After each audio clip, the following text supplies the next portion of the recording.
and for observing on the floor a curl of light hair, fastened with a silver thread, which, on examination, I ascertained to have been taken from a locket hung round Catherine's neck. Heathcliff had opened the trinket, and cast out its contents, replacing them by a black lock of his own. I twisted the two, and enclosed them together. Mr. Earnshaw was, of course, invited to attend the remains of his sister to the grave. He sent no excuse, but he never came, so that, besides her husband, the mourners were wholly composed of tenants and servants. Isabella was not asked. The place of Catherine's interment, to the surprise of the villagers, was neither in the chapel under the carved monument of the Lintons, nor yet by the tombs of her own relations, outside. It was dug on a green slope in a corner of the kirkyard, where the wall is so low that heath and bilberry plants have climbed over it from the moor, and peat mould almost buries it. Her husband lies in the same spot now, and they have each a simple headstone above, and a plain grey block at their feet, to mark the graves. Chapter 17. That Friday made the last of our fine days for a month. In the evening the weather broke, the wind shifted from south to northeast, and brought rain first, and then sleet and snow. On the morrow one could hardly imagine that there had been 3 weeks of summer. The primroses and crocuses were hidden under wintry drifts, the larks were silent, the young leaves of the early trees smitten and blackened. And dreary, and chill, and dismal, that morrow did creep over. My master kept his room. I took possession of the lonely parlour, converting it into a nursery, and there I was, sitting with the moaning doll of a child laid on my knee, rocking it to and fro, and watching, meanwhile, the still driving flakes build up the uncurtained window, when the door opened, and some person entered, out of breath and laughing. My anger was greater than my astonishment for a minute. I supposed it one of the maids, and I cried, "Have done! How dare you show your giddiness here? What would Mr. Linton say if he heard you?" "Excuse me," answered a familiar voice, "but I know Edgar is in bed, and I cannot stop myself." With that the speaker came forward to the fire, panting and holding her hand to her side. "I have run the whole way from Wuthering Heights," she continued, after a pause, "except where I've flown. I couldn't count the number of falls I've had. Oh, I'm aching all over. Don't be alarmed. There shall be an explanation, as soon as I can give it. Only just have the goodness to step out and order the carriage to take me on to Gimmerton, and tell a servant to seek up a few clothes in my wardrobe." The intruder was Mrs. Heathcliff. She certainly seemed in no laughing predicament. Her hair streamed on her shoulders, dripping with snow and water. She was dressed in the girlish dress she commonly wore, befitting her age more than her position, a low frock with short sleeves, and nothing on either head or neck. The frock was of light silk, and clung to her with wet, and her feet were protected merely by thin slippers. Add to this a deep cut under one ear, which only the cold prevented from bleeding profusely, a white face scratched and bruised, and a frame hardly able to support itself through fatigue. And you may fancy my first fright was not much allayed when I had had leisure to examine her. "My dear young lady," I exclaimed, "I'll stir nowhere, and hear nothing, till you have removed every article of your clothes, and put on dry things, and certainly you shall not go to Gimmerton tonight. So it is needless to order the carriage." "Certainly I shall," she said, "walking or riding, yet I've no objection to dress myself decently. See how it flows down my neck now. The fire does make it smart." She insisted on my fulfilling her directions, before she would let me touch her, and not till after the coachman had been instructed to get ready, and a maid set to pack up some necessary attire, did I obtain her consent for binding the wound and helping to change her garments. "Now, Ellen," she said, when my task was finished and she was seated in an easy-chair on the hearth, with a cup of tea before her, "you sit down opposite me, and put poor Catherine's baby away. I don't like to see it. You mustn't think I care little for Catherine, because I behaved so foolishly on entering. I've cried, too, bitterly, yes, more than any one else has reason to cry. We parted and reconciled, you remember, and I shan't forgive myself. But, for all that, I was not going to sympathize with him, the brute beast. Oh, give me the poker. This is the last thing of his I have about me. She slipped the gold ring from her third finger, and threw it on the floor. I'll smash it, she continued, striking it with childish spite, and then I'll burn it, and she took and dropped the misused article among the coals. There. He shall buy another, if he gets me back again. He'd be capable of coming to seek me, to tease Edgar. I dare not stay, lest that notion should possess his wicked head. And besides, Edgar has not been kind, has he? And I won't come suing for his assistance, nor will I bring him into more trouble. Necessity compelled me to seek shelter here, though, if I had not learned he was out of the way, I'd have halted at the kitchen, washed my face, warmed myself, got you to bring what I wanted, and departed again to anywhere out of the reach of my accursed, of that incarnate goblin. Ah, he was in such a fury. If he had caught me. It's a pity Earnshaw is not his match in strength. I wouldn't have run till I'd seen him all but demolished, had Hindley been able to do it. Well, don't talk so fast, miss. I interrupted. You'll disorder the handkerchief I have tied round your face, and make the cut bleed again. Drink your tea, and take breath, and give over laughing. Laughter is sadly out of place under this roof, and in your condition. An undeniable truth, she replied. Listen to that child. It maintains a constant wail. Send it out of my hearing for an hour, I shan't stay any longer. I rang the bell, and committed it to a servant's care, and then I inquired what had urged her to escape from Wuthering Heights in such an unlikely plight, and where she meant to go, as she refused remaining with us. I ought, and I wished to remain, answered she, to cheer Edgar and take care of the baby, for two things, and because the Grange is my right home. But I tell you he wouldn't let me. Do you think he could bear to see me grow fat and merry, could bear to think that we were tranquil, and not resolve on poisoning our comfort? Now, I have the satisfaction of being sure that he detests me, to the point of its annoying him seriously to have me within earshot or eyesight. I notice, when I enter his presence, the muscles of his countenance are involuntarily distorted into an expression of hatred, partly arising from his knowledge of the good causes I have to feel that sentiment for him, and partly from original aversion. It is strong enough to make me feel pretty certain that he would not chase me over England, supposing I contrived a clear escape, and therefore I must get quite away. I've recovered from my first desire to be killed by him. I'd rather he'd kill himself. He has extinguished my love effectually, and so I'm at my ease. I can recollect yet how I loved him, and can dimly imagine that I could still be loving him, if, no. Even if he had doted on me, the devilish nature would have revealed its existence somehow. Catherine had an awfully perverted taste to esteem him so dearly, knowing him so well. Monster! Would that he could be blotted out of creation, and out of my memory. Hush, hush. He's a human being, I said. Be more charitable, there are worse men than he is yet. He's not a human being, she retorted, and he has no claim on my charity. I gave him my heart, and he took and pinched it to death, and flung it back to me. People feel with their hearts, Ellen, and since he has destroyed mine, I have not power to feel for him, and I would not, though he groaned from this to his dying day, and wept tears of blood for Catherine. No, indeed, I wouldn't. And here Isabella began to cry, but, immediately dashing the water from her lashes, she recommenced. You asked, what has driven me to flight at last? I was compelled to attempt it, because I had succeeded in rousing his rage a pitch above his malignity. Pulling out the nerves with red-hot pincers requires more coolness than knocking on the head.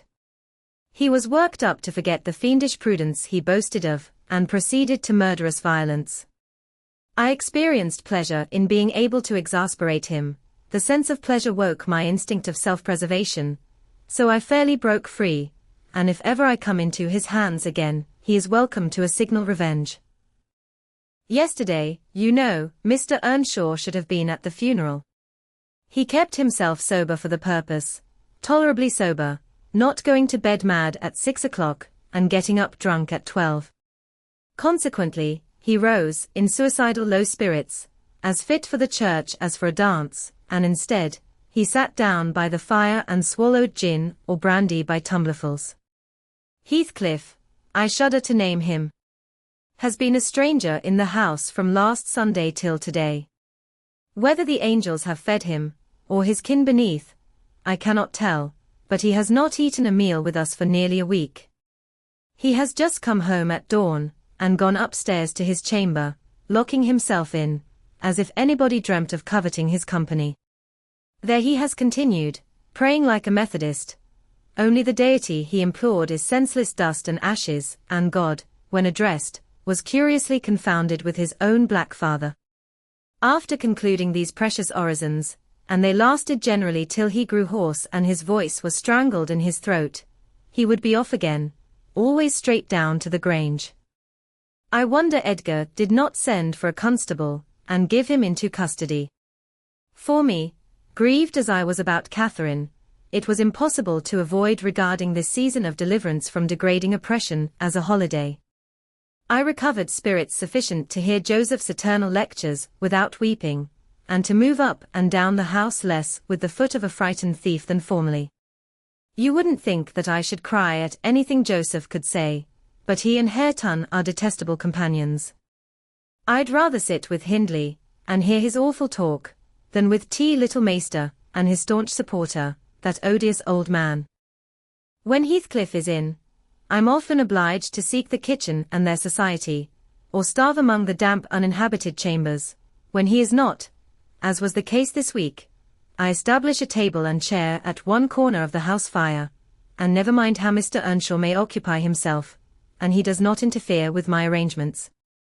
He is quieter now than he used to be, if no one provokes him, more sullen and depressed, and less furious. Joseph affirms he's an altered man, that the Lord has touched his heart, and he is saved so as by fire. I'm puzzled to detect signs of the favorable change, but it is not my business. Yesterday evening I sat in my nook reading some old books till late on towards 12. It seemed so dismal to go upstairs, with the wild snow blowing outside, and my thoughts continually reverting to the kirkyard and the new-made grave. I dared hardly lift my eyes from the page before me, that melancholy scene so instantly usurped its place. Hindley sat opposite, his head leant on his hand, perhaps meditating on the same subject. He had ceased drinking at a point below irrationality, and had neither stirred nor spoken during 2 or 3 hours. There was no sound through the house but the moaning wind, which shook the windows every now and then, the faint crackling of the coals, and the click of my snuffers, as I removed at intervals the long wick of the candle. Hareton and Joseph were probably fast asleep in bed. It was very, very sad, and while I read I sighed, for it seemed as if all joy had vanished from the world, never to be restored. The doleful silence was broken at length by the sound of the kitchen latch. Heathcliff had returned from his watch earlier than usual, owing, I suppose, to the sudden storm. That entrance was fastened, and we heard him coming round to get in by the other. I rose with an irrepressible expression of what I felt on my lips, which induced my companion, who had been staring towards the door, to turn and look at me. "I'll keep him out 5 minutes," he exclaimed. "You won't object?" "No, you may keep him out the whole night for me," I answered. "Do. Put the key in the lock, and draw the bolts." Earnshaw accomplished this ere his guest reached the front. He then came and brought his chair to the other side of my table, leaning over it, and searching in my eyes for a sympathy with the burning hate that gleamed from his. As he both looked and felt like an assassin, he couldn't exactly find that, but he discovered enough to encourage him to speak. "You and I," he said, "have each a great debt to settle with the man out yonder. If we were neither of us cowards, we might combine to discharge it. Are you as soft as your brother? Are you willing to endure to the last, and not once attempt a repayment?" "I'm weary of enduring now," I replied, "and I'd be glad of a retaliation that wouldn't recoil on myself, but treachery and violence are spears pointed at both ends. They wound those who resort to them worse than their enemies." Treachery and violence are a just return for treachery and violence, cried Hindley. Mrs. Heathcliff, I'll ask you to do nothing, but sit still and be dumb. Tell me now, can you? I'm sure you would have as much pleasure as I in witnessing the conclusion of the fiend's existence. He'll be your death unless you overreach him, and he'll be my ruin. Damn the hellish villain. He knocks at the door as if he were master here already. Promise to hold your tongue, and before that clock strikes, it wants 3 minutes of 1, you're a free woman. He took the implements which I described to you in my letter from his breast, and would have turned down the candle. I snatched it away, however, and seized his arm. I'll not hold my tongue. I said, you mustn't touch him. Let the door remain shut, and be quiet. No. I've formed my resolution, and by God I'll execute it, cried the desperate being. I'll do you a kindness in spite of yourself, and hair-ton justice. And you needn't trouble your head to screen me. Catherine is gone. Nobody alive would regret me, or be ashamed, though I cut my throat this minute, and it's time to make an end. I might as well have struggled with a bear, or reasoned with a lunatic. The only resource left me was to run to a lattice, and warn his intended victim of the fate which awaited him. You'd better seek shelter somewhere else tonight, I exclaimed, in rather a triumphant tone. Mr. Earnshaw has a mind to shoot you, if you persist in endeavoring to enter. You'd better open the door, he answered, addressing me by some elegant term that I don't care to repeat. I shall not meddle in the matter, I retorted again. Come in and get shot, if you please. I've done my duty. With that I shut the window and returned to my place by the fire, having too small a stock of hypocrisy at my command to pretend any anxiety for the danger that menaced him. Earnshaw swore passionately at me, affirming that I loved the villain yet, and calling me all sorts of names for the base spirit I evince. And I, in my secret heart, and conscience never reproached me, thought what a blessing it would be for him should Heathcliff put him out of misery, and what a blessing for me should he send Heathcliff to his right abode. As I sat nursing these reflections, the casement behind me was banged onto the floor by a blow from the latter individual, and his black countenance looked blightingly through. The stanchions stood too close to suffer his shoulders to follow, and I smiled, exulting in my fancied security.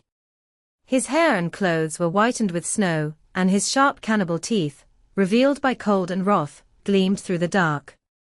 Isabella, let me in, or I'll make you repent, he gurned, as Joseph calls it. I cannot commit murder, I replied. Mr. Hindley stands sentinel with a knife and loaded pistol. Let me in by the kitchen door, he said. Hindley will be there before me, I answered, and that's a poor love of yours that cannot bear a shower of snow.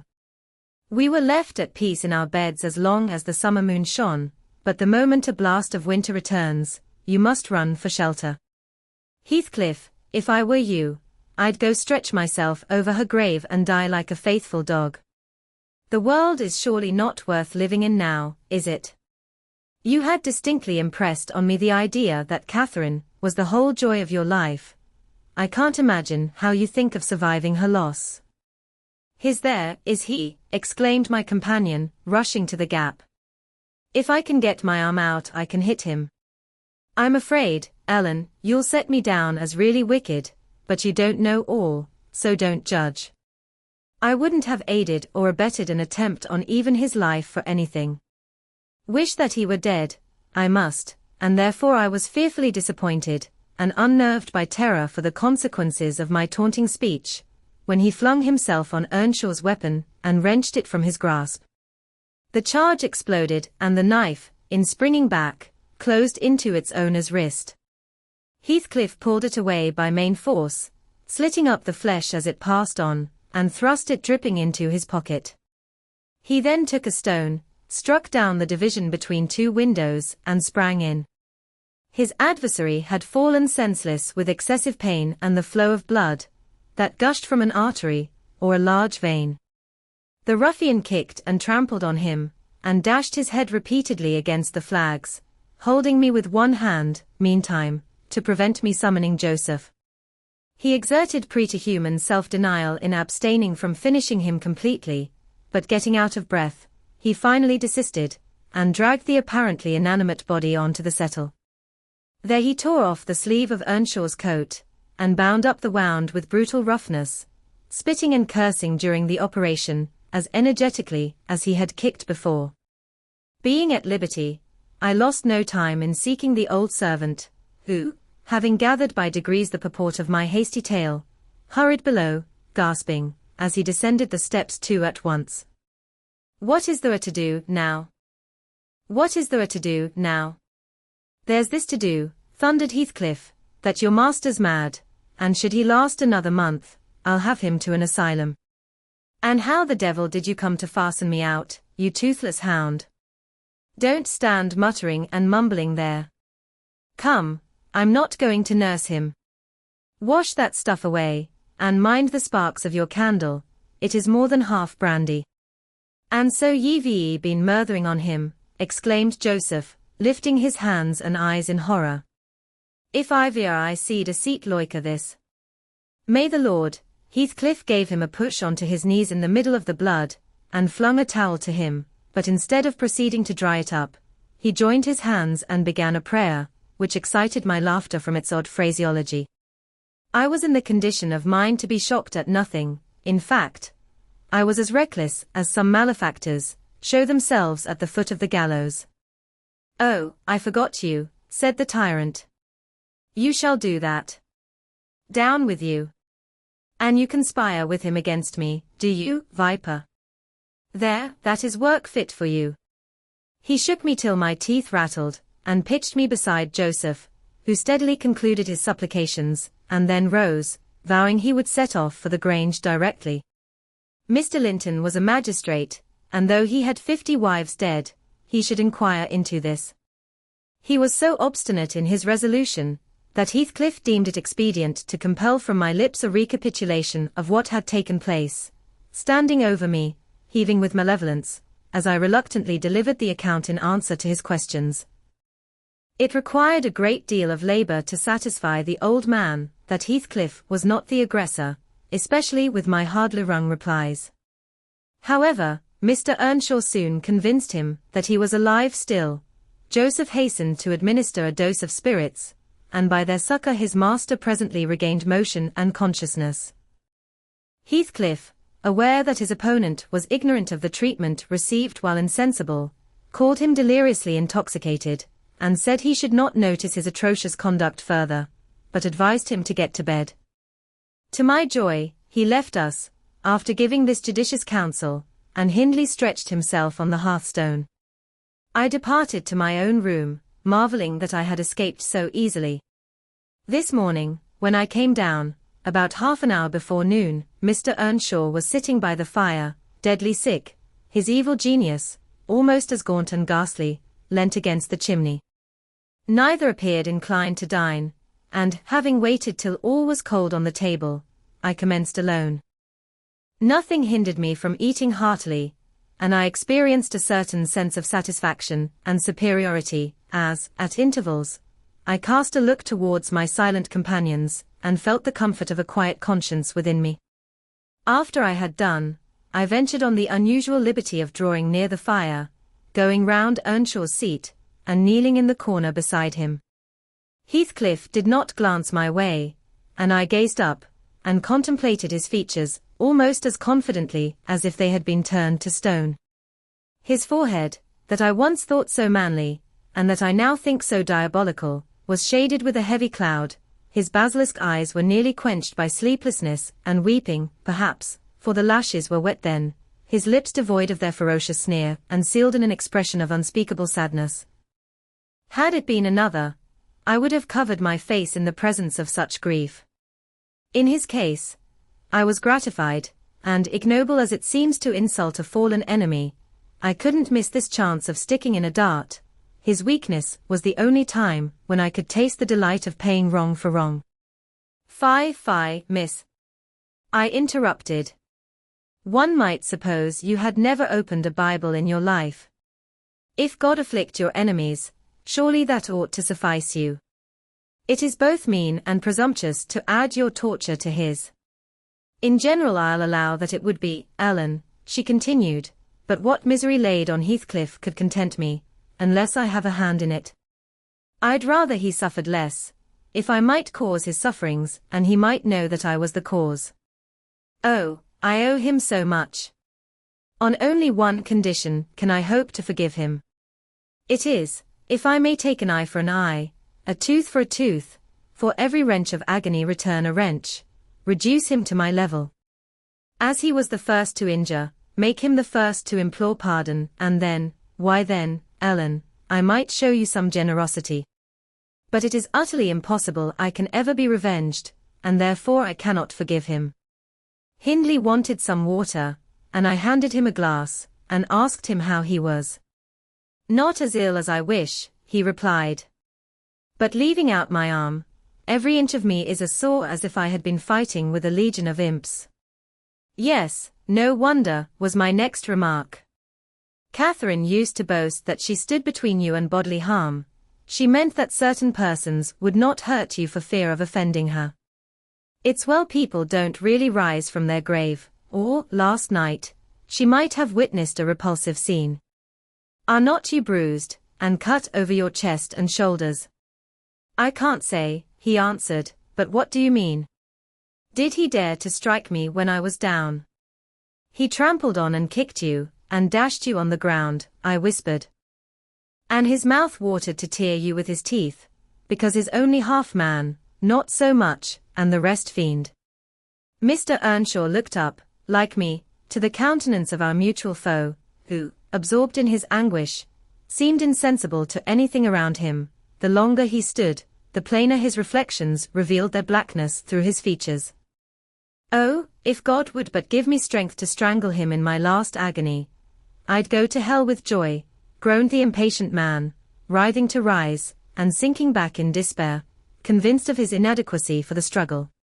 Nay, it's enough that he has murdered one of you, I observed aloud. At the Grange, every one knows your sister would have been living now had it not been for Mr. Heathcliff. After all, it is preferable to be hated than loved by him. When I recollect how happy we were, how happy Catherine was before he came, I'm fit to curse the day. Most likely, Heathcliff noticed more the truth of what was said, than the spirit of the person who said it. His attention was roused, I saw, for his eyes rained down tears among the ashes, and he drew his breath in suffocating sighs. I stared full at him, and laughed scornfully. The clouded windows of hell flashed a moment towards me. The fiend which usually looked out, however, was so dimmed and drowned that I did not fear to hazard another sound of derision. Get up, and begone out of my sight, said the mourner. I guessed he uttered those words, at least, though his voice was hardly intelligible. I beg your pardon, I replied. But I loved Catherine too, and her brother requires attendance, which, for her sake, I shall supply. Now that she's dead, I see her in Hindley. Hindley has exactly her eyes. If you had not tried to gouge them out, and made them black and red, and her, get up, wretched idiot, before I stamp you to death, he cried, making a movement that caused me to make one also. But then, I continued, holding myself ready to flee, if poor Catherine had trusted you, and assumed the ridiculous, contemptible, degrading title of Mrs. Heathcliff, she would soon have presented a similar picture. She wouldn't have borne your abominable behavior quietly. Her detestation and disgust must have found voice. The back of the settle and Earnshaw's person interposed between me and him. So instead of endeavoring to reach me, he snatched a dinner knife from the table and flung it at my head. It struck beneath my ear, and stopped the sentence I was uttering, but, pulling it out, I sprang to the door and delivered another, which I hope went a little deeper than his missile.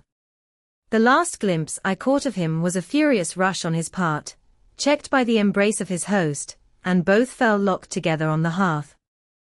In my flight through the kitchen I bid Joseph speed to his master.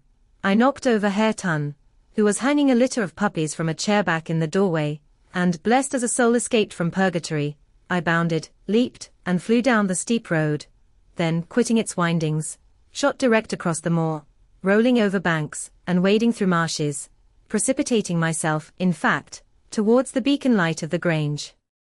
And far rather would I be condemned to a perpetual dwelling in the infernal regions than, even for one night, abide beneath the roof of Wuthering Heights again. Isabella ceased speaking, and took a drink of tea. Then she rose, and bidding me put on her bonnet, and a great shawl I had brought, and turning a deaf ear to my entreaties for her to remain another hour, she stepped onto a chair, kissed Edgar's and Catherine's portraits, bestowed a similar salute on me, and descended to the carriage, accompanied by Fanny, who yelped wild with joy at recovering her mistress. She was driven away, never to revisit this neighborhood, but a regular correspondence was established between her and my master when things were more settled. I believe her new abode was in the south, near London. There she had a son born a few months subsequent to her escape. He was christened Linton, and, from the first, she reported him to be an ailing, peevish creature. Mr. Heathcliff, meeting me one day in the village, inquired where she lived. I refused to tell. He remarked that it was not of any moment, only she must beware of coming to her brother. She should not be with him, if he had to keep her himself. Though I would give no information, he discovered, through some of the other servants, both her place of residence and the existence of the child. Still, he didn't molest her, for which forbearance she might thank his aversion, I suppose. He often asked about the infant, when he saw me, and on hearing its name, smiled grimly and observed, "They wish me to hate it too, do they?" "I don't think they wish you to know anything about it," I answered. "But I'll have it," he said, "when I want it. They may reckon on that." Fortunately its mother died before the time arrived, some 13 years after the decease of Catherine, when Linton was 12, or a little more. On the day succeeding Isabella's unexpected visit, I had no opportunity of speaking to my master. He shunned conversation, and was fit for discussing nothing. When I could get him to listen, I saw it pleased him that his sister had left her husband, whom he abhorred with an intensity which the mildness of his nature would scarcely seem to allow. So deep and sensitive was his aversion, that he refrained from going anywhere where he was likely to see or hear of Heathcliff. Grief, and that together, transformed him into a complete hermit.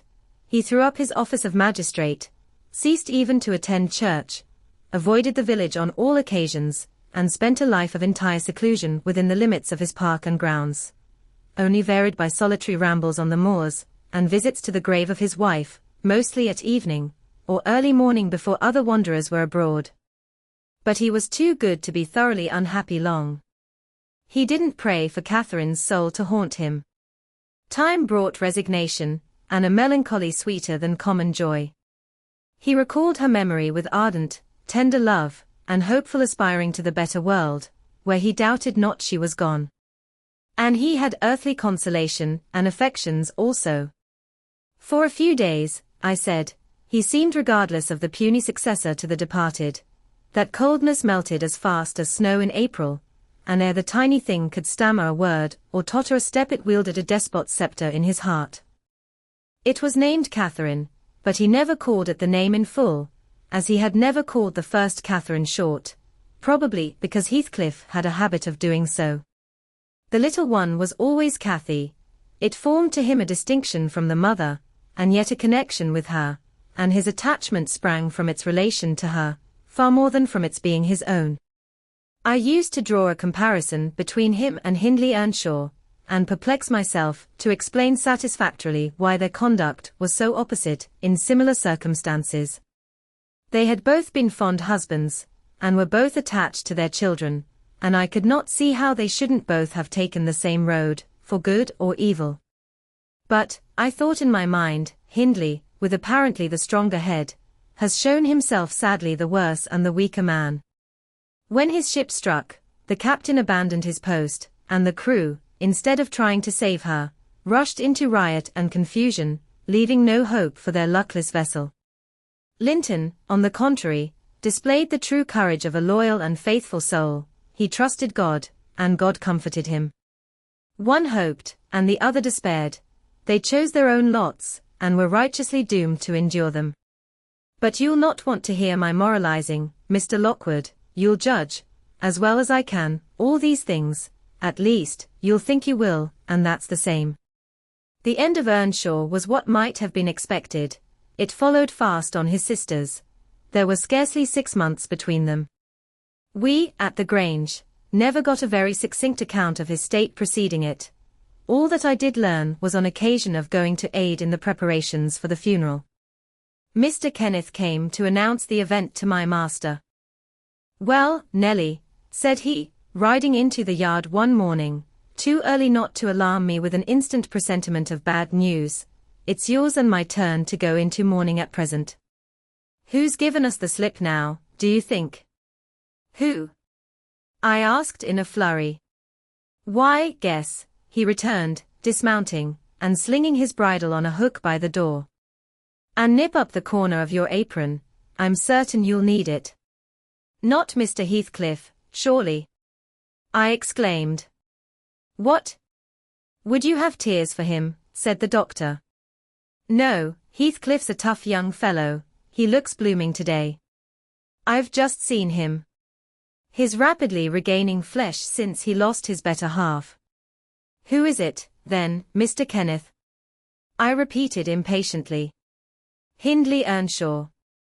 "Your old friend Hindley," he replied, "and my wicked gossip, though he's been too wild for me this long while." "There. I said we should draw water. But cheer up. He died true to his character, drunk as a lord. Poor lad. I'm sorry, too. One can't help missing an old companion, though he had the worst tricks with him that ever man imagined, and has done me many a rascally turn. He's barely 27, it seems. That's your own age. Who would have thought you were born in 1 year? I confess this blow was greater to me than the shock of Mrs. Linton's death. Ancient associations lingered round my heart. I sat down in the porch, and wept as for a blood relation, desiring Mr. Kenneth to get another servant to introduce him to the master. I could not hinder myself from pondering on the question, had he had fair play?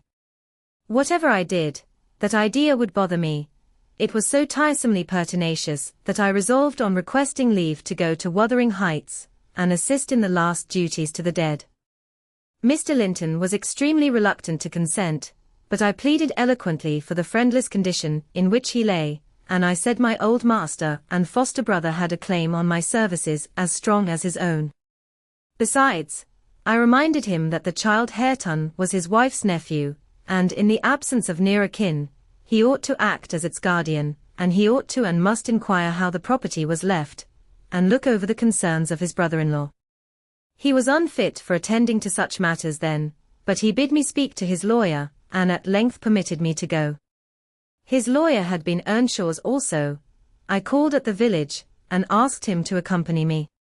He shook his head, and advised that Heathcliff should be let alone, affirming, if the truth were known, Hareton would be found little else than a beggar.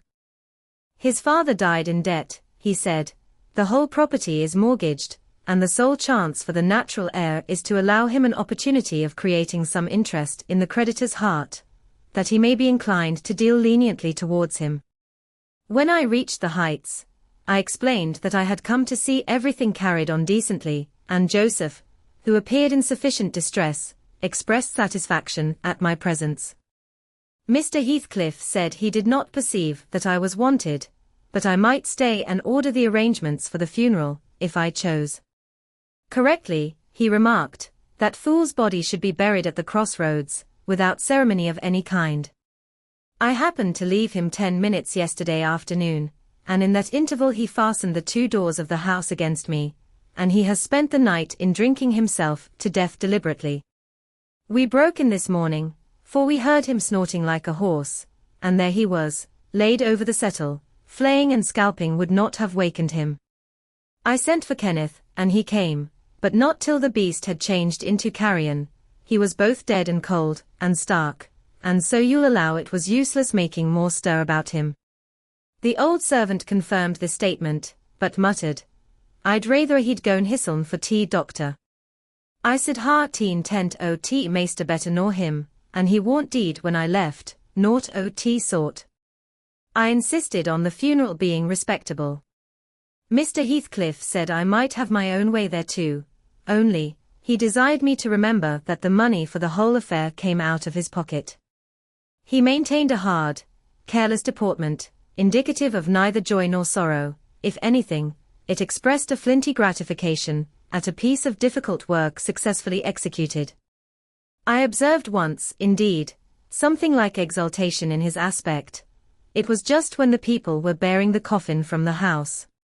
He had the hypocrisy to represent a mourner, and previous to following with Hareton, he lifted the unfortunate child on to the table and muttered, with peculiar gusto, "Now, my bonny lad, you are mine.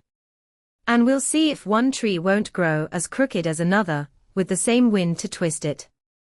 The unsuspecting thing was pleased at this speech. He played with Heathcliff's whiskers, and stroked his cheek, but I divined its meaning, and observed tartly, "That boy must go back with me to Thrushcross Grange, sir.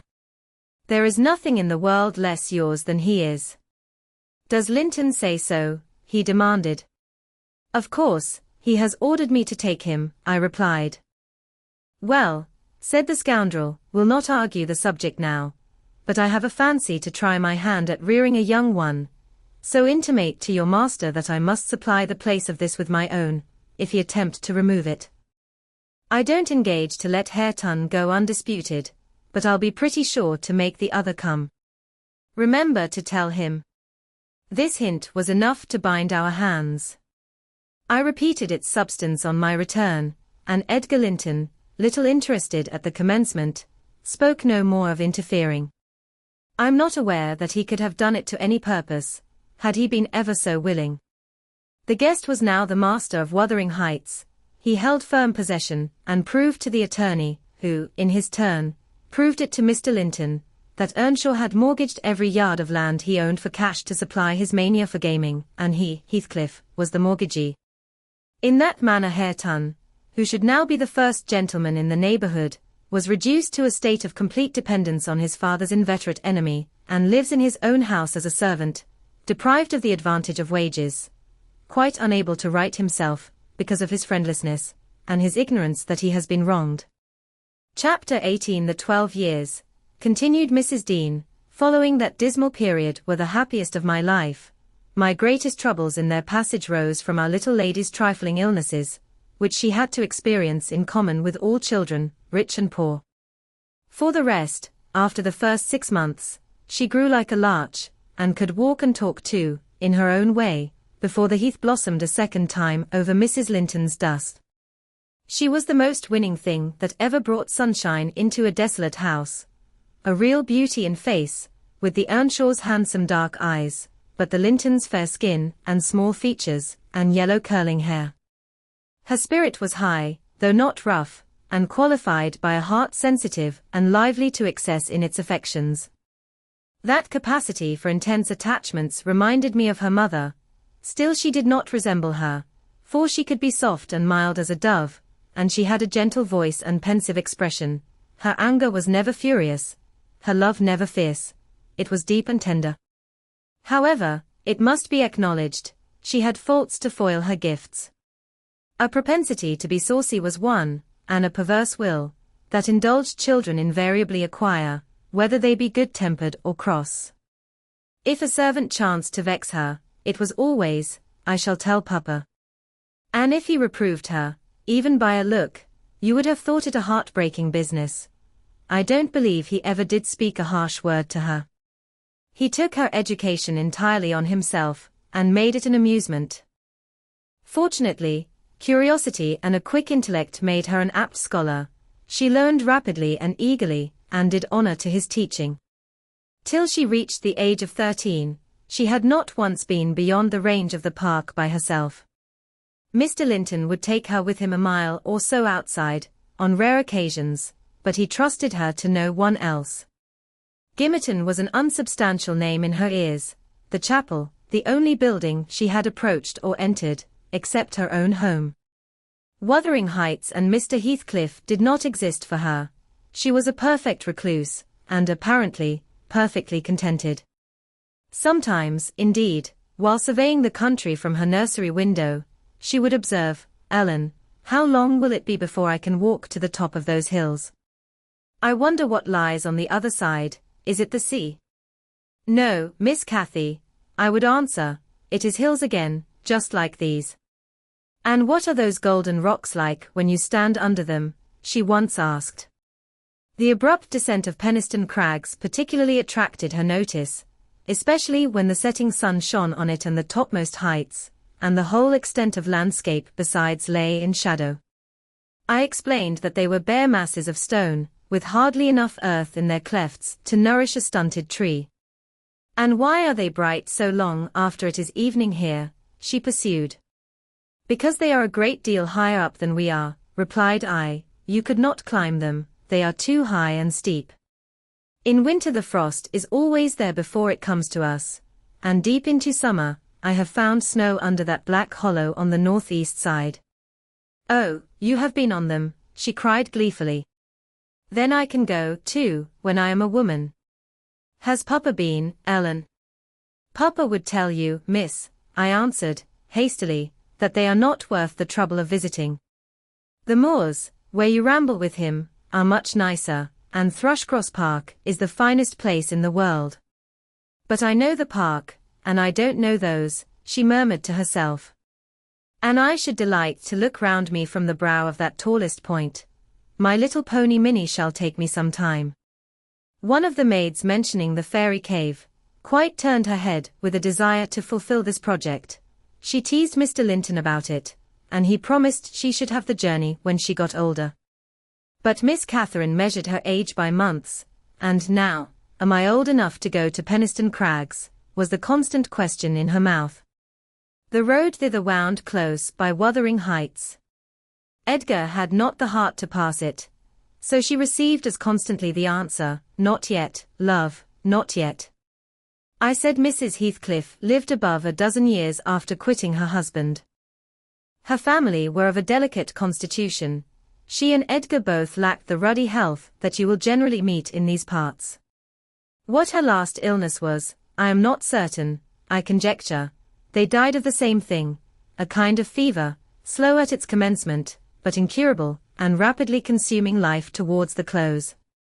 She wrote to inform her brother of the probable conclusion of a 4 months' indisposition under which she had suffered, and entreated him to come to her, if possible, for she had much to settle, and she wished to bid him adieu, and deliver Linton safely into his hands. Her hope was that Linton might be left with him, as he had been with her. His father, she would fain convince herself, had no desire to assume the burden of his maintenance or education. My master hesitated not a moment in complying with her request. Reluctant as he was to leave home at ordinary calls, he flew to answer this, commending Catherine to my peculiar vigilance, in his absence, with reiterated orders that she must not wander out of the park, even under my escort. He did not calculate on her going unaccompanied. He was away 3 weeks.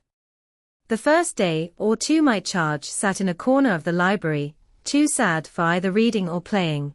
In that quiet state she caused me little trouble, but it was succeeded by an interval of impatient, fretful weariness, and being too busy, and too old then, to run up and down amusing her, I hit on a method by which she might entertain herself. I used to send her on her travels round the grounds, now on foot, and now on a pony, indulging her with a patient audience of all her real and imaginary adventures when she returned. The summer shone in full prime, and she took such a taste for this solitary rambling that she often contrived to remain out from breakfast till tea, and then the evenings were spent in recounting her fanciful tales. I did not fear her breaking bounds, because the gates were generally locked, and I thought she would scarcely venture forth alone, if they had stood wide open. Unluckily, my confidence proved misplaced. Catherine came to me, one morning, at 8 o'clock, and said she was that day an Arabian merchant, going to cross the desert with his caravan, and I must give her plenty of provision for herself and beasts, a horse, and 3 camels, personated by a large hound and a couple of pointers. I got together good store of dainties, and slung them in a basket on one side of the saddle, and she sprang up as gay as a fairy, sheltered by her wide-brimmed hat and gauze veil from the July sun, and trotted off with a merry laugh, mocking my cautious counsel to avoid galloping, and come back early. The naughty thing never made her appearance at tea. One traveller, the hound, being an old dog and fond of its ease, returned, but neither Cathy, nor the pony, nor the 2 pointers were visible in any direction. I dispatched emissaries down this path, and that path, and at last went wandering in search of her myself. There was a labourer working at a fence round a plantation, on the borders of the grounds. I inquired of him if he had seen our young lady. I saw her at morn, he replied. She would have me to cut her a hazel switch, and then she leapt her galloway over the hedge yonder, where it is lowest, and galloped out of sight. You may guess how I felt at hearing this news. It struck me directly she must have started for Penistone Crags. What will become of her?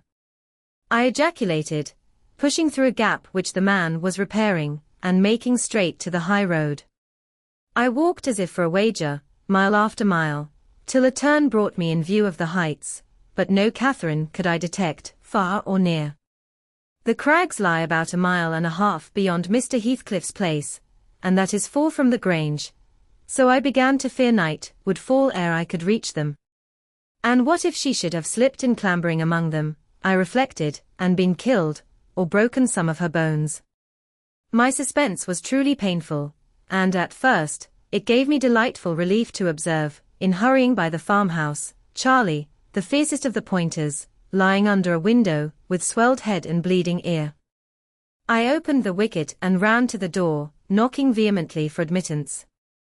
A woman whom I knew, and who formerly lived at Gimmerton, answered. She had been servant there since the death of Mr. Earnshaw. Ah, said she, you are come a-seeking your little mistress. Don't be frightened. She's here safe, but I'm glad it isn't the master. He is not at home then, is he? I panted, quite breathless with quick walking and alarm. No, no, she replied, both he and Joseph are off, and I think they won't return this hour or more. Step in and rest you a bit. I entered, and beheld my stray lamb seated on the hearth, rocking herself in a little chair that had been her mother's when a child. Her hat was hung against the wall, and she seemed perfectly at home, laughing and chattering, in the best spirits imaginable, to Hareton, now a great, strong lad of 18, who stared at her with considerable curiosity and astonishment, comprehending precious little of the fluent succession of remarks and questions which her tongue never ceased pouring forth. Very well, miss, I exclaimed, concealing my joy under an angry countenance. This is your last ride, till Papa comes back. I'll not trust you over the threshold again, you naughty, naughty girl. Aha, Ellen, she cried, gaily, jumping up and running to my side. I shall have a pretty story to tell tonight, and so you found me out. Have you ever been here in your life before? Put that hat on, and home at once, said I. I'm dreadfully grieved at you, Miss Cathy, you've done extremely wrong. It's no use pouting and crying, that won't repay the trouble I've had, scouring the country after you. To think how Mr. Linton charged me to keep you in, and you stealing off so. It shows you are a cunning little fox, and nobody will put faith in you any more. What have I done? Sobbed she, instantly checked. Papa charged me nothing, he'll not scold me, Ellen, he's never cross, like you. Come, come. I repeated. I'll tie the riband. Now, let us have no petulance. Oh, for shame. You 13 years old, and such a baby. This exclamation was caused by her pushing the hat from her head, and retreating to the chimney out of my reach. Nay, said the servant, don't be hard on the bonny lass, Mrs. Dean. We made her stop, she'd fain have ridden forwards, afeard you should be uneasy. Hareton offered to go with her, and I thought he should, it's a wild road over the hills. Hareton, during the discussion, stood with his hands in his pockets, too awkward to speak, though he looked as if he did not relish my intrusion. How long am I to wait? I continued, disregarding the woman's interference. It will be dark in 10 minutes. Where is the pony, Miss Cathy? And where is Phoenix? I shall leave you, unless you be quick. So please yourself. The pony is in the yard, she replied, and Phoenix is shut in there. He's bitten, and so is Charlie. I was going to tell you all about it, but you are in a bad temper, and don't deserve to hear. I picked up her hat, and approached to reinstate it, but perceiving that the people of the house took her part, she commenced capering round the room, and on my giving chase, ran like a mouse over and under and behind the furniture, rendering it ridiculous for me to pursue. Hareton and the woman laughed, and she joined them, and waxed more impertinent still, till I cried, in great irritation, "Well, Miss Cathy, if you were aware whose house this is you'd be glad enough to get out." "It's your father's, isn't it?" said she, turning to Hareton. "Nay," he replied, looking down, and blushing bashfully. He could not stand a steady gaze from her eyes, though they were just his own. "Whose then, your master's?" she asked. He coloured deeper, with a different feeling, muttered an oath, and turned away. "Who is his master?" continued the tiresome girl, appealing to me. "He talked about our house, and our folk. I thought he had been the owner's son. And he never said miss, he should have done, shouldn't he, if he's a servant?" Hareton grew black as a thundercloud at this childish speech. I silently shook my questioner, and at last succeeded in equipping her for departure. "Now, get my horse," she said, addressing her unknown kinsman as she would one of the stable boys at the Grange. "And you may come with me. I want to see where the goblin hunter rises in the marsh, and to hear about the fairish, as you call them, but make haste." "What's the matter?" "Get my horse, I say." "I'll see thee damned before I be thy servant," growled the lad. "You'll see me what?" asked Catherine in surprise. "Damned, thou saucy witch," he replied. "There, Miss Cathy. You see you have got into pretty company," I interposed. "Nice words to be used to a young lady. Pray don't begin to dispute with him. Come, let us seek for Minnie ourselves, and begone." "But, Ellen," cried she, staring fixed in astonishment, "how dare he speak so to me? Mustn't he be made to do as I ask him?" "You wicked creature, I shall tell Papa what you said. Now, then." Hareton did not appear to feel this threat, so the tears sprang into her eyes with indignation. "You bring the pony," she exclaimed, turning to the woman, "and let my dog free this moment." "Softly, miss," answered the addressed. "You'll lose nothing by being civil.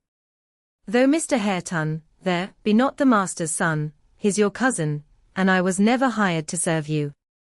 "He my cousin?" cried Cathy, with a scornful laugh. "Yes, indeed," responded her reprover. "Oh, Ellen, don't let them say such things," she pursued in great trouble. "Papa is gone to fetch my cousin from London. My cousin is a gentleman's son.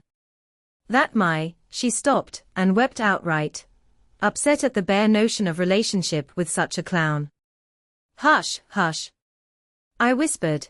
"People can have many cousins and of all sorts, Miss Cathy, without being any the worse for it. Only they needn't keep their company, if they be disagreeable and bad. He's not my cousin, Ellen," she went on, gathering fresh grief from reflection, and flinging herself into my arms for refuge from the idea. I was much vexed at her and the servant for their mutual revelations.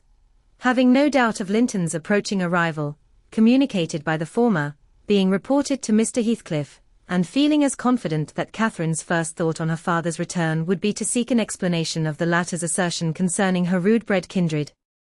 Hareton, recovering from his disgust at being taken for a servant, seemed moved by her distress, and, having fetched the pony round to the door, he took, to propitiate her, a fine crooked-legged terrier whelp from the kennel, and putting it into her hand, bit her wrist.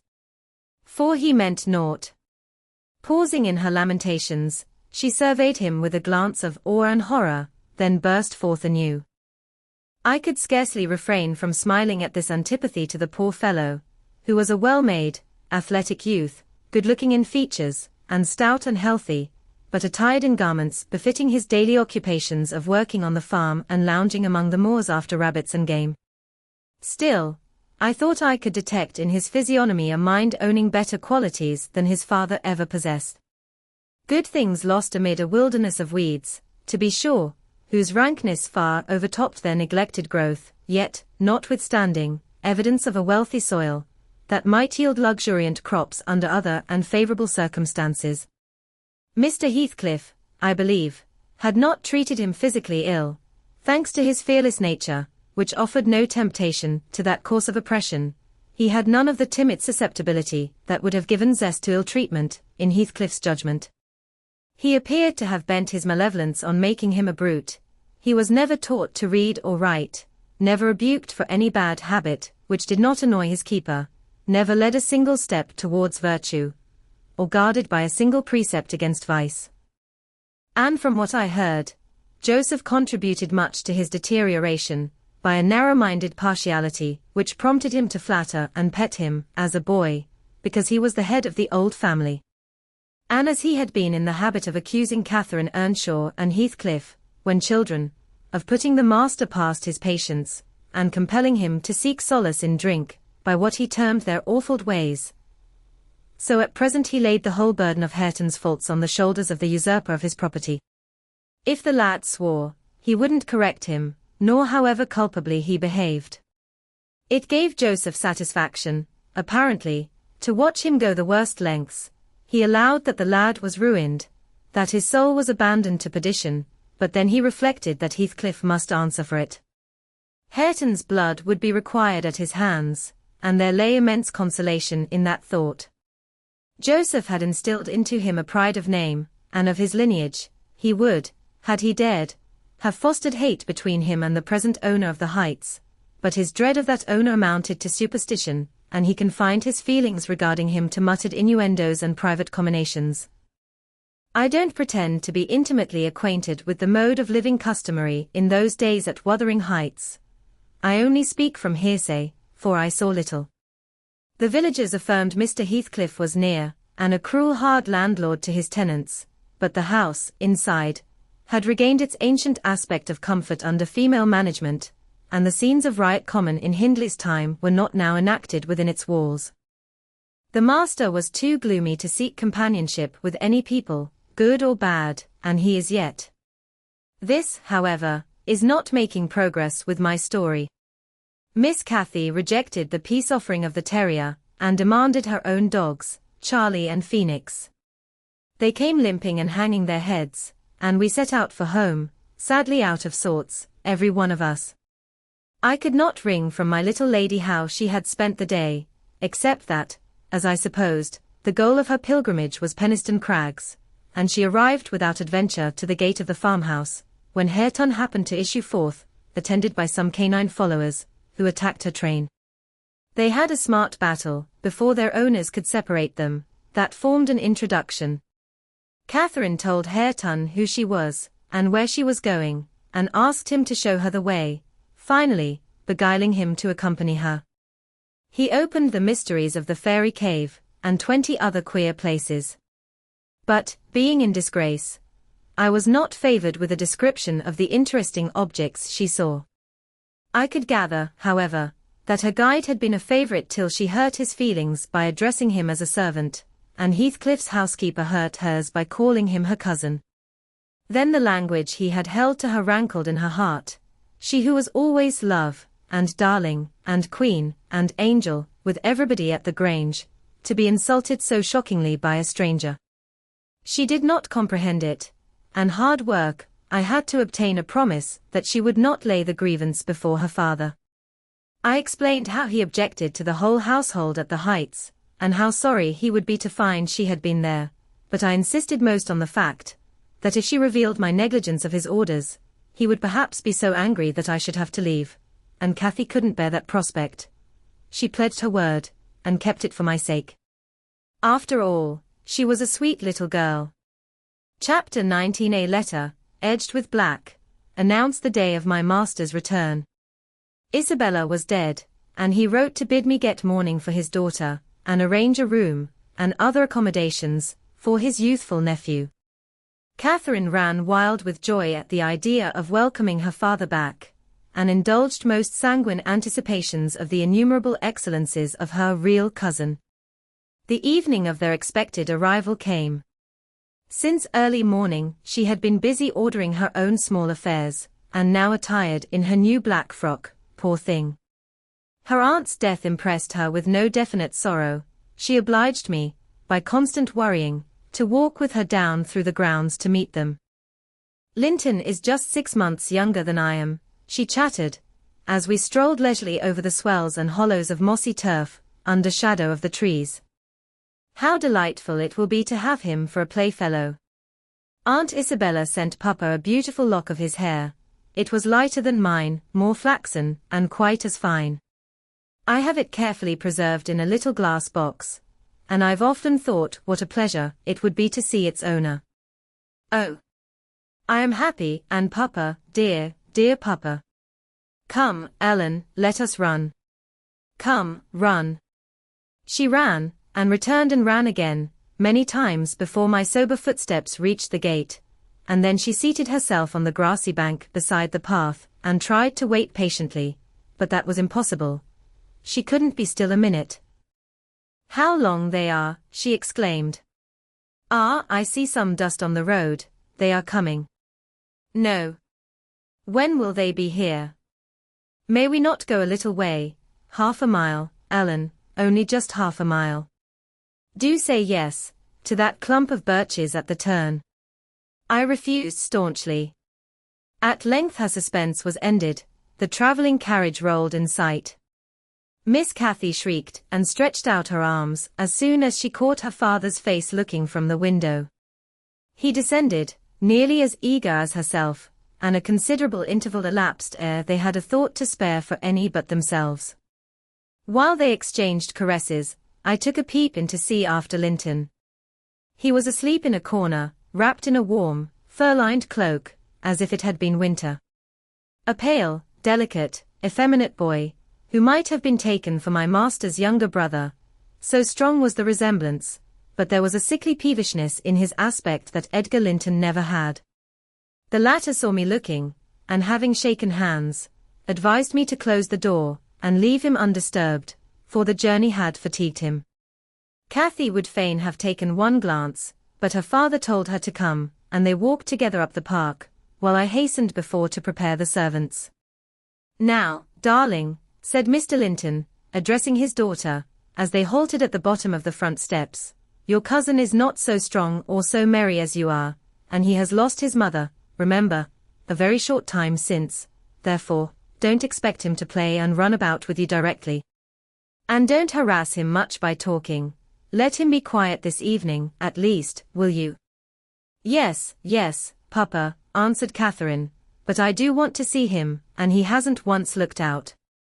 The carriage stopped, and the sleeper being roused, was lifted to the ground by his uncle. This is your cousin Cathy, Linton, he said, putting their little hands together. She's fond of you already, and mind you don't grieve her by crying tonight. Try to be cheerful now, the travelling is at an end, and you have nothing to do but rest and amuse yourself as you please. Let me go to bed, then, answered the boy, shrinking from Catherine's salute, and he put his fingers to his eyes to remove incipient tears. Come, come, there's a good child, I whispered, leading him in. You'll make her weep too. See how sorry she is for you. I do not know whether it was sorrow for him, but his cousin put on as sad a countenance as himself, and returned to her father. All three entered, and mounted to the library, where tea was laid ready. I proceeded to remove Linton's cap and mantle, and placed him on a chair by the table, but he was no sooner seated than he began to cry afresh.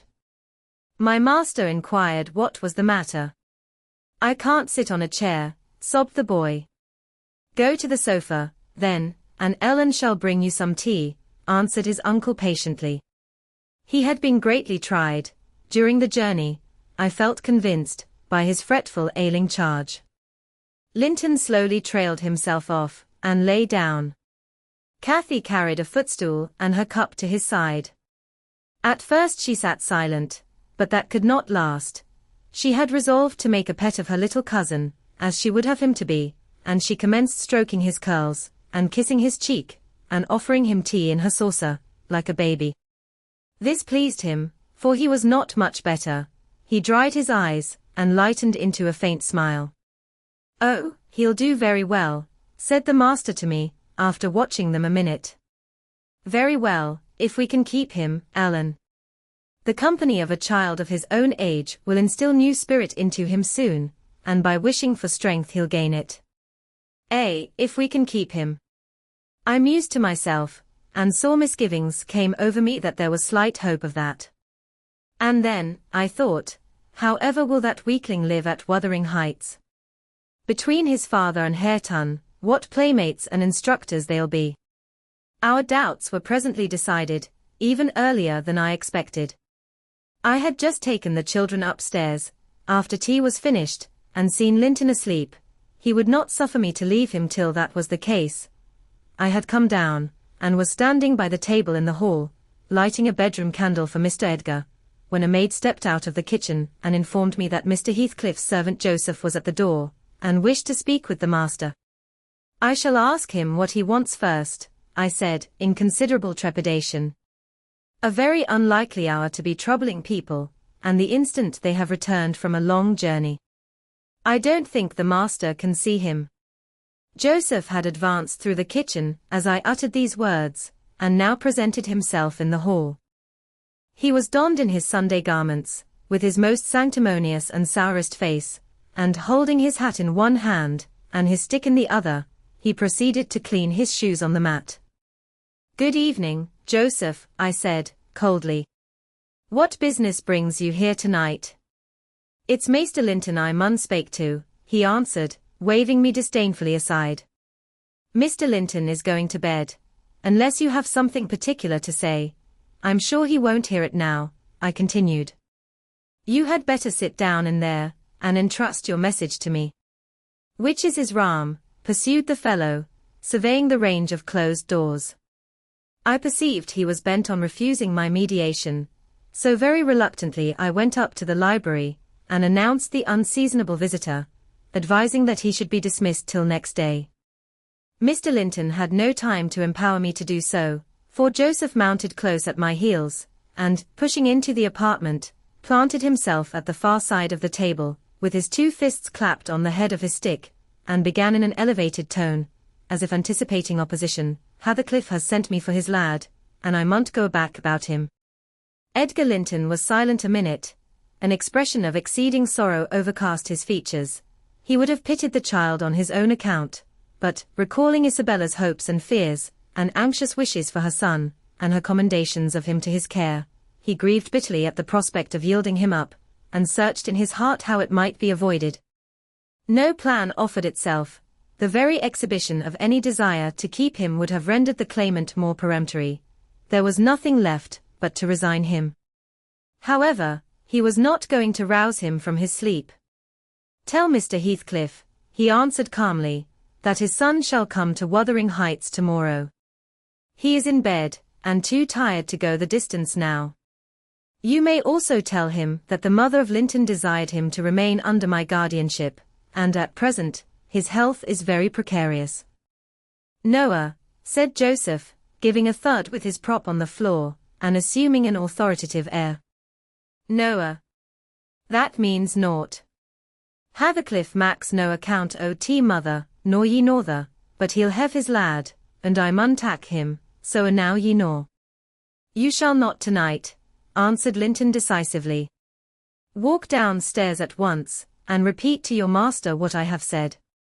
Ellen, show him down." "Go," and, aiding the indignant elder with a lift by the arm, he rid the room of him and closed the door.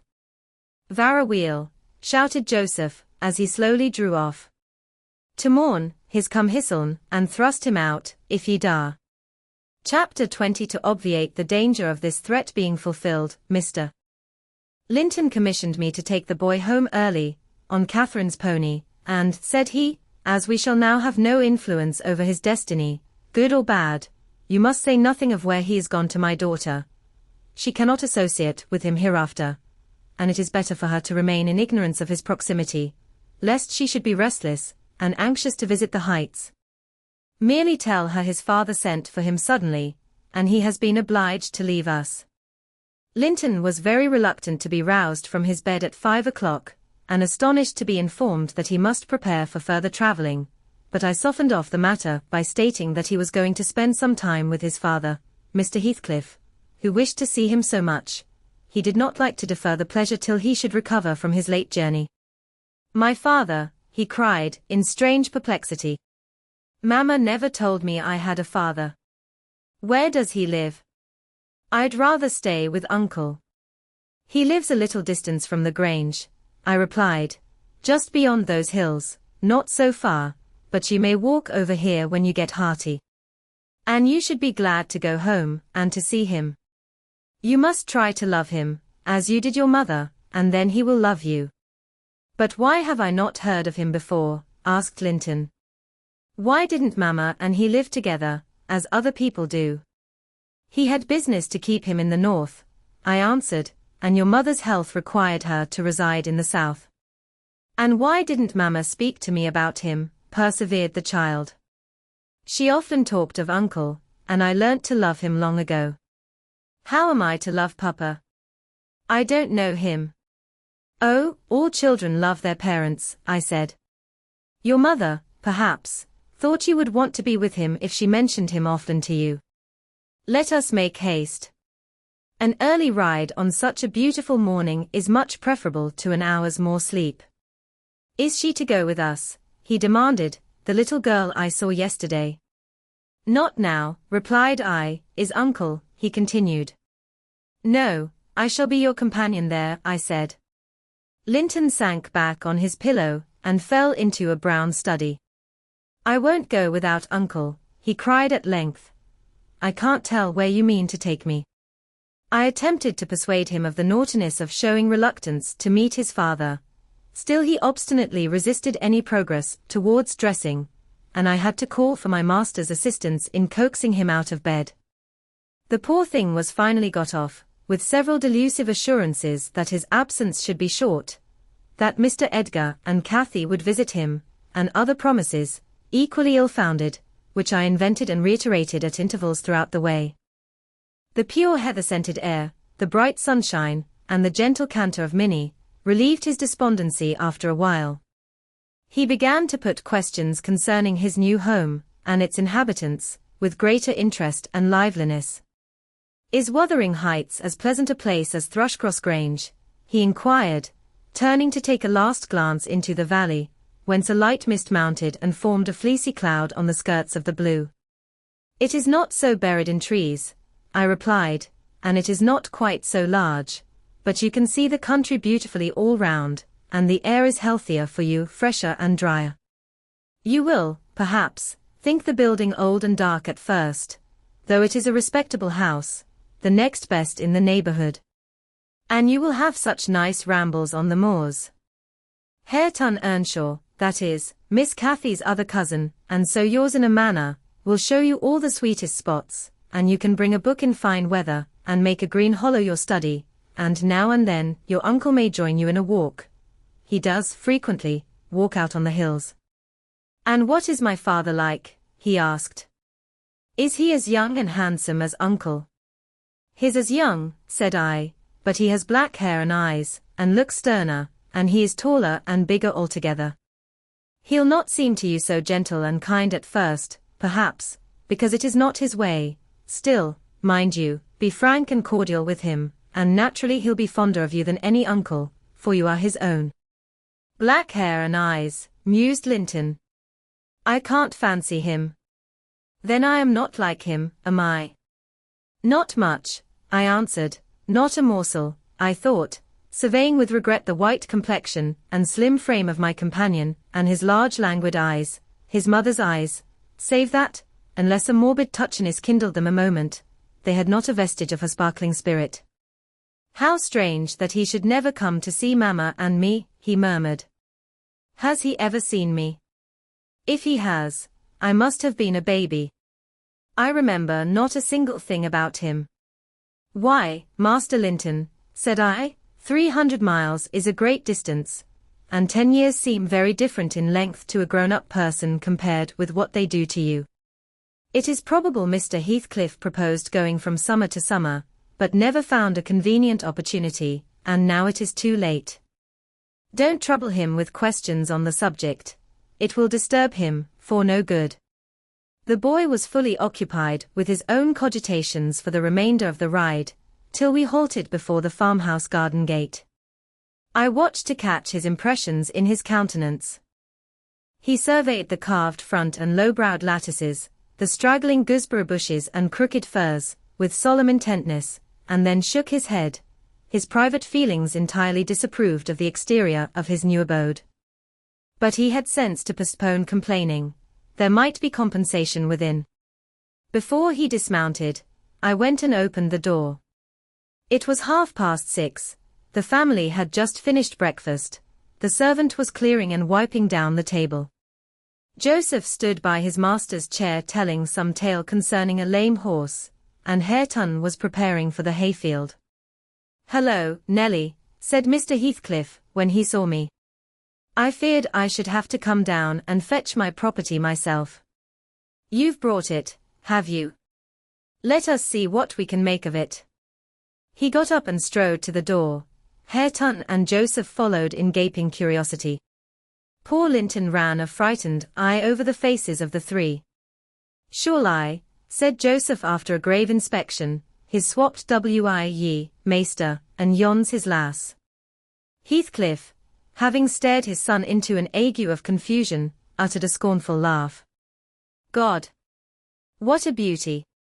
What a lovely, charming thing!" he exclaimed. "Haven't they reared it on snails and sour milk, Nelly? Oh, damn my soul! But that's worse than I expected, and the devil knows I was not sanguine. I bid the trembling and bewildered child get down and enter." He did not thoroughly comprehend the meaning of his father's speech, or whether it were intended for him. Indeed, he was not yet certain that the grim, sneering stranger was his father. But he clung to me with growing trepidation, and on Mr. Heathcliff's taking a seat, and bidding him come hither, he hid his face on my shoulder and wept. "Tut, tut," said Heathcliff, stretching out a hand and dragging him roughly between his knees, and then holding up his head by the chin. "None of that nonsense. We're not going to hurt thee, Linton, isn't that thy name? Thou art thy mother's child, entirely. Where is my share in thee, puling chicken?" He took off the boy's cap and pushed back his thick flaxen curls, felt his slender arms and his small fingers, during which examination Linton ceased crying, and lifted his great blue eyes to inspect the inspector. "Do you know me?" asked Heathcliff, having satisfied himself that the limbs were all equally frail and feeble. "No," said Linton, with a gaze of vacant fear. "You've heard of me, I dare say." "No," he replied again. "No. What a shame of your mother, never to waken your filial regard for me. You are my son, then, I'll tell you, and your mother was a wicked slut to leave you in ignorance of the sort of father you possessed. Now, don't wince and colour up. Though it is something to see you have not white blood. Be a good lad, and I'll do for you. Nelly, if you be tired you may sit down, if not, get home again. I guess you'll report what you hear and see to the cipher at the Grange, and this thing won't be settled while you linger about it." "Well," replied I hope you'll be kind to the boy, Mr. Heathcliff, or you'll not keep him long, and he's all you have akin in the wide world, that you will ever know, remember." "I'll be very kind to him, you needn't fear," he said, laughing. "Only nobody else must be kind to him. I'm jealous of monopolizing his affection. And, to begin my kindness, Joseph, bring the lad some breakfast. Hareton, you infernal calf, begone to your work. Yes, Nell," he added, when they had departed, "my son is prospective owner of your place, and I should not wish him to die till I was certain of being his successor. Besides, he's mine, and I want the triumph of seeing my descendant fairly lord of their estates, my child hiring their children to till their father's lands for wages. That is the sole consideration, which can make me endure the whelp. I despise him for himself, and hate him for the memories he revives. But that consideration is sufficient. His are safe with me, and shall be tended as carefully as your master tends his own. I have a room upstairs, furnished for him in handsome style. I've engaged a tutor, also, to come 3 times a week, from 20 miles distance, to teach him what he pleases to learn.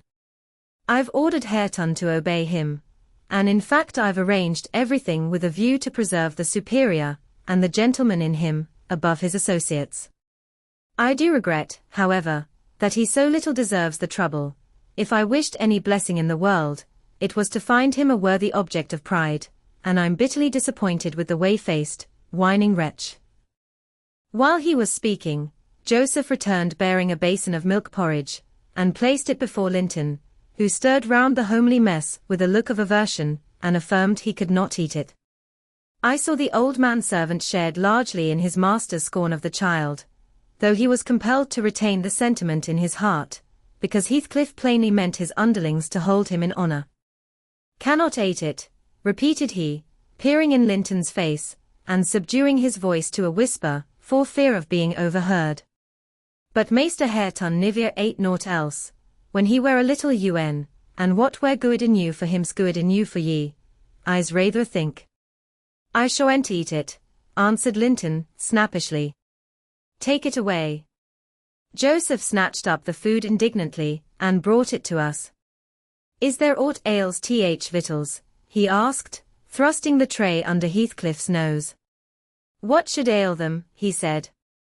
"Well," answered Joseph, "yon dainty chap says he cannot ate 'em. But I guess it's rate.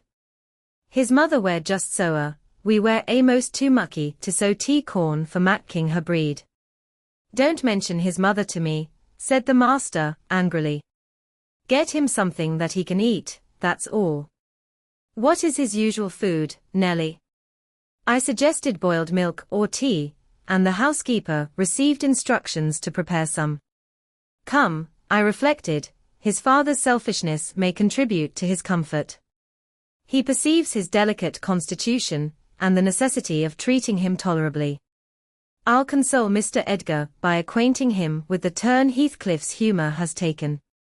Having no excuse for lingering longer, I slipped out, while Linton was engaged in timidly rebuffing the advances of a friendly sheepdog. But he was too much on the alert to be cheated. As I closed the door, I heard a cry, and a frantic repetition of the words, "Don't leave me. I'll not stay here. I'll not stay here." Then the latch was raised and fell. They did not suffer him to come forth. I mounted Minnie, and urged her to a trot, and so my brief guardianship ended. Chapter 21. We had sad work with little Cathy that day. She rose in high glee, eager to join her cousin, and such passionate tears and lamentations followed the news of his departure that Edgar himself was obliged to soothe her, by affirming he should come back soon. He added, however, "if I can get him," and there were no hopes of that. This promise poorly pacified her, but time was more potent, and though still at intervals she inquired of her father when Linton would return, before she did see him again his features had waxed so dim in her memory that she did not recognize him. When I chanced to encounter the housekeeper of Wuthering Heights, in paying business visits to Gimmerton, I used to ask how the young master got on, for he lived almost as secluded as Catherine herself, and was never to be seen. I could gather from her that he continued in weak health, and was a tiresome inmate. She said Mr. Heathcliff seemed to dislike him ever longer and worse, though he took some trouble to conceal it. He had an antipathy to the sound of his voice, and could not do at all with his sitting in the same room with him many minutes together. There seldom passed much talk between them. Linton learnt his lessons and spent his evenings in a small apartment they called the parlour, or else lay in bed all day, for he was constantly getting coughs, and colds, and aches, and pains of some sort. "And I never knew such a faint-hearted creature," added the woman, "nor one so careful of hisseln. He will go on, if I leave the window open a bit late in the evening. Oh! It's killing, a breath of night air. And he must have a fire in the middle of summer, and Joseph's bacca pipe is poison, and he must always have sweets and dainties, and always milk, milk forever, heeding naught how the rest of us are pinched in winter, and there he'll sit, wrapped in his furred cloak in his chair by the fire, with some toast and water or other slop on the hob to sip at, and if Hareton, for pity, comes to amuse him, Hareton is not bad-natured, though he's rough, they are sure to part, one swearing and the other crying. I believe the master would relish Earnshaw's thrashing him to a mummy, if he were not his son, and I'm certain he would be fit to turn him out of doors, if he knew half the nursing he gives Hisle. But then he won't go into danger of temptation, he never enters the parlour, and should Linton show those ways in the house where he is, he sends him upstairs directly. I divined, from this account, that utter lack of sympathy had rendered young Heathcliff selfish and disagreeable, if he were not so originally, and my interest in him, consequently, decayed. Though still I was moved with a sense of grief at his lot, and a wish that he had been left with us. Mr. Edgar encouraged me to gain information. He thought a great deal about him, I fancy, and would have run some risk to see him, and he told me once to ask the housekeeper whether he ever came into the village. She said he had only been twice, on horseback, accompanying his father, and both times he pretended to be quite knocked up for 3 or 4 days afterwards. That housekeeper left, if I recollect rightly, 2 years after he came, and another, whom I did not know, was her successor. She lives there still. Time wore on at the Grange in its former pleasant way till Miss Cathy reached 16. On the anniversary of her birth we never manifested any signs of rejoicing, because it was also the anniversary of my late mistress's death. Her father invariably spent that day alone in the library, and walked, at dusk, as far as Gimmerton Kirkyard, where he would frequently prolong his stay beyond midnight. Therefore Catherine was thrown on her own resources for amusement. This 20th of March was a beautiful spring day, and when her father had retired, my young lady came down dressed for going out, and said she asked to have a ramble on the edge of the moor with me. Mr. Linton had given her leave, if we went only a short distance and were back within the hour. So make haste, Ellen, she cried. I know where I wish to go, where a colony of moorgame are settled. I want to see whether they have made their nests yet. That must be a good distance up, I answered. They don't breed on the edge of the moor. No, it's not, she said. I've gone very near with Papa. I put on my bonnet and sallied out, thinking nothing more of the matter. She bounded before me, and returned to my side, and was off again like a young greyhound, and at first, I found plenty of entertainment in listening to the larks singing far and near, and enjoying the sweet, warm sunshine, and watching her, my pet and my delight, with her golden ringlets flying loose behind, and her bright cheek, as soft and pure in its bloom as a wild rose, and her eyes radiant with cloudless pleasure. She was a happy creature, and an angel, in those days. It's a pity she could not be content. Well, said I, where are your moorgame, Miss Cathy? We should be at them. The Grange Park fence is a great way off now. Oh, a little further, only a little further, Ellen, was her answer, continually. Climb to that hillock, pass that bank, and by the time you reach the other side I shall have raised the birds.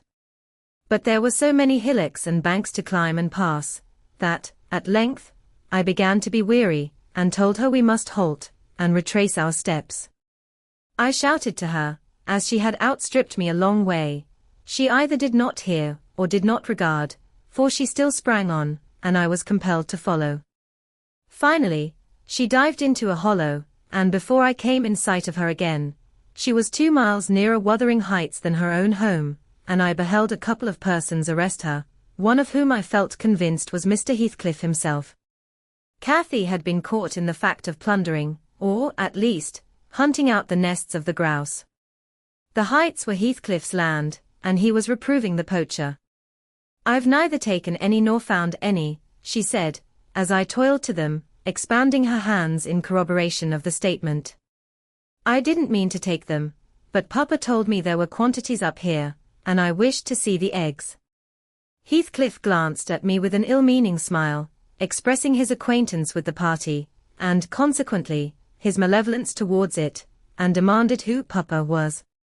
Mr. Linton of Thrushcross Grange, she replied. I thought you did not know me, or you wouldn't have spoken in that way. You suppose Papa is highly esteemed and respected, then, he said, sarcastically. And what are you? Inquired Catherine, gazing curiously on the speaker. That man I've seen before. Is he your son?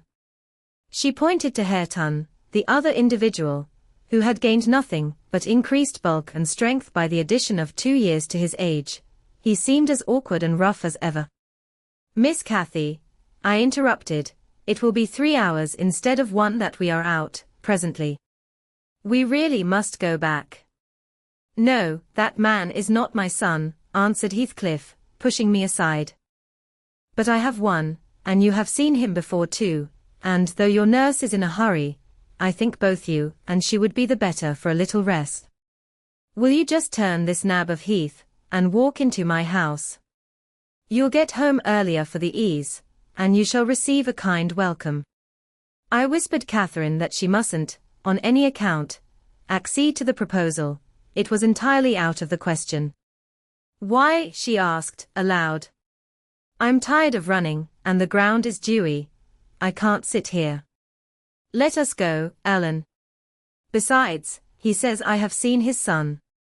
He's mistaken, I think, but I guess where he lives. At the farmhouse I visited in coming from Penistone Crags. Don't you?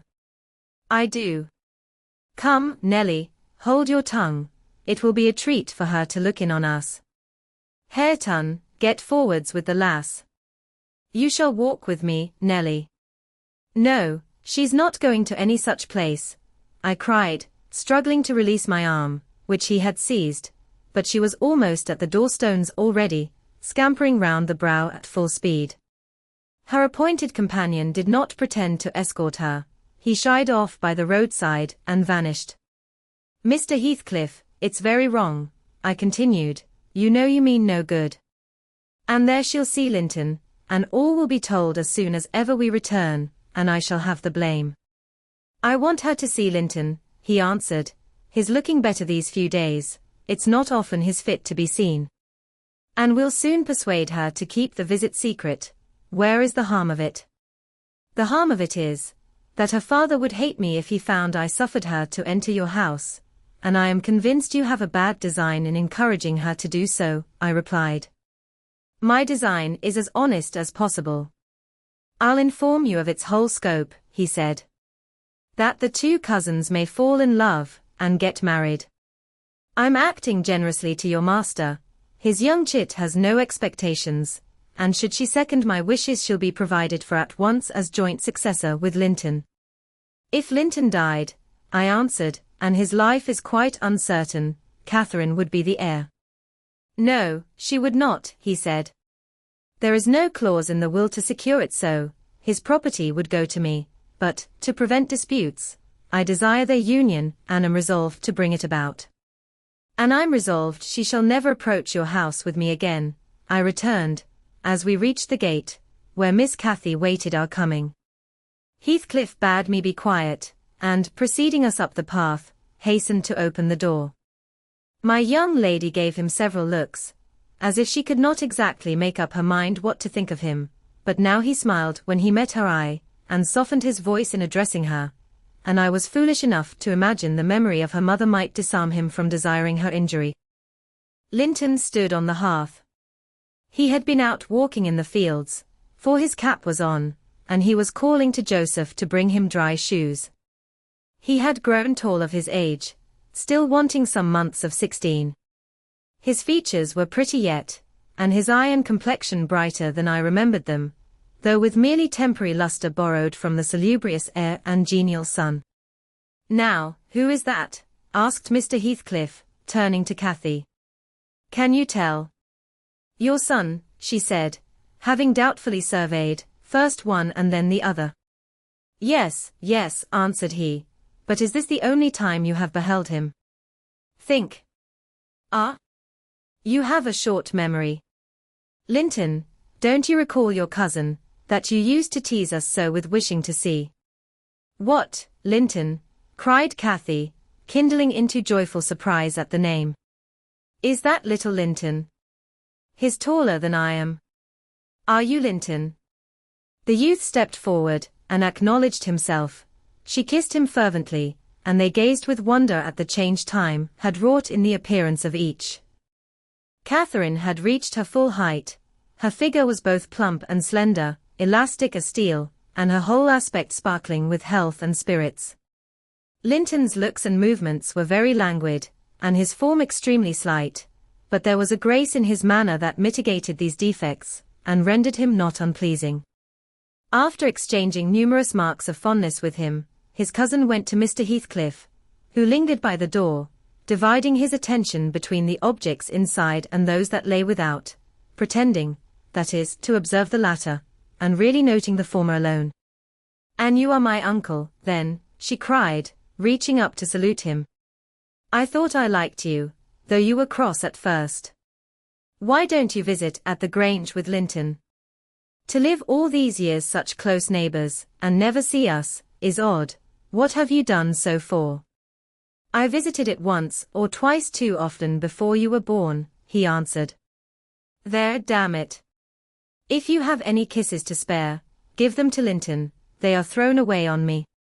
"Naughty Ellen," exclaimed Catherine, flying to attack me next with her lavish caresses. "Wicked Ellen. To try to hinder me from entering. But I'll take this walk every morning in future, may I, uncle? And sometimes bring Papa. Won't you be glad to see us?" "Of course," replied the uncle, with a hardly suppressed grimace, resulting from his deep aversion to both the proposed visitors. "But stay," he continued, turning towards the young lady. "Now I think of it, I'd better tell you. Mr. Linton has a prejudice against me. We quarrelled at one time of our lives, with unchristian ferocity, and if you mention coming here to him, he'll put a veto on your visits altogether. Therefore, you must not mention it. Unless you be careless of seeing your cousin hereafter, you may come, if you will, but you must not mention it." "Why did you quarrel?" asked Catherine, considerably crestfallen. "He thought me too poor to wed his sister," answered Heathcliff, "and was grieved that I got her. His pride was hurt, and he'll never forgive it." "That's wrong," said the young lady. "Some time I'll tell him so. But Linton and I have no share in your quarrel." "I'll not come here, then, he shall come to the Grange." "It will be too far for me," murmured her cousin. "To walk 4 miles would kill me." "No, come here, Miss Catherine, now and then, not every morning, but once or twice a week." The father launched towards his son a glance of bitter contempt. "I am afraid, Nelly, I shall lose my labour," he muttered to me. "Miss Catherine, as the ninny calls her, will discover his value, and send him to the devil. Now, if it had been Hareton, do you know that, 20 times a day, I covet Hareton, with all his degradation. I'd have loved the lad had he been some one else. But I think he's safe from her love. I'll pit him against that paltry creature, unless it bestir itself briskly. We calculate it will scarcely last till it is 18. Oh, confound the vapid thing.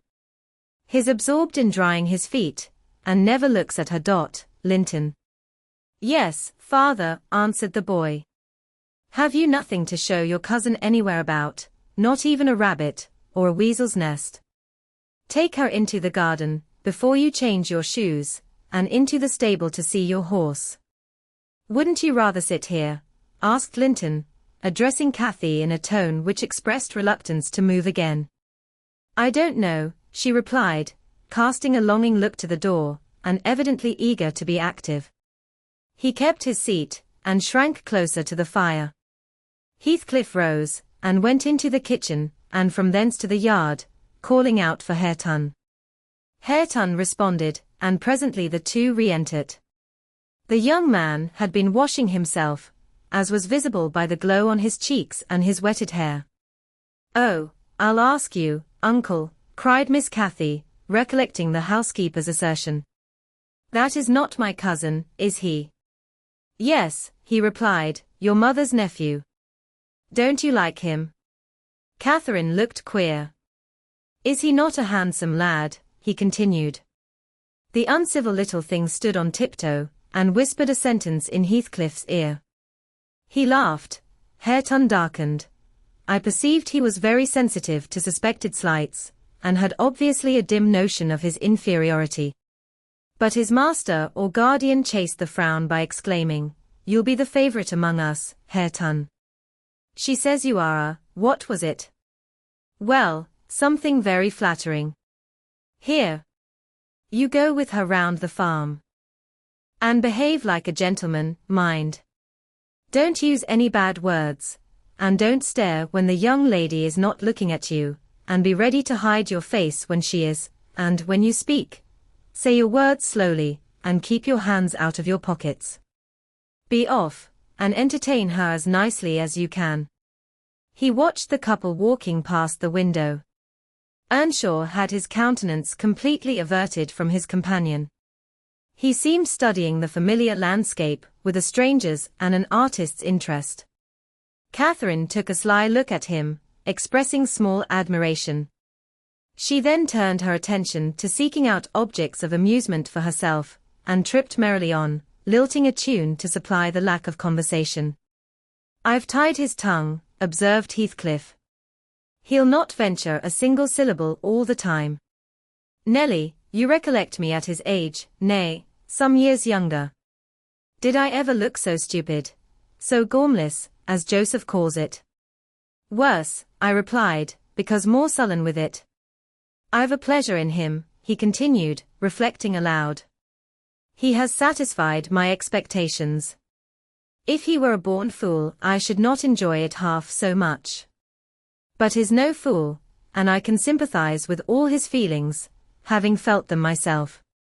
I know what he suffers now, for instance, exactly. It is merely a beginning of what he shall suffer, though. And he'll never be able to emerge from his bathos of coarseness and ignorance. I've got him faster than his scoundrel of a father secured me, and lower, for he takes a pride in his brutishness. I've taught him to scorn everything extra-animal as silly and weak. Don't you think Hindley would be proud of his son, if he could see him? Almost as proud as I am of mine. But there's this difference.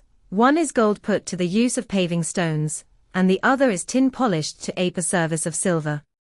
Mine has nothing valuable about it, yet I shall have the merit of making it go as far as such poor stuff can go.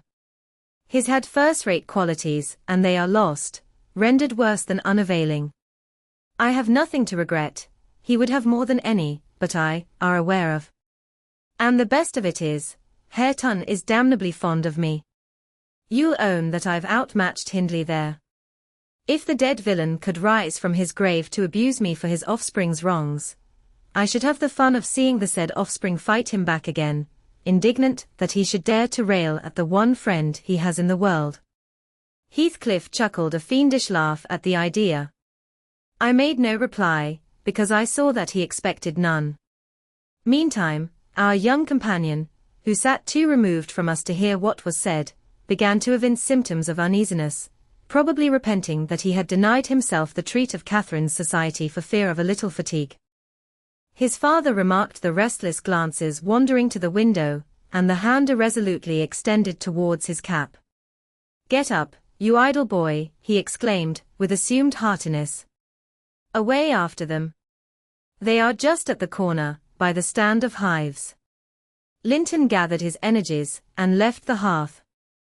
The lattice was open, and as he stepped out, I heard Cathy inquiring of her unsociable attendant what was that inscription over the door. Hareton stared up, and scratched his head like a true clown. "It's some damnable writing," he answered. "I cannot read it." "Can't read it?" cried Catherine. "I can read it, it's English. But I want to know why it is there." Linton giggled, the first appearance of mirth he had exhibited. "He does not know his letters," he said to his cousin. "Could you believe in the existence of such a colossal dunce?" "Is he all as he should be?" asked Miss Cathy, seriously, "or is he simple, not right? I've questioned him twice now, and each time he looked so stupid I think he does not understand me. I can hardly understand him, I'm sure." Linton repeated his laugh, and glanced at Hareton tauntingly, who certainly did not seem quite clear of comprehension at that moment. "There's nothing the matter but laziness, is there, Earnshaw?" he said. "My cousin fancies you are an idiot. There you experience the consequence of scorning booklarning, as you would say. Have you noticed, Catherine, his frightful Yorkshire pronunciation?" "Why, where the devil is the use on't?" growled Hareton, more ready in answering his daily companion. He was about to enlarge further, but the two youngsters broke into a noisy fit of merriment, my giddy miss being delighted to discover that she might turn his strange talk to matter of amusement. "Where is the use of the devil in that sentence?" tittered Linton. "Papa told you not to say any bad words, and you can't open your mouth without one. Do try to behave like a gentleman, now do. If thou weren't more a lass than a lad, I'd fell thee this minute. I would." "Pitiful laugh of a crater," retorted the angry boor, retreating, while his face burnt with mingled rage and mortification, for he was conscious of being insulted, and embarrassed how to resent it. Mr. Heathcliff, having overheard the conversation, as well as I, smiled when he saw him go, but immediately afterwards cast a look of singular aversion on the flippant pair, who remained chattering in the doorway, the boy finding animation enough while discussing Hareton's faults and deficiencies, and relating anecdotes of his goings-on, and the girl relishing his pert and spiteful sayings, without considering the ill nature they evinced. I began to dislike, more than to compassionate Linton, and to excuse his father in some measure for holding him cheap. We stayed till afternoon. I could not tear Miss Cathy away sooner, but happily my master had not quitted his apartment, and remained ignorant of our prolonged absence. As we walked home, I would fain have enlightened my charge on the characters of the people we had quitted, but she got it into her head that I was prejudiced against them. "Aha," she cried, "you take Papa's side, Ellen. You are partial, I know, or else you wouldn't have cheated me so many years into the notion that Linton lived a long way from here. I'm really extremely angry, only I'm so pleased I can't show it. But you must hold your tongue about my uncle. He's my uncle, remember, and I'll scold Papa for quarrelling with him." And so she ran on, till I relinquished the endeavour to convince her of her mistake. She did not mention the visit that night, because she did not see Mr. Linton. Next day it all came out, sadly to my chagrin, and still I was not altogether sorry. I thought the burden of directing and warning would be more efficiently borne by him than me. But he was too timid in giving satisfactory reasons for his wish that she should shun connection with the household of the Heights, and Catherine liked good reasons for every restraint that harassed her petted will. "Papa," she exclaimed, after the morning salutations, "guess whom I saw yesterday, in my walk on the moors." "Ah, Papa," you started. "You've not done right, have you, now?" "I saw, but listen, and you shall hear how I found you out. And Ellen, who is in league with you, and yet pretended to pity me so, when I kept hoping, and was always disappointed about Linton's coming back." She gave a faithful account of her excursion and its consequences, and my master, though he cast more than one reproachful look at me, said nothing till she had concluded. Then he drew her to him, and asked if she knew why he had concealed Linton's near neighbourhood from her. Could she think it was to deny her a pleasure that she might harmlessly enjoy? "It was because you disliked Mr. Heathcliff," she answered. "Then you believe I care more for my own feelings than yours, Cathy," he said. "No, it was not because I disliked Mr. Heathcliff, but because Mr. Heathcliff dislikes me, and is a most diabolical man, delighting to wrong and ruin those he hates, if they give him the slightest opportunity. I knew that you could not keep up an acquaintance with your cousin without being brought into contact with him, and I knew he would detest you on my account. So for your own good, and nothing else, I took precautions that you should not see Linton again. I meant to explain this some time as you grew older, and I'm sorry I delayed it."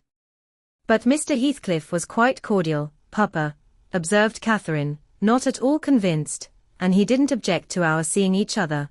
He said I might come to his house when I pleased, only I must not tell you, because you had quarrelled with him, and would not forgive him for marrying Aunt Isabella." "And you won't?" You are the one to be blamed. He is willing to let us be friends, at least, Linton and I, and you are not. My master, perceiving that she would not take his word for her uncle-in-law's evil disposition, gave a hasty sketch of his conduct to Isabella, and the manner in which Wuthering Heights became his property.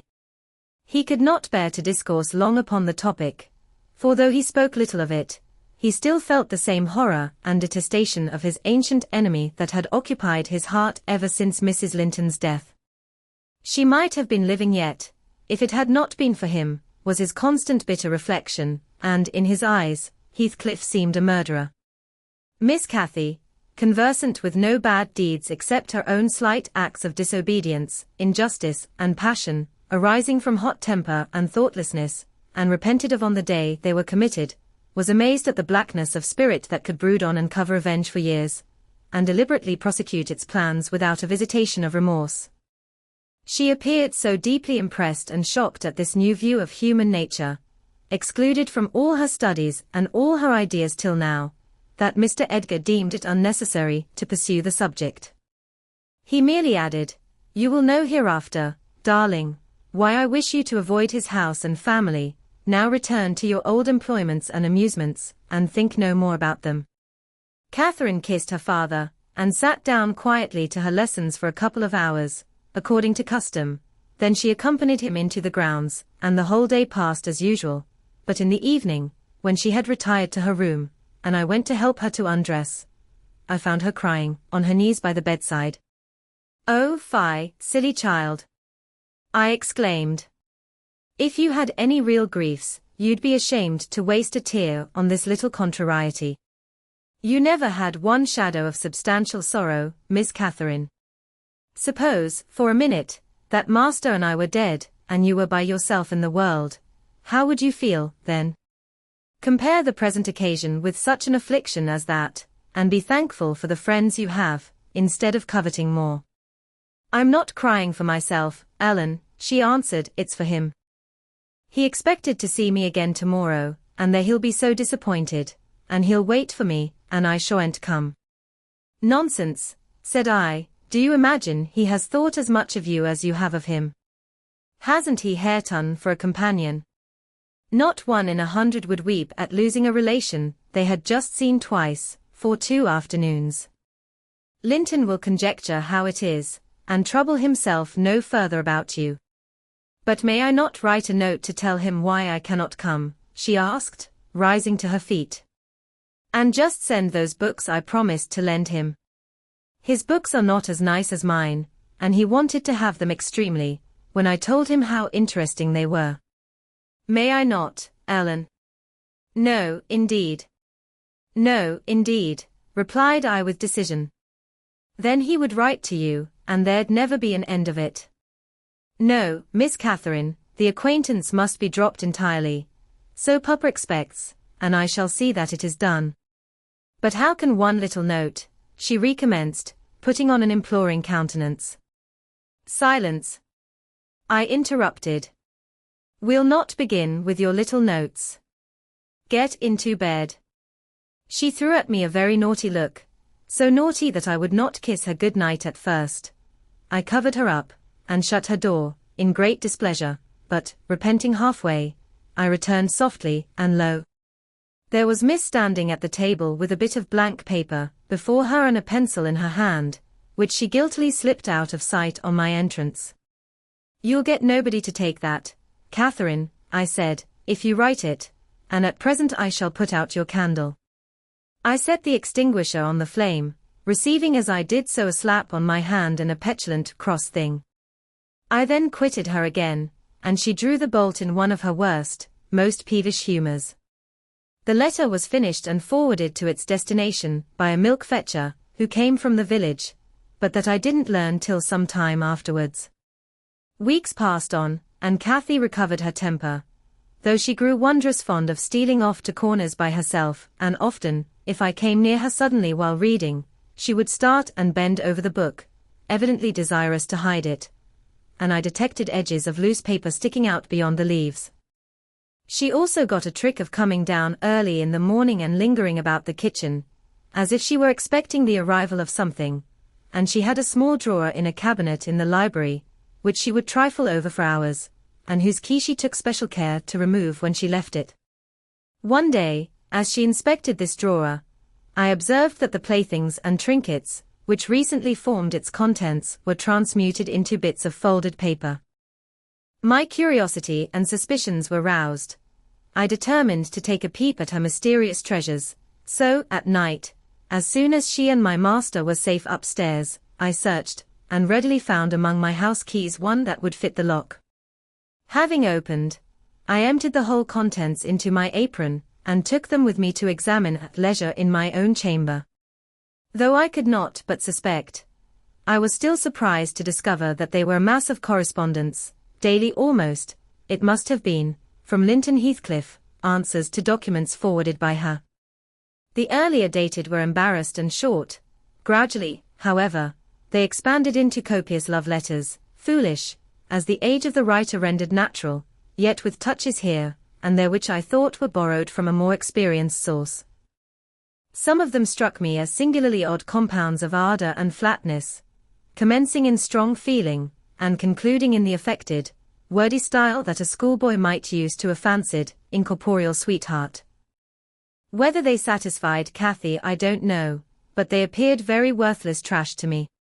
After turning over as many as I thought proper, I tied them in a handkerchief and set them aside, relocking the vacant drawer.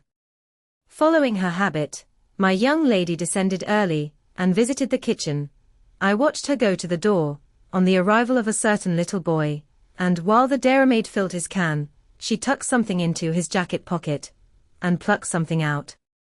I went round by the garden, and laid wait for the messenger, who fought valorously to defend his trust, and we spilt the milk between us, but I succeeded in abstracting the epistle, and threatening serious consequences, if he did not look sharp home. I remained under the wall and perused Miss Cathy's affectionate composition. It was more simple and more eloquent than her cousin's, very pretty and very silly. I shook my head, and went meditating into the house. The day being wet, she could not divert herself with rambling about the park, so, at the conclusion of her morning studies, she resorted to the solace of the drawer. Her father sat reading at the table, and I, on purpose, had sought a bit of work in some unripped fringes of the window curtain, keeping my eye steadily fixed on her proceedings. Never did any bird flying back to a plundered nest, which it had left brimful of chirping young ones, express more complete despair, in its anguished cries and flutterings, than she by her single "oh," and the change that transfigured her late happy countenance. Mr. Linton looked up. "What is the matter, love? Have you hurt yourself?" he said. His tone and look assured her he had not been the discoverer of the hoard. "No, Papa," she gasped. Ellen. Come upstairs, I'm sick."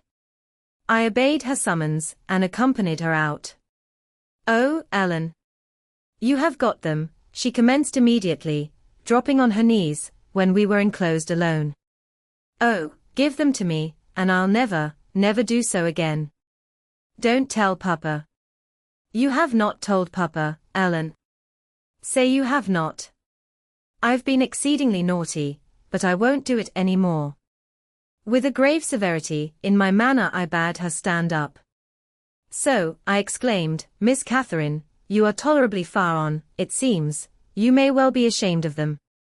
A fine bundle of trash you study in your leisure hours, to be sure. Why, it's good enough to be printed. And what do you suppose the master will think when I display it before him? I haven't shown it yet, but you needn't imagine I shall keep your ridiculous secrets. For shame. And you must have led the way in writing such absurdities.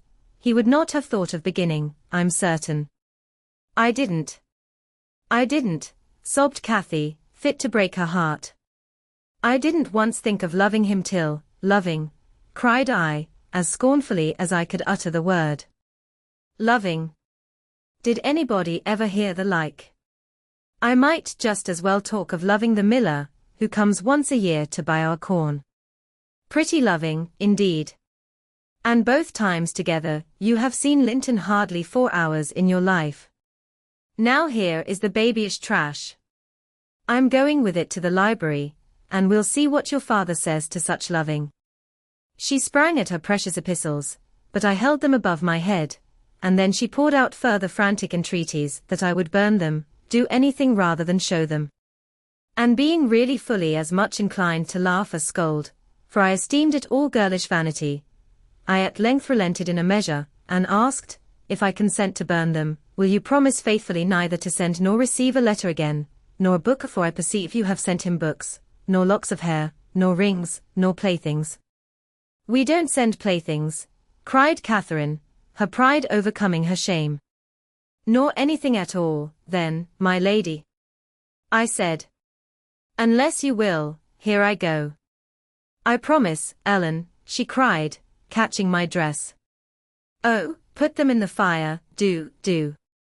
But when I proceeded to open a place with the poker, the sacrifice was too painful to be borne. She earnestly supplicated that I would spare her one or two, Ellen, to keep for Linton's sake. I unknotted the handkerchief, and commenced dropping them in from an angle, and the flame curled up the chimney. "I will have one, you cruel wretch," she screamed, darting her hand into the fire, and drawing forth some half-consumed fragments, at the expense of her fingers. "Very well, and I will have some to exhibit to Papa," I answered, shaking back the rest into the bundle, and turning anew to the door. She emptied her blackened pieces into the flames, and motioned me to finish the immolation. It was done. I stirred up the ashes, and interred them under a shovelful of coals, and she mutely, and with a sense of intense injury, retired to her private apartment. I descended to tell my master that the young lady's qualm of sickness was almost gone, but I judged it best for her to lie down a while. She wouldn't dine, but she reappeared at tea, pale, and red about the eyes, and marvellously subdued in outward aspect. Next morning I answered the letter by a slip of paper, inscribed, "Master Heathcliff is requested to send no more notes to Miss Linton, as she will not receive them." And, thenceforth, the little boy came with vacant pockets.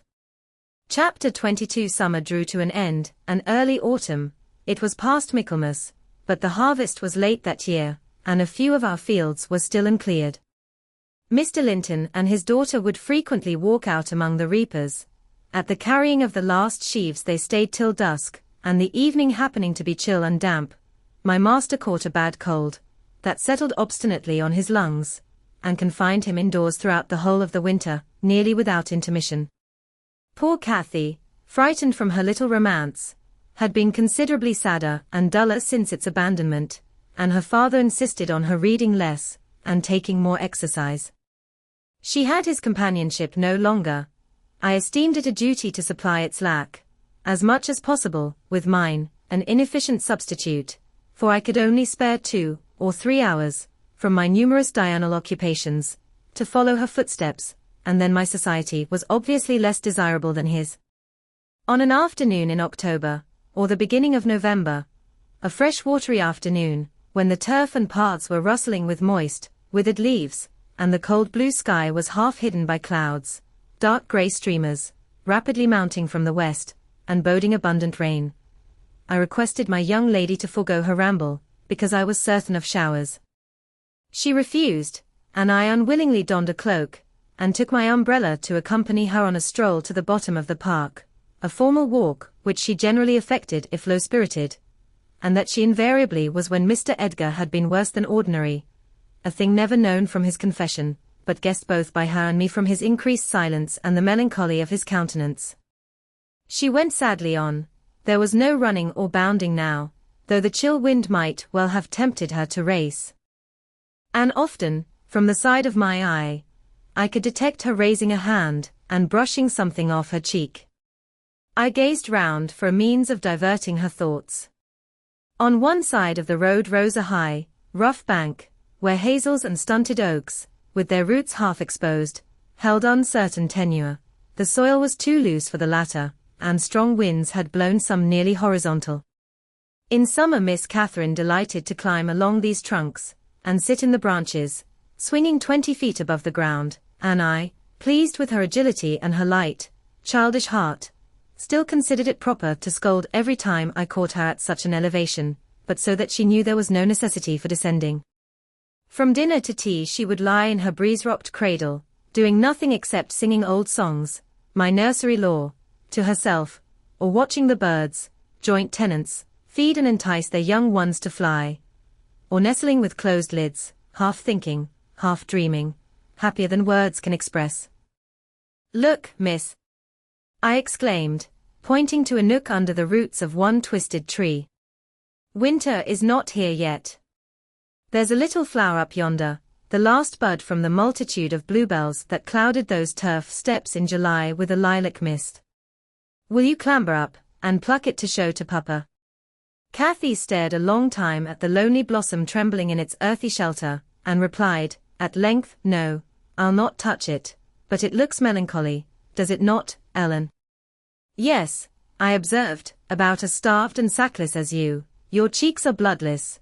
Let us take hold of hands and run. You're so low, I dare say I shall keep up with you." "No," she repeated, and continued sauntering on, pausing at intervals to muse over a bit of moss, or a tuft of blanched grass, or a fungus spreading its bright orange among the heaps of brown foliage, and ever and anon, her hand was lifted to her averted face. "Catherine, why are you crying, love?"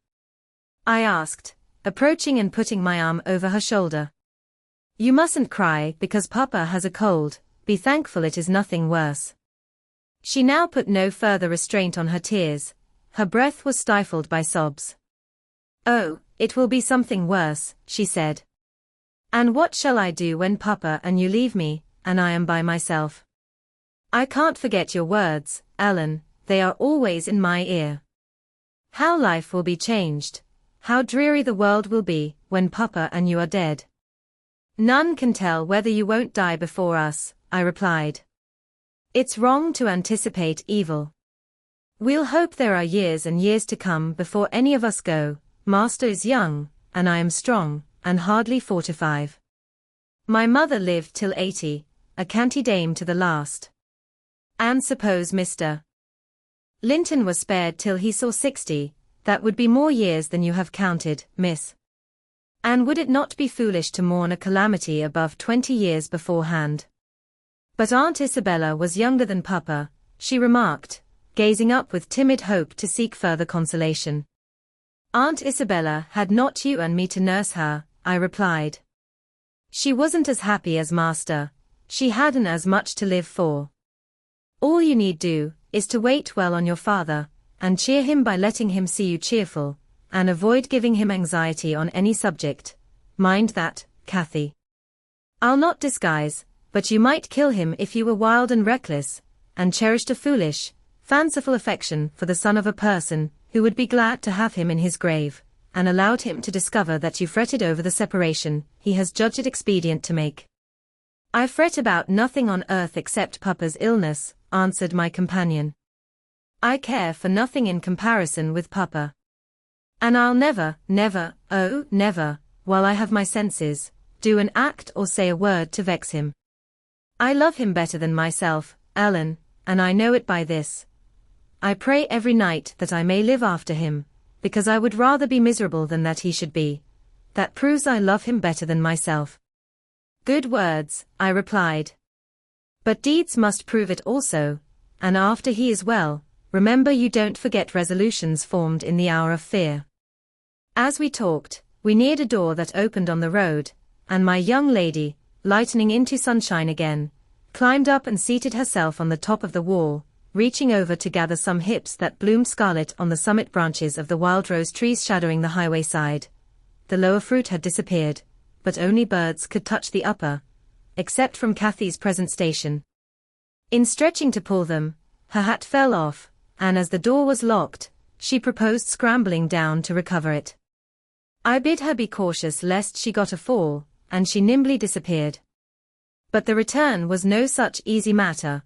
The stones were smooth and neatly cemented, and the rose bushes and blackberry stragglers could yield no assistance in reascending. I, like a fool, didn't recollect that, till I heard her laughing and exclaiming, "Ellen, you'll have to fetch the key, or else I must run round to the porter's lodge."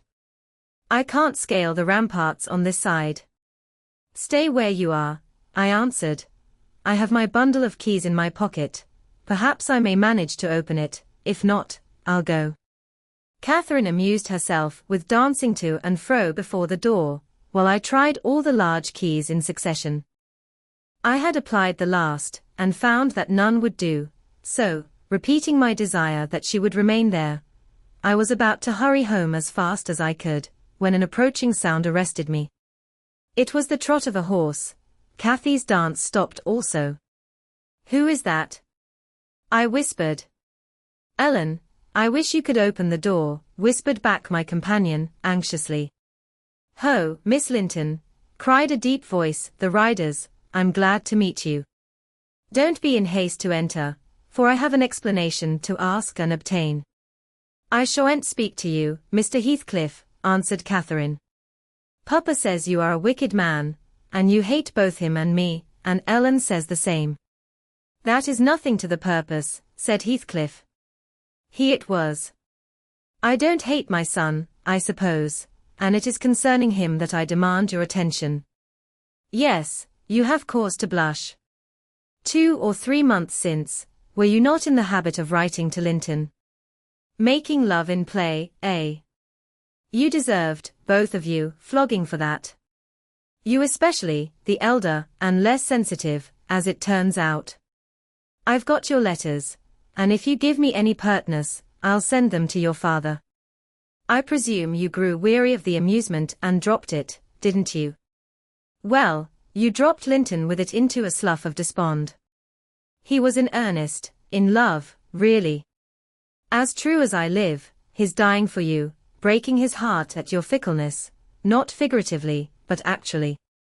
Though Hareton has made him a standing jest for 6 weeks, and I have used more serious measures, and attempted to frighten him out of his idiocy, he gets worse daily, and he'll be under the sod before summer, unless you restore him. How can you lie so glaringly to the poor child?" I called from the inside. "Pray ride on. How can you deliberately get up such paltry falsehoods? Miss Cathy, I'll knock the lock off with a stone, you won't believe that vile nonsense. You can feel in yourself it is impossible that a person should die for love of a stranger." "I was not aware there were eavesdroppers," muttered the detected villain. "Worthy Mrs. Dean, I like you, but I don't like your double-dealing," he added aloud. "How could you lie so glaringly as to affirm I hated the poor child? And invent bugbear stories to terrify her from my door-stones? Catherine Linton, the very name warms me, my bonny lass. I shall be from home all this week. Go and see if I have not spoken truth, do, there's a darling. Just imagine your father in my place, and Linton in yours. Then think how you would value your careless lover if he refused to stir a step to comfort you, when your father himself entreated him, and don't, from pure stupidity, fall into the same error. I swear, on my salvation, he's going to his grave, and none but you can save him." The lock gave way and I issued out. "I swear Linton is dying," repeated Heathcliff, looking hard at me. "And grief and disappointment are hastening his death. Nelly, if you won't let her go, you can walk over yourself. But I shall not return till this time next week, and I think your master himself would scarcely object to her visiting her cousin." "Come in," said I, taking Cathy by the arm and half forcing her to re-enter, for she lingered, viewing with troubled eyes the features of the speaker, too stern to express his inward deceit. He pushed his horse close, and bending down, observed, "Miss Catherine, I'll own to you that I have little patience with Linton, and Hareton and Joseph have less. I'll own that his with a harsh set. He pines for kindness, as well as love, and a kind word from you would be his best medicine. Don't mind Mrs. Dean's cruel cautions, but be generous, and contrive to see him. He dreams of you day and night, and cannot be persuaded that you don't hate him, since you neither write nor call." I closed the door, and rolled a stone to assist the loosened lock in holding it, and spreading my umbrella, I drew my charge underneath, for the rain began to drive through the moaning branches of the trees, and warned us to avoid delay. Our hurry prevented any comment on the encounter with Heathcliff, as we stretched towards home, but I divined instinctively that Catherine's heart was clouded now in double darkness. Her features were so sad, they did not seem hers. She evidently regarded what she had heard as every syllable true. The master had retired to rest before we came in. Cathy stole to his room to inquire how he was. He had fallen asleep. She returned, and asked me to sit with her in the library. We took our tea together, and afterwards she lay down on the rug, and told me not to talk, for she was weary. I got a book, and pretended to read. As soon as she supposed me absorbed in my occupation, she recommenced her silent weeping.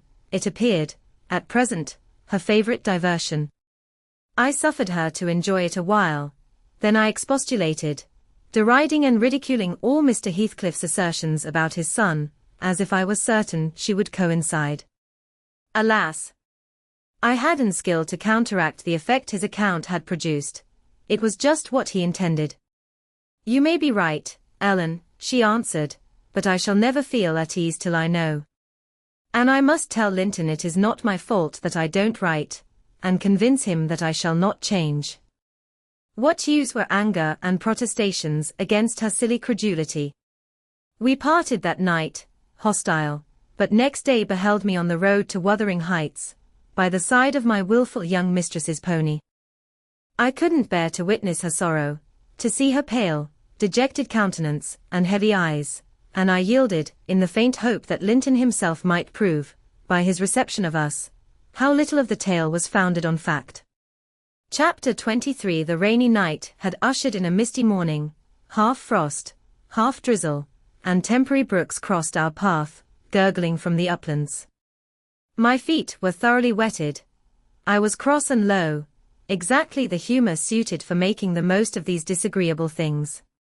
We entered the farmhouse by the kitchen way, to ascertain whether Mr. Heathcliff were really absent, because I put slight faith in his own affirmation.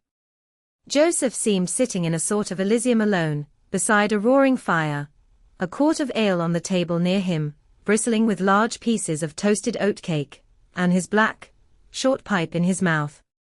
Catherine ran to the hearth to warm herself. I asked if the master was in. My question remained so long unanswered, that I thought the old man had grown deaf, and repeated it louder. N.A., he snarled, or rather screamed through his nose. N.A. Yama goa back where ya come froa. Joseph, cried a peevish voice, simultaneously with me, from the inner room. How often am I to call you? There are only a few red ashes now. Joseph. Come this moment. Vigorous puffs, and a resolute stare into the grate, declared he had no ear for this appeal. The housekeeper and Hareton were invisible, one gone on an errand, and the other at his work, probably.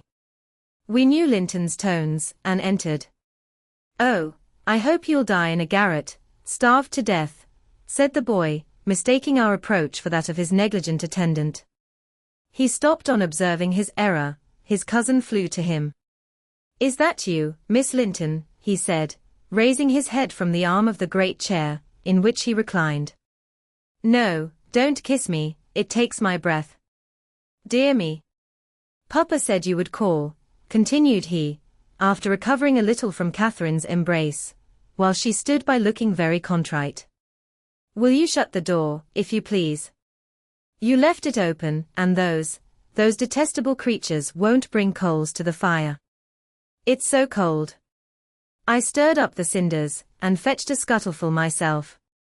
The invalid complained of being covered with ashes, but he had a tiresome cough, and looked feverish and ill, so I did not rebuke his temper. Well, Linton, murmured Catherine, when his corrugated brow relaxed, are you glad to see me? Can I do you any good? Why didn't you come before? He asked. You should have come, instead of writing. It tired me dreadfully writing those long letters. I'd far rather have talked to you. Now, I can neither bear to talk, nor anything else.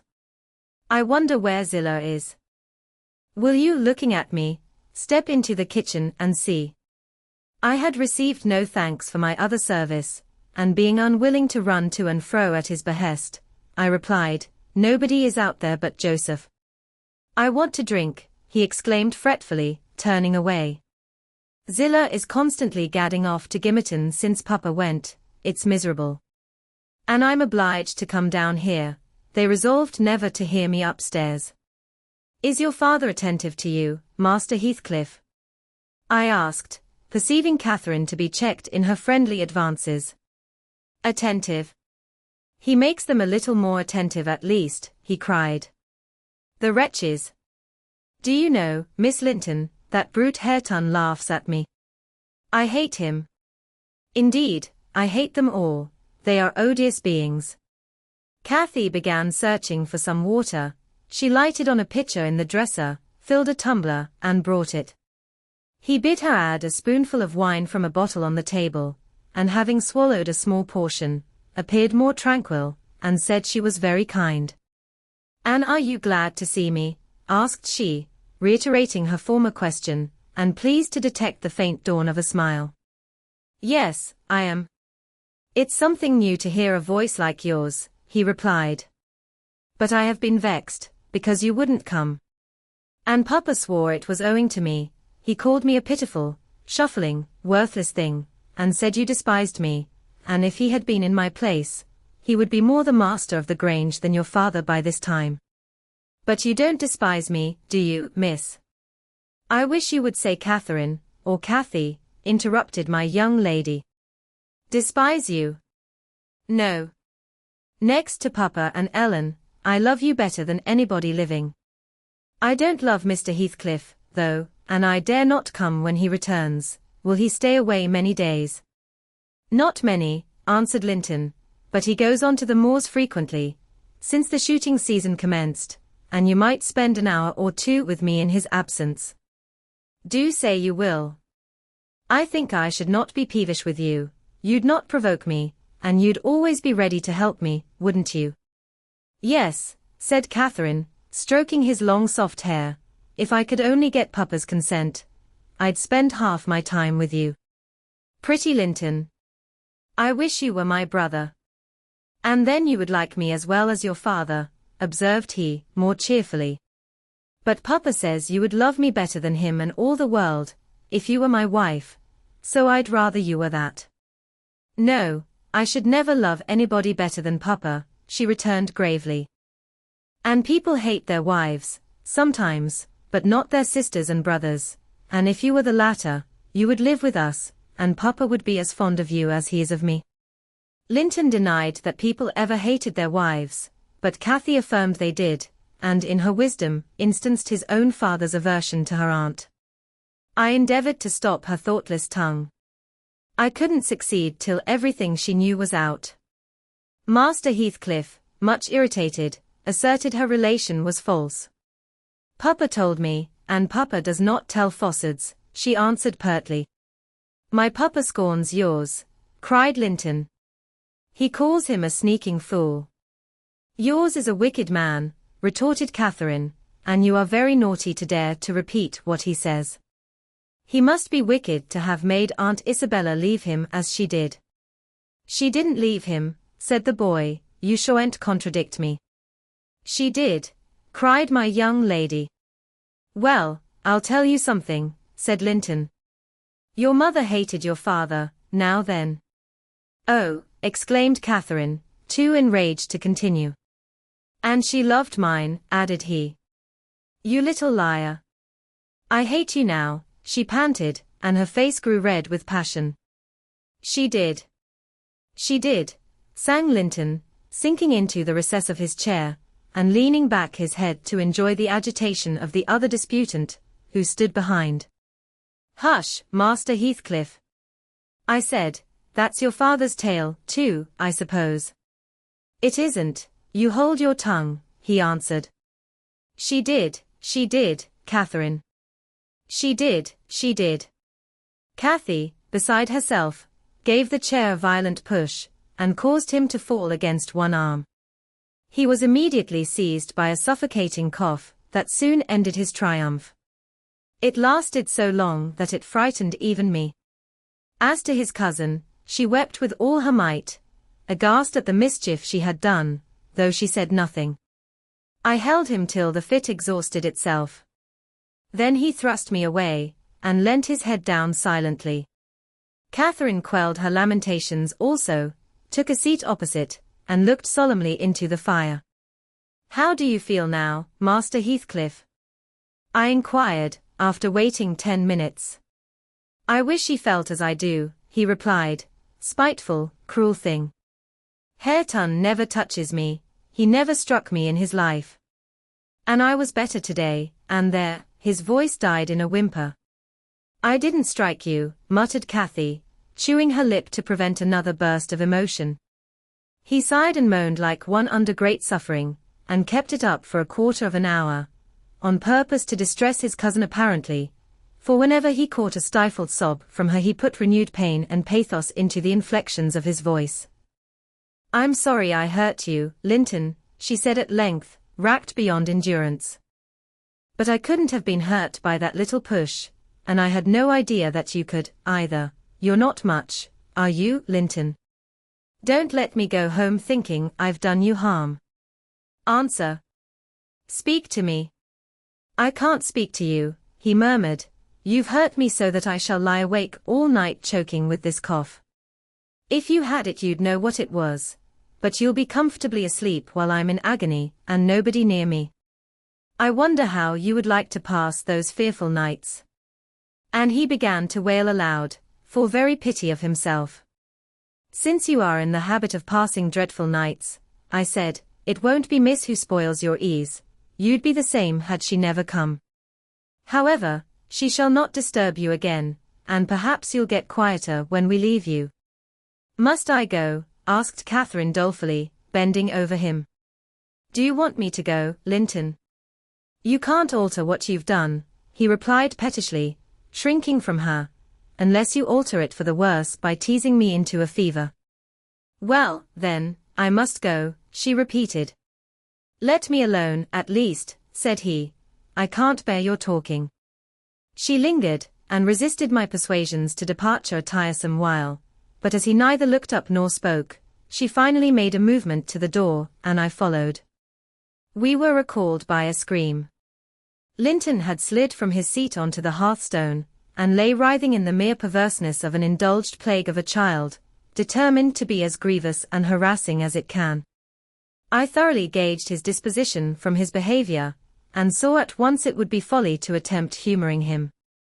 Not so my companion. She ran back in terror, knelt down, and cried, and soothed, and entreated, till he grew quiet from lack of breath, by no means from compunction at distressing her. "I shall lift him onto the settle," I said, "and he may roll about as he pleases. We can't stop to watch him. I hope you are satisfied, Miss Cathy, that you are not the person to benefit him, and that his condition of health is not occasioned by attachment to you. Now, then, there he is.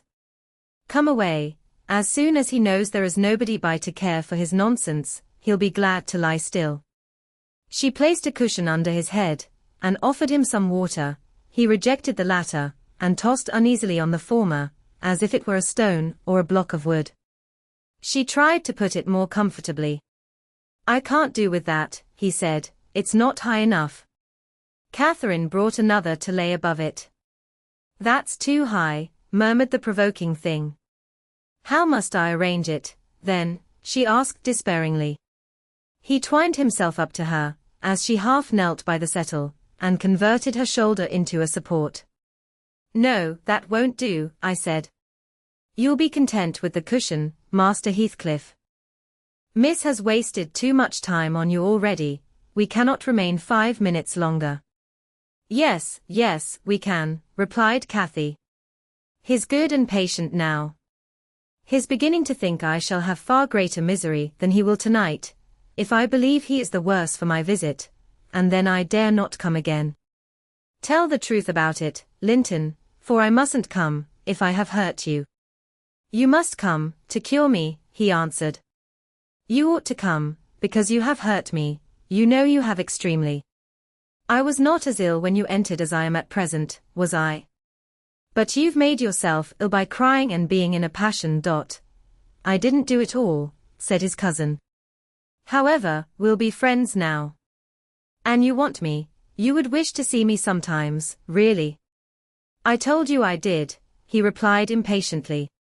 Sit on the settle, and let me lean on your knee. That's as Mamma used to do, whole afternoons together. Sit quite still and don't talk, but you may sing a song, if you can sing. Or you may say a nice long interesting ballad, one of those you promised to teach me, or a story. I'd rather have a ballad, though. Begin. Catherine repeated the longest she could remember. The employment pleased both mightily. Linton would have another, and after that another, notwithstanding my strenuous objections, and so they went on until the clock struck 12, and we heard Hareton in the court, returning for his dinner. And tomorrow, Catherine, will you be here tomorrow? Asked young Heathcliff, holding her frock as she rose reluctantly. No, I answered, nor next day neither. She, however, gave a different response evidently, for his forehead cleared as she stooped and whispered in his ear. You won't go tomorrow, recollect, miss. I commenced, when we were out of the house. You are not dreaming of it, are you? She smiled. Oh, I'll take good care, I continued. I'll have that lock mended, and you can escape by no way else. I can get over the wall, she said laughing. The Grange is not a prison, Ellen, and you are not my gaoler. And besides, I'm almost 17, I'm a woman. And I'm certain Linton would recover quickly if he had me to look after him.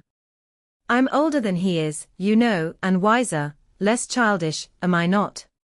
And he'll soon do as I direct him, with some slight coaxing. He's a pretty little darling when he's good. I'd make such a pet of him, if he were mine. We should never quarrel, should we, after we were used to each other? Don't you like him, Ellen? Like him? I exclaimed. The worst-tempered bit of a sickly slip that ever struggled into its teens. Happily, as Mr. Heathcliff conjectured, he'll not win 20. I doubt whether he'll see spring, indeed. And small loss to his family whenever he drops off. And lucky it is for us that his father took him. The kinder he was treated, the more tedious and selfish he'd be. I'm glad you have no chance of having him for a husband, Miss Catherine. My companion waxed serious at hearing this speech. To speak of his death, so regardlessly wounded her feelings. He's younger than I, she answered, after a protracted pause of meditation, and he ought to live the longest. He must live as long as I do. He's as strong now as when he first came into the north, I'm positive of that. It's only a cold that ails him, the same as Papa has. You say Papa will get better, and why shouldn't he? Well, I cried, after all, we needn't trouble ourselves, for listen, miss, and mind, I'll keep my word, if you attempt going to Wuthering Heights again, with or without me, I shall inform Mr. Linton, and unless he allow it, the intimacy with your cousin must not be revived. It has been revived, muttered Cathy, sulkily. Must not be continued, then, I said. We'll see, was her reply, and she set off at a gallop, leaving me to toil in the rear. We both reached home before our dinner time. My master supposed we had been wandering through the park, and therefore he demanded no explanation of our absence. As soon as I entered I hastened to change my soaked shoes and stockings, but sitting such a while at the Heights had done the mischief. On the succeeding morning I was laid up, and during 3 weeks I remained incapacitated for attending to my duties, a calamity never experienced prior to that period, and never, I am thankful to say, since. My little mistress behaved like an angel in coming to wait on me, and cheer my solitude. The confinement brought me exceedingly low. It is wearisome, to a stirring active body, but few have slighter reasons for complaint than I had. The moment Catherine left Mr. Linton's room, she appeared at my bedside.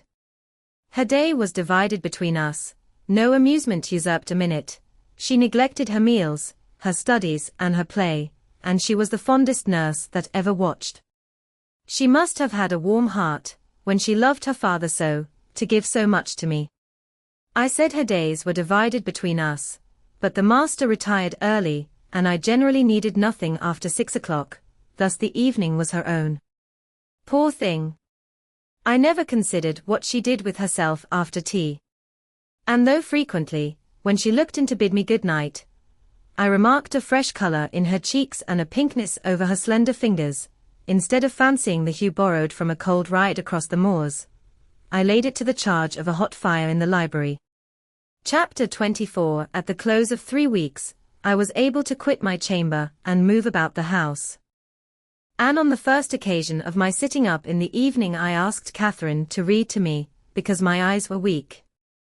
We were in the library, the master having gone to bed. She consented, rather unwillingly, I fancied, and imagining my sort of books did not suit her, I bid her please herself in the choice of what she perused. She selected one of her own favorites, and got forward steadily about an hour. Then came frequent questions. "Ellen, are not you tired? Hadn't you better lie down now?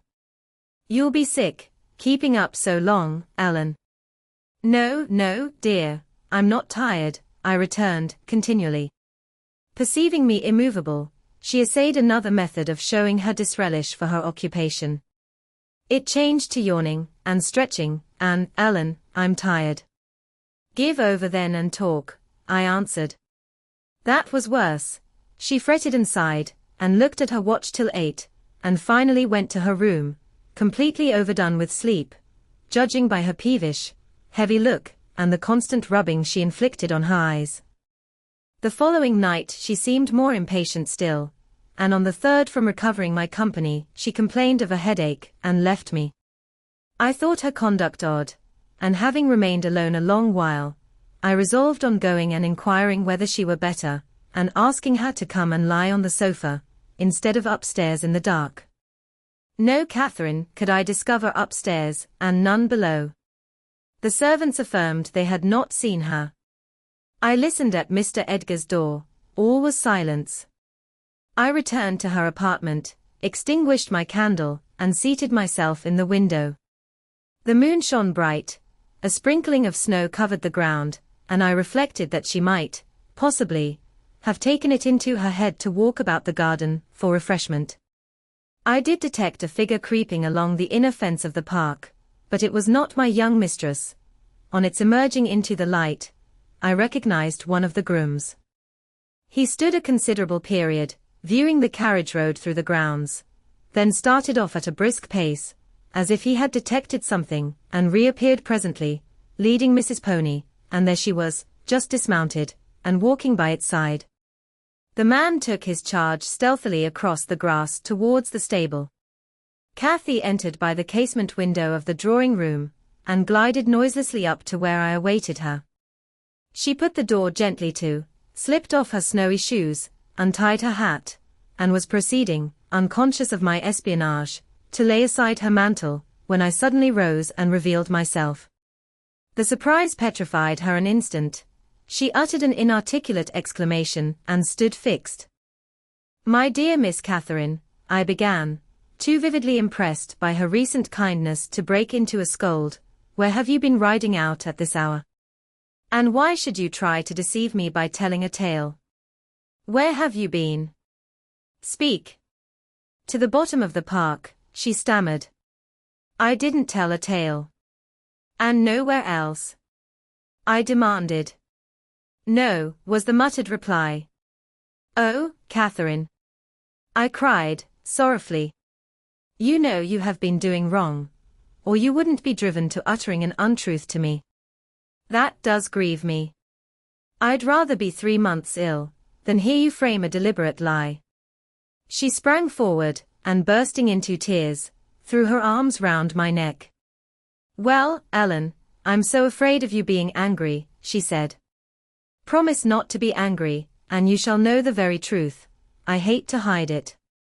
We sat down in the window seat. I assured her I would not scold, whatever her secret might be, and I guessed it, of course. So she commenced, "I've been to Wuthering Heights, Ellen, and I've never missed going a day since you fell ill, except thrice before, and twice after you left your room. I gave Michael books and pictures to prepare Minnie every evening, and to put her back in the stable. You mustn't scold him either, mind. I was at the Heights by 6:30, and generally stayed till 8:30, and then galloped home. It was not to amuse myself that I went. I was often wretched all the time.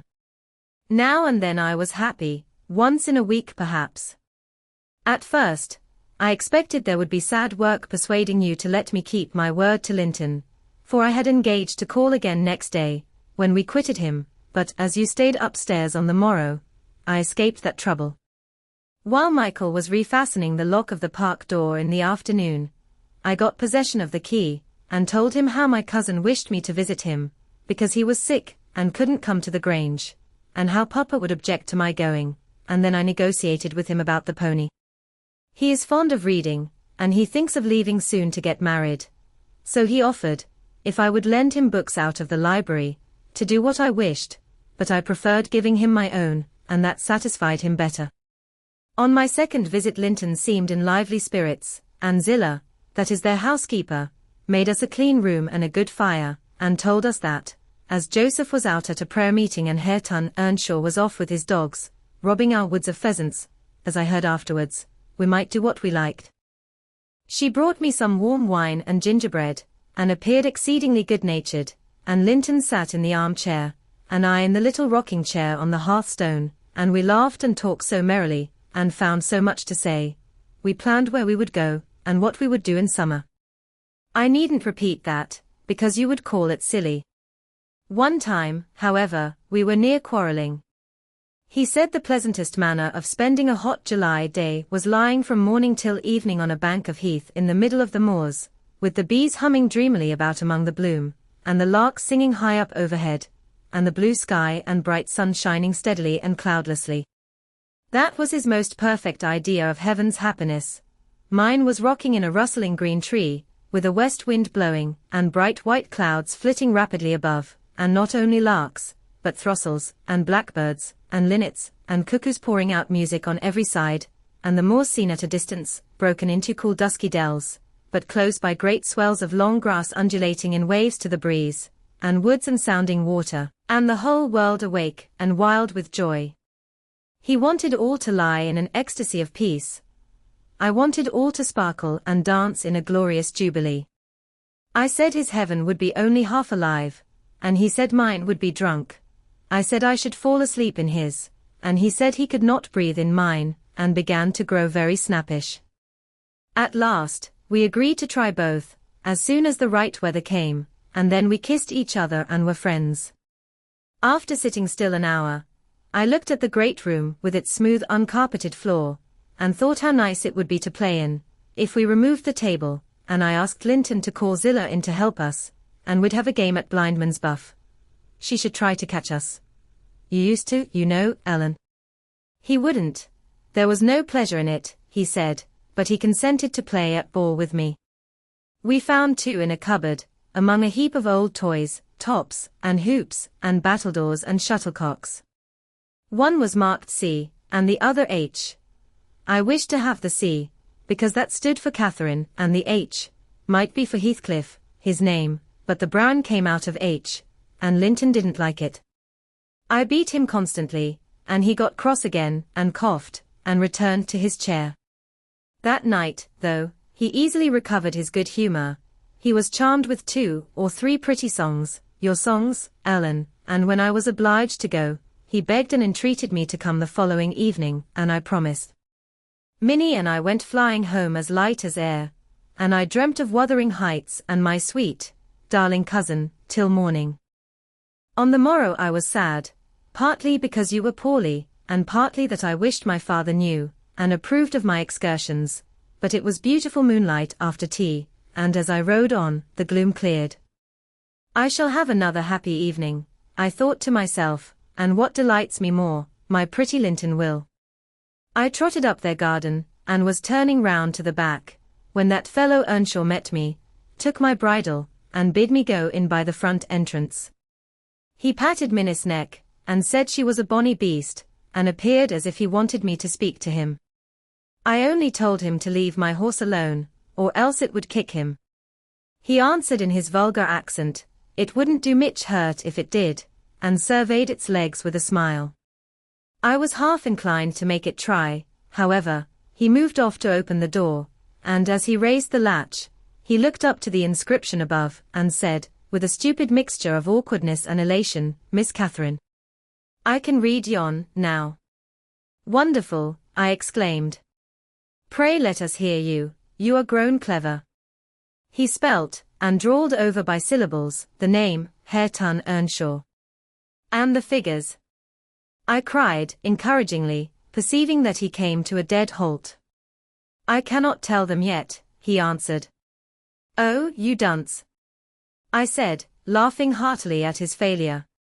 The fool stared, with a grin hovering about his lips, and a scowl gathering over his eyes, as if uncertain whether he might not join in my mirth, whether it were not pleasant familiarity, or what it really was, contempt. I settled his doubts, by suddenly retrieving my gravity, and desiring him to walk away, for I came to see Linton, not him. He reddened, I saw that by the moonlight, dropped his hand from the latch, and skulked off, a picture of mortified vanity.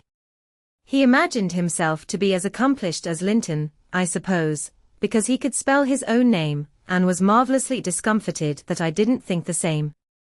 "Stop, Miss Catherine, dear," I interrupted. "I shall not scold, but I don't like your conduct there. If you had remembered that Hareton was your cousin as much as Master Heathcliff, you would have felt how improper it was to behave in that way. At least, it was praiseworthy ambition for him to desire to be as accomplished as Linton, and probably he did not learn merely to show off. You had made him ashamed of his ignorance before, I have no doubt, and he wished to remedy it and please you. To sneer at his imperfect attempt was very bad breeding. Had you been brought up in his circumstances, would you be less rude? He was as quick and as intelligent a child as ever you were, and I'm hurt that he should be despised now, because that base Heathcliff has treated him so unjustly." "Well, Ellen, you won't cry about it, will you?" she exclaimed, surprised at my earnestness. "But wait, and you shall hear if he conned his ABC to please me, and if it were worth while being civil to the brute." I entered. Linton was lying on the settle, and half got up to welcome me. "I'm ill tonight, Catherine, love," he said, "and you must have all the talk, and let me listen. Come and sit by me. I was sure you wouldn't break your word, and I'll make you promise again, before you go." I knew now that I mustn't tease him, as he was ill, and I spoke softly and put no questions, and avoided irritating him in any way. I had brought some of my nicest books for him. He asked me to read a little of one, and I was about to comply, when Earnshaw burst the door open, having gathered venom with reflection. He advanced direct to us, seized Linton by the arm, and swung him off the seat. "Get to thy own room," he said, in a voice almost inarticulate with passion, and his face looked swelled and furious. "Take her there if she comes to see thee. Thou shalt keep me out of this. Begone ye both." He swore at us, and left Linton no time to answer, nearly throwing him into the kitchen, and he clenched his fist as I followed, seemingly longing to knock me down. I was afraid for a moment, and I let one volume fall. He kicked it after me, and shut us out. I heard a malignant, crackly laugh by the fire, and turning, beheld that odious Joseph standing rubbing his bony hands, and quivering. "I were sure he'd sarve ye out. He's a grand lad. He's get 10 rate spirit in him. He knows, he knows, as weel as I do, who should be tea maester yonder, ek. He made ye skift properly. Ek. Where must we go?" I asked of my cousin, disregarding the old wretch's mockery. Linton was white and trembling. He was not pretty then, Ellen, oh, no. He looked frightful, for his thin face and large eyes were wrought into an expression of frantic, powerless fury. He grasped the handle of the door, and shook it. It was fastened inside. "If you don't let me in, I'll kill you. If you don't let me in, I'll kill you," he rather shrieked than said. Devil, I'll kill you, I'll kill you." Joseph uttered his croaking laugh again. "There, that's father," he cried. "That's father. We've allers summat o' either side in us. Never heed, Hareton, lad, done not be feared, he cannot get at thee." I took hold of Linton's hands, and tried to pull him away, but he shrieked so shockingly that I dared not proceed. At last his cries were choked by a dreadful fit of coughing, blood gushed from his mouth, and he fell on the ground.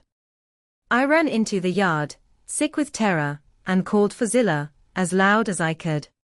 She soon heard me. She was milking the cows in a shed behind the barn, and hurrying from her work, she inquired what there was to do. I hadn't breath to explain. Dragging her in, I looked about for Linton. Earnshaw had come out to examine the mischief he had caused, and he was then conveying the poor thing upstairs. Zillah and I ascended after him, but he stopped me at the top of the steps, and said I shouldn't go in, I must go home. I exclaimed that he had killed Linton, and I would enter. Joseph locked the door, and declared I should do no sich stuff, and asked me whether I were born to be as mad as him. I stood crying till the housekeeper reappeared. She affirmed he would be better in a bit, but he couldn't do with that shrieking and din, and she took me, and nearly carried me into the house. Ellen, I was ready to tear my hair off my head. I sobbed and wept so that my eyes were almost blind, and the ruffian you have such sympathy with stood opposite, presuming every now and then to bid me wisht, and denying that it was his fault. And finally, frightened by my assertions that I would tell Papa, and that he should be put in prison and hanged, he commenced blubbering himself, and hurried out to hide his cowardly agitation. Still, I was not rid of him, when at length they compelled me to depart, and I had got some 100 yards off the premises. He suddenly issued from the shadow of the roadside, and checked Minnie, and took hold of me. "Miss Catherine, I'm ill-grieved," he began, "but it's rather too bad." I gave him a cut with my whip, thinking perhaps he would murder me. He let go, thundering one of his horrid curses, and I galloped home more than half out of my senses. I didn't bid you good night that evening, and I didn't go to Wuthering Heights the next. I wished to go exceedingly, but I was strangely excited, and dreaded to hear that Linton was dead, sometimes, and sometimes shuddered at the thought of encountering Hareton. On the third day I took courage, at least. I couldn't bear longer suspense, and stole off once more. I went at 5 o'clock, and walked, fancying I might manage to creep into the house, and up to Linton's room, unobserved. However, the dogs gave notice of my approach. Zillah received me, and saying the lad was mending nicely, showed me into a small, tidy, carpeted apartment, where, to my inexpressible joy, I beheld Linton laid on a little sofa, reading one of my books. But he would neither speak to me nor look at me, through a whole hour. Ellen, he has such an unhappy temper. And what quite confounded me, when he did open his mouth, it was to utter the falsehood that I had occasioned the uproar, and Hareton was not to blame. Unable to reply, except passionately, I got up and walked from the room. He sent after me a faint Catherine. He did not reckon on being answered so, but I wouldn't turn back, and the morrow was the second day on which I stayed at home, nearly determined to visit him no more. But it was so miserable going to bed and getting up, and never hearing anything about him, that my resolution melted into air before it was properly formed. It had appeared wrong to take the journey once, now it seemed wrong to refrain. Michael came to ask if he must saddle Minnie. I said yes, and considered myself doing a duty as she bore me over the hills. I was forced to pass the front windows to get to the court. It was no use trying to conceal my presence. "Young master is in the house," said Zillah, as she saw me making for the parlor. I went in. Earnshaw was there also, but he quitted the room directly. Linton sat in the great armchair half asleep, walking up to the fire. I began in a serious tone, partly meaning it to be true. "As you don't like me, Linton, and as you think I come on purpose to hurt you, and pretend that I do so every time, this is our last meeting. Let us say goodbye, and tell Mr. Heathcliff that you have no wish to see me, and that he mustn't invent any more falsehoods on the subject. "Sit down and take your hat off, Catherine," he answered. "You are so much happier than I am, you ought to be better. Papa talks enough of my defects, and shows enough scorn of me, to make it natural I should doubt myself. I doubt whether I am not altogether as worthless as he calls me, frequently, and then I feel so cross and bitter, I hate everybody. I am worthless, and bad in temper, and bad in spirit, almost always, and if you choose, you may say goodbye, you'll get rid of an annoyance. Only, Catherine, do me this justice, believe that if I might be as sweet, and as kind, and as good as you are, I would be, as willingly, and more so, than as happy and as healthy. And believe that your kindness has made me love you deeper than if I deserved your love, and though I couldn't, and cannot help showing my nature to you, I regret it and repent it, and shall regret and repent it till I die." I felt he spoke the truth, and I felt I must forgive him, and though we should quarrel the next moment, I must forgive him again. We were reconciled, but we cried, both of us, the whole time I stayed, not entirely for sorrow, yet I was sorry Linton had that distorted nature. He'll never let his friends be at ease, and he'll never be at ease himself. I have always gone to his little parlour, since that night, because his father returned the day after. About 3 times, I think, we have been merry and hopeful, as we were the first evening. The rest of my visits were dreary and troubled, now with his selfishness and spite, and now with his sufferings, but I've learned to endure the former with nearly as little resentment as the latter. Mr. Heathcliff purposely avoids me. I have hardly seen him at all. Last Sunday, indeed, coming earlier than usual, I heard him abusing poor Linton cruelly for his conduct of the night before. I can't tell how he knew of it, unless he listened. Linton had certainly behaved provokingly, however, it was the business of nobody but me, and I interrupted Mr. Heathcliff's lecture, by entering and telling him so. He burst into a laugh, and went away, saying he was glad I took that view of the matter. Since then, I've told Linton he must whisper his bitter things. Now, Ellen, you have heard all. I can't be prevented from going to Wuthering Heights, except by inflicting misery on 2 people, whereas, if you'll only not tell Papa, my going need disturb the tranquillity of none. You'll not tell, will you? It will be very heartless, if you do. I'll make up my mind on that point by tomorrow, Miss Catherine, I replied. It requires some study, and so I'll leave you to your rest, and go think it over. I thought it over aloud, in my master's presence, walking straight from her room to his, and relating the whole story, with the exception of her conversations with her cousin, and any mention of Hareton. Mr. Linton was alarmed and distressed, more than he would acknowledge to me. In the morning, Catherine learnt my betrayal of her confidence, and she learnt also that her secret visits were to end. In vain she wept and writhed against the interdict, and implored her father to have pity on Linton. All she got to comfort her was a promise that he would write and give him leave to come to the Grange when he pleased, but explaining that he must no longer expect to see Catherine at Wuthering Heights.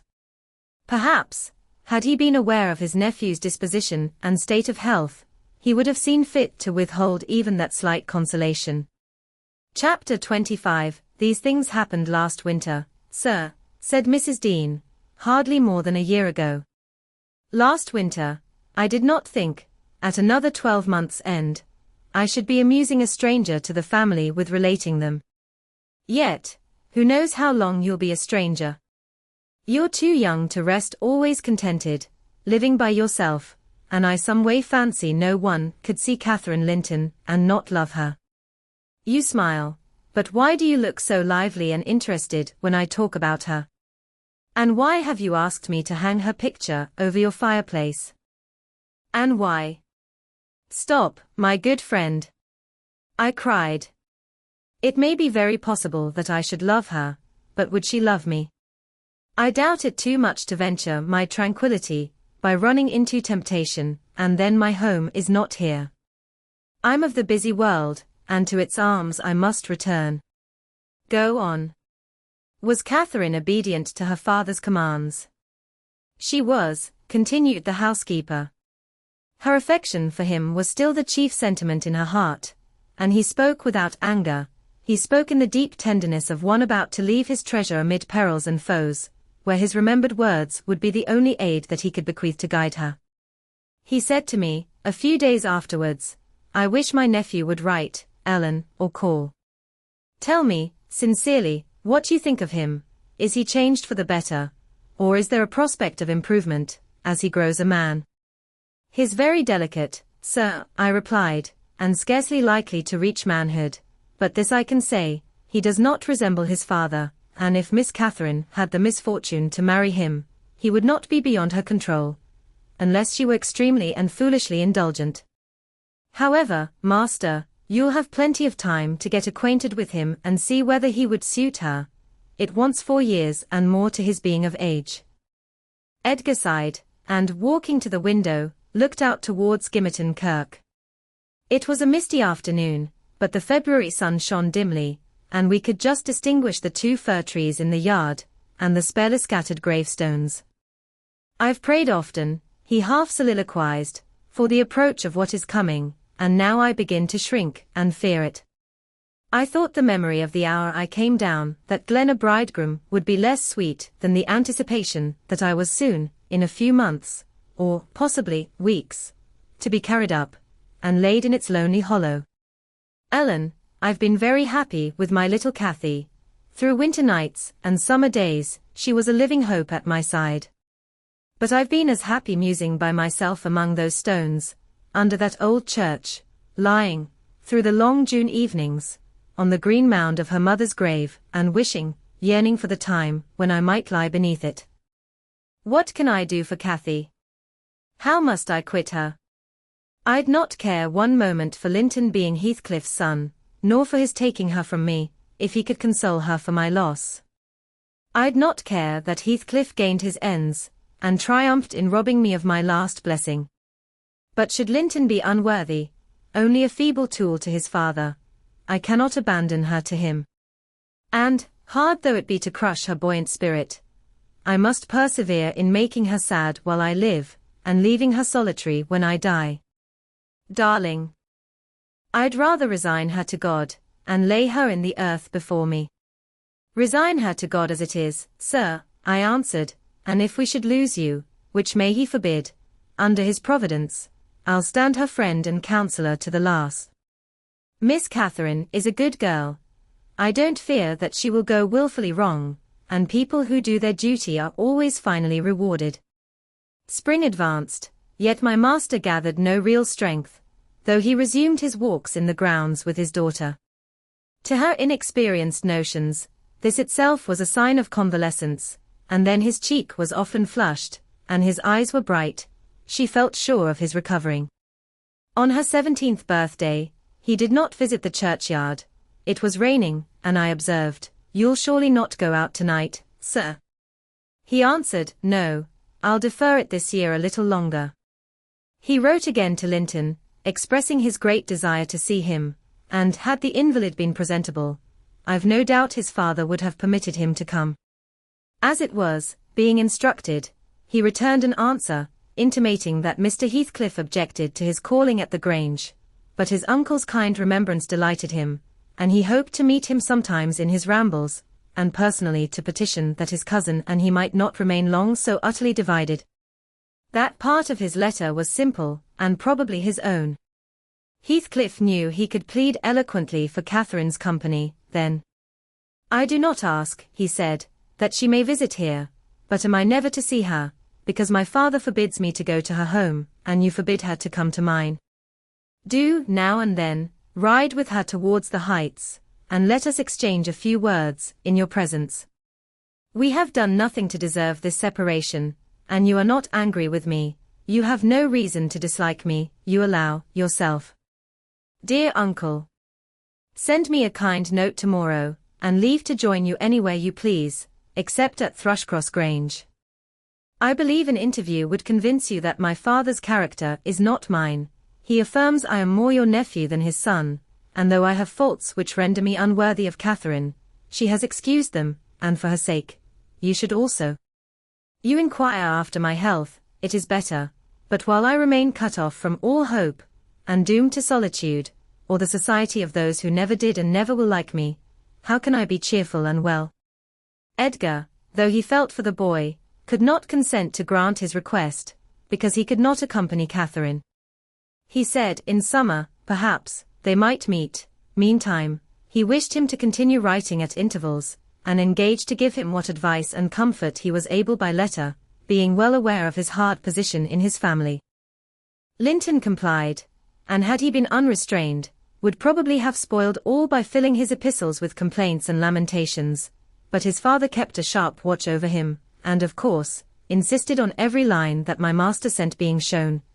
So, instead of penning his peculiar personal sufferings and distresses, the themes constantly uppermost in his thoughts, he harped on the cruel obligation of being held asunder from his friend and love, and gently intimated that Mr. Linton must allow an interview soon, or he should fear he was purposely deceiving him with empty promises. Cathy was a powerful ally at home, and between them they at length persuaded my master to acquiesce in their having a ride, or a walk together about once a week, under my guardianship, and on the moors nearest the Grange, for June found him still declining. Though he had set aside yearly a portion of his income for my young lady's fortune, he had a natural desire that she might retain, or at least return in a short time to, the house of her ancestors, and he considered her only prospect of doing that was by a union with his heir. He had no idea that the latter was failing almost as fast as himself, nor had any one, I believe. No doctor visited the Heights, and no one saw Master Heathcliff to make report of his condition among us. I, for my part, began to fancy my forebodings were false, and that he must be actually rallying, when he mentioned riding and walking on the moors, and seemed so earnest in pursuing his object. I could not picture a father treating a dying child as tyrannically and wickedly as I afterwards learned Heathcliff had treated him. To compel this apparent eagerness, his efforts redoubling the more imminently his avaricious and unfeeling plans were threatened with defeat by death. Chapter 26. Summer was already past its prime, when Edgar reluctantly yielded his assent to their entreaties, and Catherine and I set out on our first ride to join her cousin. It was a close, sultry day, devoid of sunshine, but with a sky too dappled and hazy to threaten rain, and our place of meeting had been fixed at the guide stone, by the crossroads.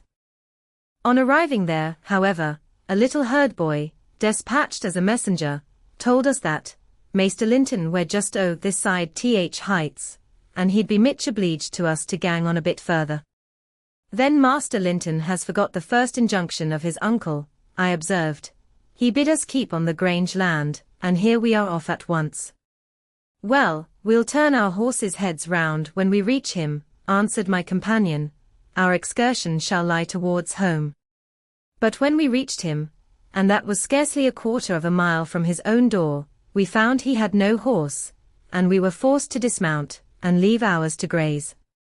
He lay on the heath, awaiting our approach, and did not rise till we came within a few yards.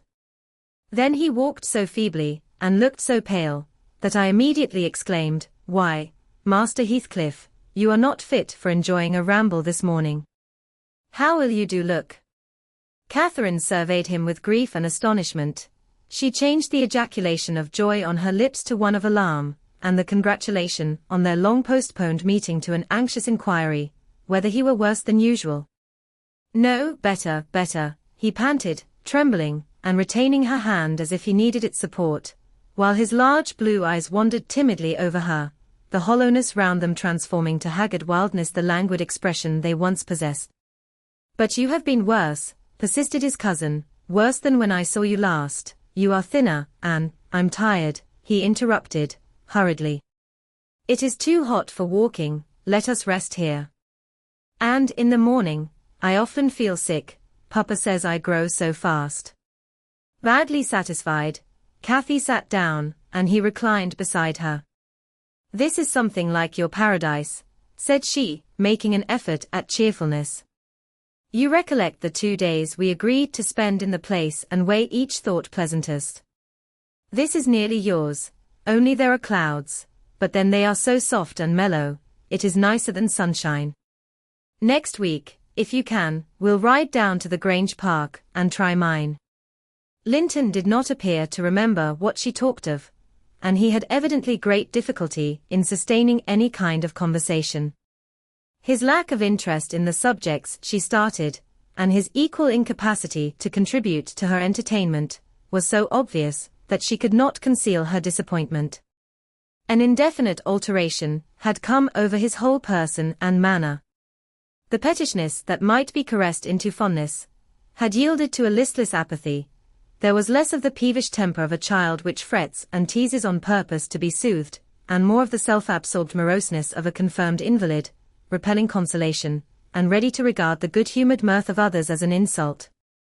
Catherine perceived, as well as I did, that he held it rather a punishment than a gratification to endure our company, and she made no scruple of proposing, presently, to depart. That proposal, unexpectedly, roused Linton from his lethargy, and threw him into a strange state of agitation. He glanced fearfully towards the heights, begging she would remain another half-hour, at least. "But I think," said Cathy, "you'd be more comfortable at home than sitting here, and I cannot amuse you today. I see, by my tales, and songs, and chatter, you have grown wiser than I, in these 6 months. You have little taste for my diversions now.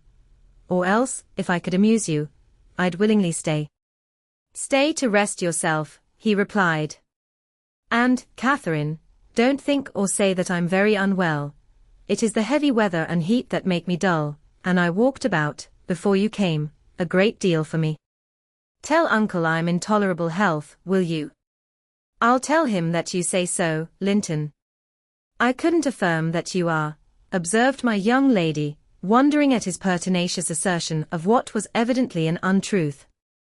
"And be here again next Thursday," continued he, shunning her puzzled gaze.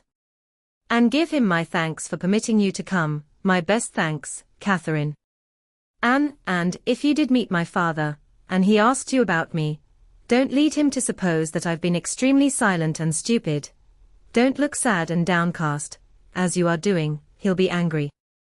"I care nothing for his anger," exclaimed Cathy, imagining she would be its object. "But I do," said her cousin, shuddering. "Don't provoke him against me, Catherine, for he is very hard." "Is he severe to you, Master Heathcliff?" I inquired. "Has he grown weary of indulgence, and passed from passive to active hatred?" Linton looked at me, but did not answer, and after keeping her seat by his side another 10 minutes, during which his head fell drowsily on his breast, and he uttered nothing except suppressed moans of exhaustion or pain, Cathy began to seek solace in looking for bilberries, and sharing the produce of her researches with me. She did not offer them to him, for she saw further notice would only weary and annoy. "Is it half an hour now, Ellen?" she whispered in my ear, at last. "I can't tell why we should stay. He's asleep, and Papa will be wanting us back." "Well, we must not leave him asleep," I answered. "Wait till he wakes and be patient." "You were mighty eager to set off, but your longing to see poor Linton has soon evaporated." "Why did he wish to see me?" returned Catherine. "In his crossest humours, formerly, I liked him better than I do in his present curious mood. It's just as if it were a task he was compelled to perform, this interview, for fear his father should scold him. But I'm hardly going to come to give Mr. Heathcliff pleasure, whatever reason he may have for ordering Linton to undergo this penance.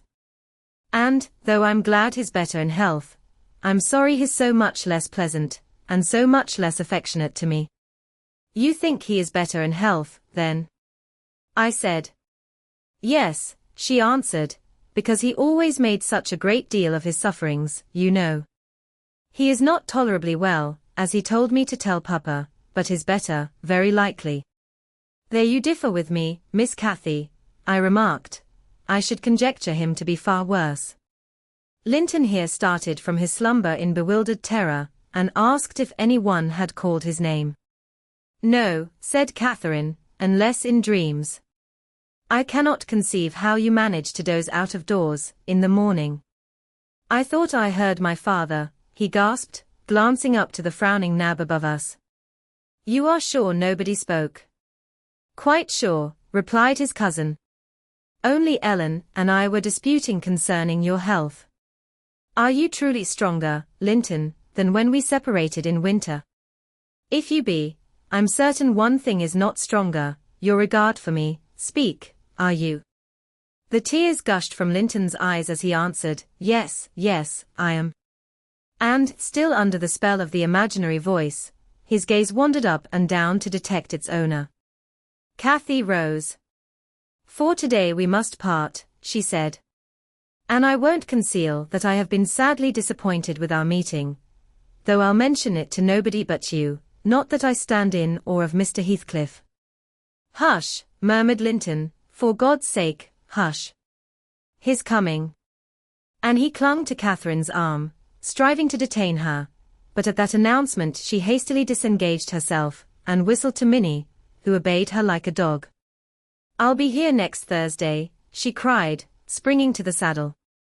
Goodbye. Quick, Ellen. And so we left him, scarcely conscious of our departure, so absorbed was he in anticipating his father's approach. Before we reached home, Catherine's displeasure softened into a perplexed sensation of pity and regret, largely blended with vague, uneasy doubts about Linton's actual circumstances, physical and social, in which I partook, though I counselled her not to say much, for a second journey would make us better judges. My master requested an account of our ongoings. His nephew's offering of thanks was duly delivered, Miss Cathy gently touching on the rest. I also threw little light on his inquiries, for I hardly knew what to hide and what to reveal. Chapter 27. 7 days glided away, every one marking its course by the henceforth rapid alteration of Edgar Linton's state. The havoc that months had previously wrought was now emulated by the inroads of hours. Catherine we would fain have deluded yet, but her own quick spirit refused to delude her. It divined in secret, and brooded on the dreadful probability, gradually ripening into certainty. She had not the heart to mention her ride, when Thursday came round. I mentioned it for her, and obtained permission to order her out of doors, for the library, where her father stopped a short time daily, the brief period he could bear to sit up, and his chamber, had become her whole world. She grudged each moment that did not find her bending over his pillow, or seated by his side. Her countenance grew wan with watching and sorrow, and my master gladly dismissed her to what he flattered himself would be a happy change of scene and society, drawing comfort from the hope that she would not now be left entirely alone after his death. He had a fixed idea, I guessed by several observations he let fall, that, as his nephew resembled him in person, he would resemble him in mind, for Linton's letters bore few or no indications of his defective character.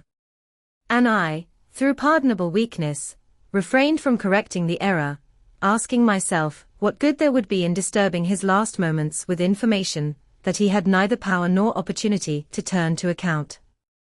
We deferred our excursion till the afternoon, a golden afternoon of August, every breath from the hills so full of life, that it seemed whoever respired it, though dying, might revive. Catherine's face was just like the landscape, shadows and sunshine flitting over it in rapid succession, but the shadows rested longer, and the sunshine was more transient, and her poor little heart reproached itself for even that passing forgetfulness of its cares. We discerned Linton watching at the same spot he had selected before.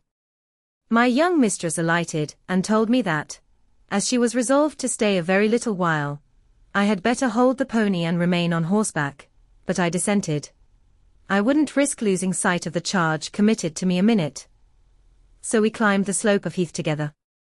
Master Heathcliff received us with greater animation on this occasion, not the animation of high spirits though, nor yet of joy, it looked more like fear. "It is late," he said, speaking short and with difficulty. "Is not your father very ill? I thought you wouldn't come." "Why won't you be candid?" cried Catherine, swallowing her greeting. "Why cannot you say at once you don't want me? It is strange, Linton, that for the second time you have brought me here on purpose, apparently to distress us both, and for no reason besides." Linton shivered, and glanced at her, half supplicating, half ashamed, but his cousin's patience was not sufficient to endure this enigmatical behavior. "My father is very ill," she said, "and why am I called from his bedside? Why didn't you send to absolve me from my promise, when you wished I wouldn't keep it? Come. I desire an explanation. Playing and trifling are completely banished out of my mind, and I can't dance attendance on your affectations now."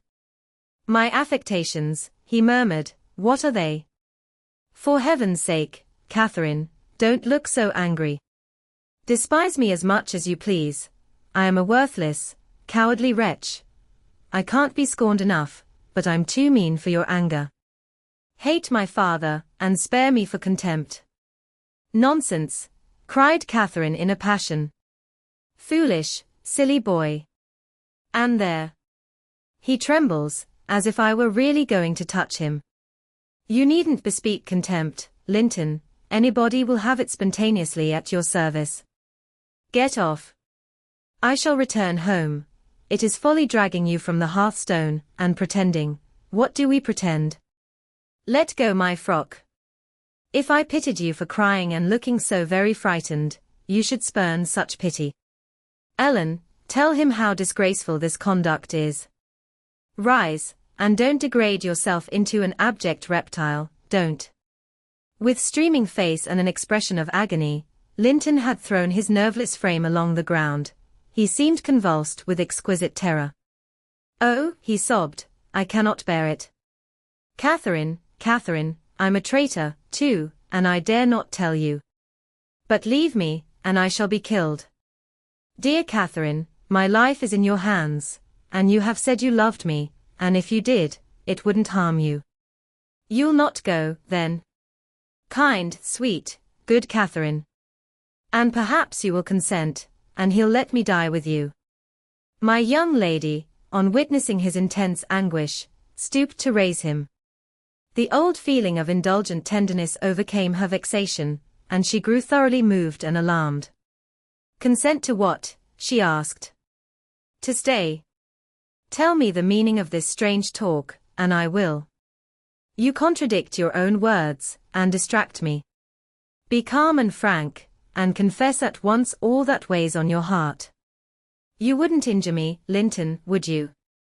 You wouldn't let any enemy hurt me, if you could prevent it. I'll believe you are a coward, for yourself, but not a cowardly betrayer of your best friend." "But my father threatened me," gasped the boy, clasping his attenuated fingers, "and I dread him, I dread him. I dare not tell." "Oh, well," said Catherine, with scornful compassion, "keep your secret. I'm no coward. Save yourself, I'm not afraid." Her magnanimity provoked his tears. He wept wildly, kissing her supporting hands, and yet could not summon courage to speak out. I was cogitating what the mystery might be, and determined Catherine should never suffer to benefit him, or any one else, by my goodwill, when, hearing a rustle among the ling, I looked up and saw Mr. Heathcliff almost close upon us, descending the heights. He didn't cast a glance towards my companions, though they were sufficiently near for Linton's sobs to be audible, but hailing me in the almost hearty tone he assumed to none besides, and the sincerity of which I couldn't avoid doubting, he said, "'Tis something to see you so near to my house, Nelly. How are you at the Grange? Let us hear. The rumour goes," he added in a lower tone, "that Edgar Linton is on his deathbed. Perhaps they exaggerate his illness." "No, my master is dying," I replied. "It is true enough. A sad thing it will be for us all, but a blessing for him." "How long will he last, do you think?" he asked. "I don't know," I said.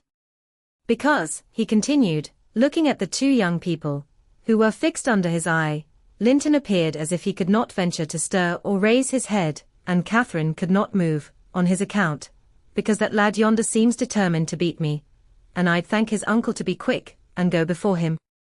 Hello! Has the whelp been playing that game long? I did give him some lessons about snivelling. Is he pretty lively with Miss Linton generally?" "Lively? No, he has shown the greatest distress," I answered. "To see him, I should say, that instead of rambling with his sweetheart on the hills, he ought to be in bed, under the hands of a doctor. He shall be, in a day or two, muttered Heathcliff. But first, get up, Linton. Get up, he shouted. Don't grovel on the ground there, up, this moment. Linton had sunk prostrate again in another paroxysm of helpless fear, caused by his father's glance towards him, I suppose. There was nothing else to produce such humiliation. He made several efforts to obey, but his little strength was annihilated for the time, and he fell back again with a moan. Mr. Heathcliff advanced, and lifted him to lean against a ridge of turf. Now, said he, with curbed ferocity, I'm getting angry, and if you don't command that paltry spirit of yours, damn you. Get up directly. I will, father, he panted. Only, let me alone, or I shall faint. I've done as you wished, I'm sure. Catherine will tell you that I have been cheerful. Ah? Keep by me, Catherine, give me your hand. Take mine, said his father, stand on your feet. There now, she'll lend you her arm, that's right, look at her. You would imagine I was the devil himself, Miss Linton, to excite such horror. Be so kind as to walk home with him, will you? He shudders if I touch him. Linton dear, whispered Catherine, I can't go to Wuthering Heights, Papa has forbidden me. He'll not harm you, why are you so afraid? I can never re-enter that house, he answered. I'm not to re-enter it without you. Stop, cried his father. We'll respect Catherine's filial scruples. Nellie, take him in, and I'll follow your advice concerning the doctor, without delay. You'll do well, replied I, but I must remain with my mistress. To mind your son is not my business. You are very stiff, said Heathcliff, I know that, but you'll force me to pinch the baby and make it scream before it moves your charity. Come, then, my hero. Are you willing to return, escorted by me? He approached once more, and made as if he would seize the fragile being, but, shrinking back, Linton clung to his cousin, and implored her to accompany him, with a frantic importunity that admitted no denial. However, I disapproved. I couldn't hinder her, indeed, how could she have refused him herself? What was filling him with dread we had no means of discerning, but there he was, powerless under its gripe, and any addition seemed capable of shocking him into idiocy. We reached the threshold. Catherine walked in, and I stood waiting till she had conducted the invalid to a chair, expecting her out immediately, when Mr. Heathcliff, pushing me forward, exclaimed, My house is not stricken with the plague, Nellie, and I have a mind to be hospitable today. Sit down, and allow me to shut the door. He shut and locked it also. I started. You shall have tea before you go home, he added. I am by myself. Hareton is gone with some cattle to the Leas, and Zillah and Joseph are off on a journey of pleasure, and, though I'm used to being alone, I'd rather have some interesting company, if I can get it. Miss Linton, take your seat by him. I give you what I have, the present is hardly worth accepting, but I have nothing else to offer. It is Linton, I mean. How she does stare. It's odd what a savage feeling I have to anything that seems afraid of me. Had I been born where laws are less strict and tastes less dainty, I should treat myself to a slow vivisection of those two, as an evening's amusement. He drew in his breath, struck the table, and swore to himself, by hell. I hate them. I am not afraid of you, exclaimed Catherine, who could not hear the latter part of his speech. She stepped close up, her black eyes flashing with passion and resolution. Give me that key. I will have it, she said. I wouldn't eat or drink here, if I were starving. Heathcliff had the key in his hand that remained on the table. He looked up, seized with a sort of surprise at her boldness, or, possibly, reminded, by her voice and glance, of the person from whom she inherited it. She snatched at the instrument, and half succeeded in getting it out of his loosened fingers, but her action recalled him to the present. He recovered it speedily. Now, Catherine Linton, he said, stand off, or I shall knock you down, and that will make Mrs. Dean mad." Regardless of this warning, she captured his closed hand and its contents again. "We will go," she repeated, exerting her utmost efforts to cause the iron muscles to relax, and finding that her nails made no impression, she applied her teeth pretty sharply. Heathcliff glanced at me, a glance that kept me from interfering a moment. Catherine was too intent on his fingers to notice his face. He opened them suddenly, and resigned the object of dispute, but, ere she had well secured it, he seized her with the liberated hand, and, pulling her on his knee, administered with the other a shower of terrific slaps on both sides of the head, each sufficient to have fulfilled his threat, had she been able to fall. At this diabolical violence, I rushed on him furiously. "You villain!" I began to cry, "You villain!" A touch on the chest silenced me. I am stout, and soon put out of breath, and what with that and the rage, I staggered dizzily back, and felt ready to suffocate, or to burst a blood vessel. The scene was over in 2 minutes. Catherine, released, put her 2 hands to her temples, and looked just as if she were not sure whether her ears were off or on. She trembled like a reed, poor thing, and leant against the table perfectly bewildered. "I know how to chastise children, you see," said the scoundrel, grimly, as he stooped to repossess himself of the key, which had dropped to the floor. "Go to Linton now, as I told you, and cry at your ease. I shall be your father, tomorrow, all the father you'll have in a few days, and you shall have plenty of that. You can bear plenty, you're no weakling, you shall have a daily taste, if I catch such a devil of a temper in your eyes again." Cathy ran to me instead of Linton, and knelt down and put her burning cheek on my lap, weeping aloud. Her cousin had shrunk into a corner of the settle, as quiet as a mouse, congratulating himself, I dare say, that the correction had alighted on another than him. Mr. Heathcliff, perceiving us all confounded, rose, and expeditiously made the tea himself. The cups and saucers were laid ready.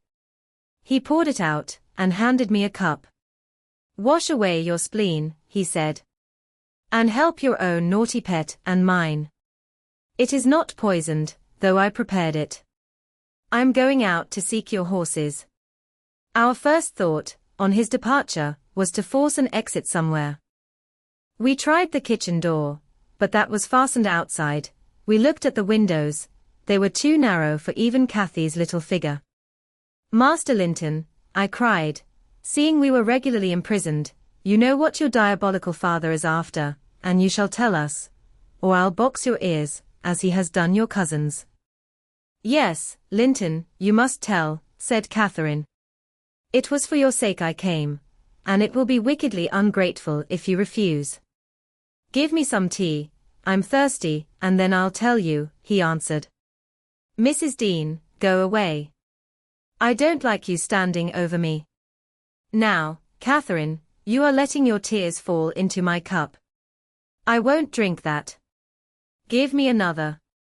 Catherine pushed another to him, and wiped her face. I felt disgusted at the little wretch's composure, since he was no longer in terror for himself. The anguish he had exhibited on the moor subsided as soon as ever he entered Wuthering Heights, so I guessed he had been menaced with an awful visitation of wrath if he failed in decoying us there, and that accomplished, he had no further immediate fears.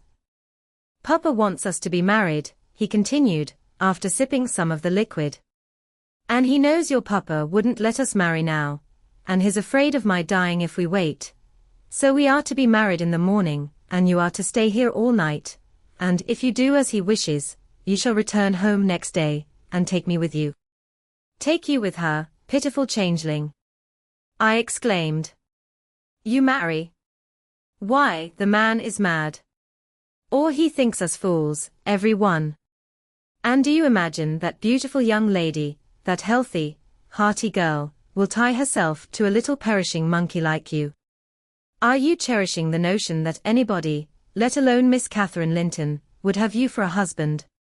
You want whipping for bringing us in here at all, with your dastardly puling tricks, Anne. Don't look so silly, now.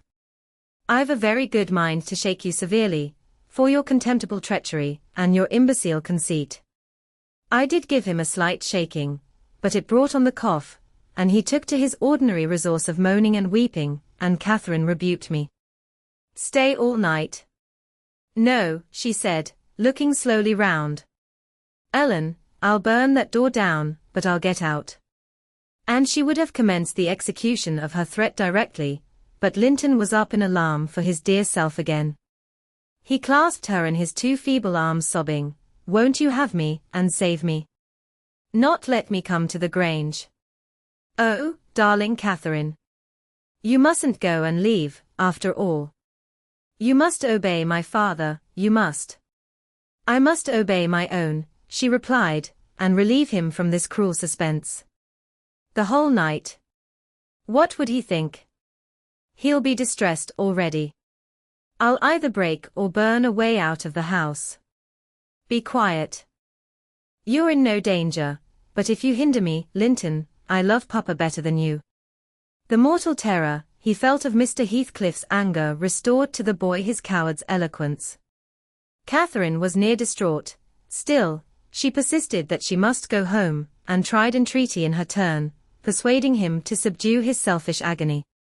While they were thus occupied, our jailer re-entered. "Your beasts have trotted off," he said, "and now Linton. Snivelling again. What has she been doing to you? Come, come, have done, and get to bed. In a month or two, my lad, you'll be able to pay her back her present tyrannies with a vigorous hand. You're pining for pure love, are you not? Nothing else in the world, and she shall have you. There, to bed. Zillah won't be here tonight, you must undress yourself. Hush! Hold your noise. Once in your own room, I'll not come near you, you needn't fear. By chance, you've managed tolerably. I'll look to the rest."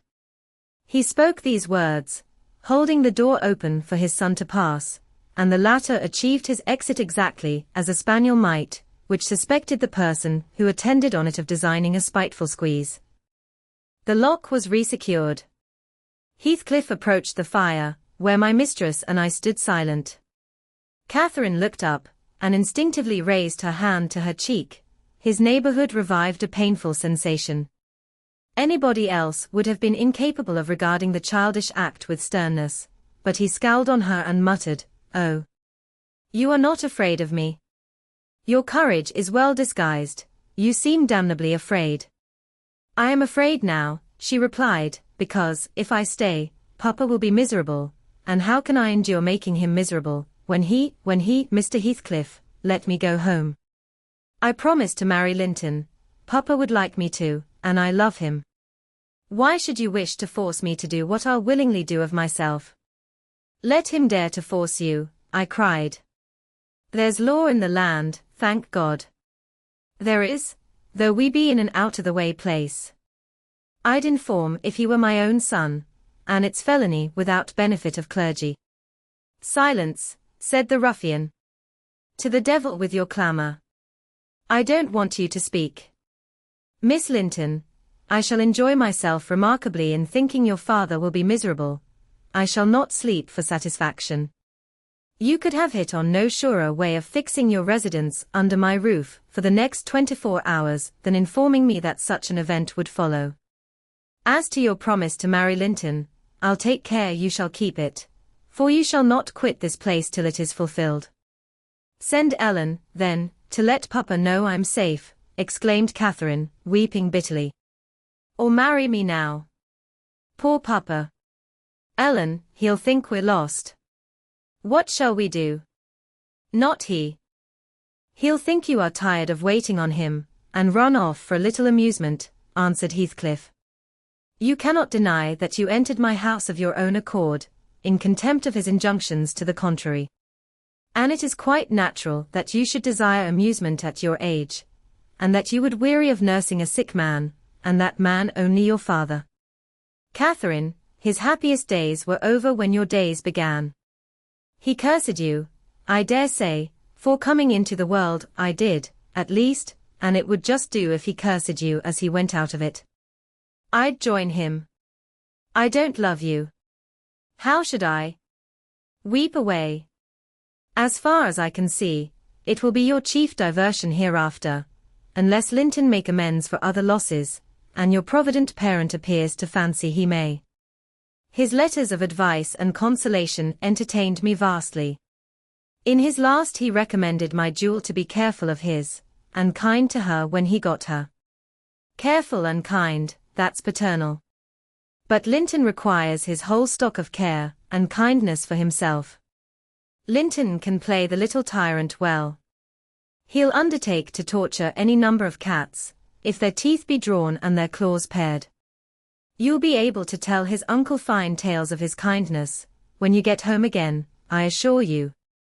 You're right there, I said. Explain your son's character.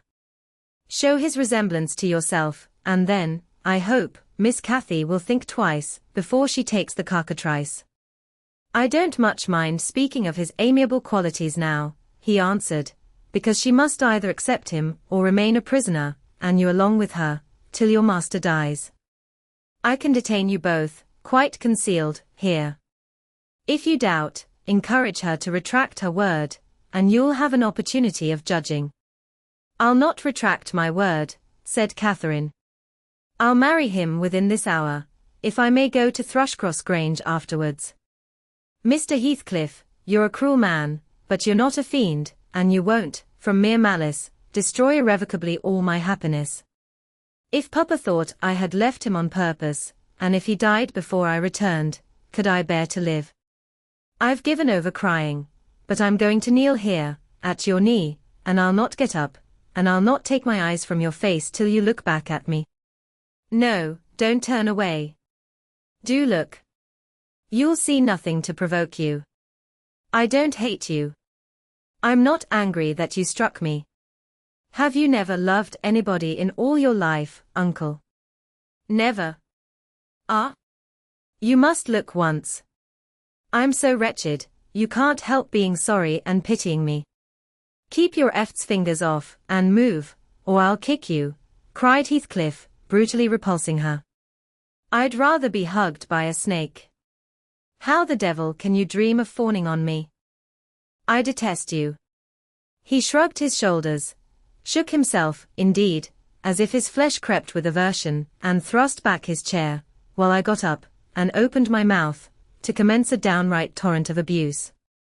But I was rendered dumb in the middle of the first sentence, by a threat that I should be shown into a room, by myself the very next syllable I uttered. It was growing dark, we heard a sound of voices at the garden gate. Our host hurried out instantly, he had his wits about him, we had not. There was a talk of 2 or 3 minutes, and he returned alone. I thought it had been your cousin Hareton, I observed to Catherine. I wish he would arrive. Who knows but he might take our part. It was 3 servants sent to seek you from the Grange, said Heathcliff, overhearing me. You should have opened a lattice and called out, but I could swear that Chit is glad you didn't. She's glad to be obliged to stay, I'm certain. At learning the chance we had missed, we both gave vent to our grief without control, and he allowed us to wail until 9 o'clock. Then he bid us go upstairs, through the kitchen, to Zillow's chamber, and I whispered my companion to obey. Perhaps we might contrive to get through the window there, or into a garret, and out by its skylight. The window, however, was narrow, like those below, and the garret trap was safe from our attempts, for we were fastened in as before. We neither of us lay down. Catherine took her station by the lattice, and watched anxiously for morning, a deep sigh being the only answer I could obtain to my frequent entreaties that she would try to rest. I seated myself in a chair, and rocked to and fro, passing harsh judgment on my many derelictions of duty, from which, it struck me then, all the misfortunes of my employers sprang. It was not the case, in reality, I am aware, but it was, in my imagination, that dismal night, and I thought Heathcliff himself less guilty than I. At 7 o'clock he came, and inquired if Miss Linton had risen. She ran to the door immediately, and answered, yes. Here, then, he said, opening it, and pulling her out. I rose to follow, but he turned the lock again. I demanded my release. Be patient, he replied. I'll send up your breakfast in a while. I thumped on the panels, and rattled the latch angrily, and Catherine asked why I was still shut up. He answered, I must try to endure it another hour, and they went away.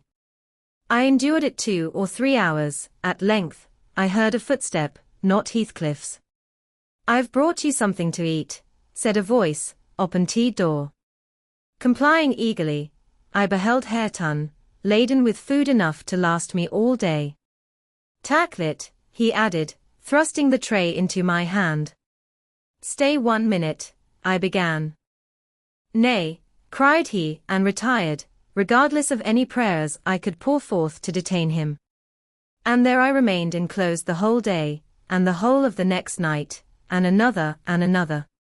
5 nights and 4 days I remained, altogether, seeing nobody but Hareton once every morning, and he was a model of a jailer, surly and dumb, and deaf to every attempt at moving his sense of justice or compassion. Chapter 28. On the 5th morning, or rather afternoon, a different step approached, lighter and shorter, and, this time, the person entered the room. It was Zillah, donned in her scarlet shawl, with a black silk bonnet on her head, and a willow basket swung to her arm. Dear Mrs. Dean, she exclaimed. Well, there is a talk about you at Gimmerton. I never thought, but you were sunk in the Black Horse Marsh, and Missy with you, till Master told me you'd been found, and he'd lodged you here. What? And you must have got on an island, sure. And how long were you in the hole? Did Master save you, Mrs. Dean? But you're not so thin, you've not been so poorly, have you? Your master is a true scoundrel. I replied. But he shall answer for it. He needn't have raised that tale, it shall all be laid bare. What do you mean? Asked Zillah. It's not his tale, they tell that in the village, about your being lost in the marsh, and I calls to Earnshaw, when I come in, they's queer things, Mr. Hareton, happened since I went off. It's a sad pity of that likely young lass, and can't Nelly Dean. He stared. I thought he had not heard aught, so I told him the rumour. The master listened, and he just smiled to himself, and said, if they have been in the marsh, they are out now, Zillah. Nelly Dean is lodged, at this minute, in your room. You can tell her to flit, when you go up, here is the key. The bog water got into her head, and she would have run home quite flighty, but I fixed her till she came round to her senses. You can bid her go to the Grange at once, if she be able, and carry a message from me, that her young lady will follow in time to attend the squire's funeral. Mr. Edgar is not dead. I gasped. Oh. Zillah. No, sit you down, my good mistress, she replied, you're right sickly yet. He's not dead. Dr. Kenneth thinks he may last another day. I met him on the road and asked. Instead of sitting down, I snatched my outdoor things, and hastened below, for the way was free. On entering the house, I looked about for someone to give information of Catherine. The place was filled with sunshine, and the door stood wide open, but nobody seemed at hand. As I hesitated whether to go off at once, or return and seek my mistress, a slight cough drew my attention to the hearth. Linton lay on the settle, sole tenant, sucking a stick of sugar candy, and pursuing my movements with apathetic eyes. Where is Miss Catherine? I demanded sternly, supposing I could frighten him into giving intelligence, by catching him thus alone. He sucked on like an innocent. Is she gone? I said. No, he replied, she's upstairs. She's not to go, we won't let her. You won't let her, little idiot? I exclaimed. Direct me to her room immediately, or I'll make you sing out sharply. Papa would make you sing out, if you attempted to get there, he answered. He says I'm not to be soft with Catherine. She's my wife, and it's shameful that she should wish to leave me. He says she hates me and wants me to die, that she may have my money, but she shan't have it, and she shan't go home. She never shall. She may cry, and be sick as much as she pleases. He resumed his former occupation, closing his lids, as if he meant to drop asleep. Master Heathcliff, I resumed, have you forgotten all Catherine's kindness to you last winter, when you affirmed you loved her, and when she brought you books and sung you songs, and came many a time through wind and snow to see you? She wept to miss one evening, because you would be disappointed, and you felt then that she was 100 times too good to you, and now you believe the lies your father tells, though you know he detests you both. And you join him against her. That's fine gratitude, is it not? The corner of Linton's mouth fell, and he took the sugar candy from his lips. Did she come to Wuthering Heights, because she hated you? I continued. Think for yourself. As to your money, she does not even know that you will have any. And you say she's sick, and yet you leave her alone, up there in a strange house. You who have felt what it is to be so neglected. You could pity your own sufferings, and she pitied them, too, but you won't pity hers. I shed tears, Master Heathcliff, you see, an elderly woman, and a servant merely, and you, after pretending such affection, and having reason to worship her almost, store every tear you have for yourself, and lie there quite at ease. Ah? You're a heartless, selfish boy. I can't stay with her, he answered crossly. I'll not stay by myself. She cries so I can't bear it. And she won't give over, though I say I'll call my father. I did call him once, and he threatened to strangle her if she was not quiet, but she began again the instant he left the room, moaning and grieving all night long, though I screamed for vexation that I couldn't sleep. Is Mr. Heathcliff out? I inquired, perceiving that the wretched creature had no power to sympathize with his cousin's mental tortures. He's in the court, he replied, talking to Dr. Kenneth, who says uncle is dying, truly at last. I'm glad, for I shall be master of the Grange after him. Catherine always spoke of it as her house. It isn't hers. It's mine. Papa says everything she has is mine. All her nice books are mine. She offered to give me them, and her pretty birds, and her pony Minnie, if I would get the key of our room, and let her out, but I told her she had nothing to give, they were all mine. And then she cried, and took a little picture from her neck, and said I should have that, 2 pictures in a gold case, on one side her mother, and on the other uncle, when they were young. That was yesterday. I said they were mine, too, and tried to get them from her. The spiteful thing wouldn't let me. She pushed me off, and hurt me. I shrieked out. That frightens her. She heard Papa coming, and she broke the hinges and divided the case, and gave me her mother's portrait. The other she attempted to hide, but Papa asked what was the matter, and I explained it.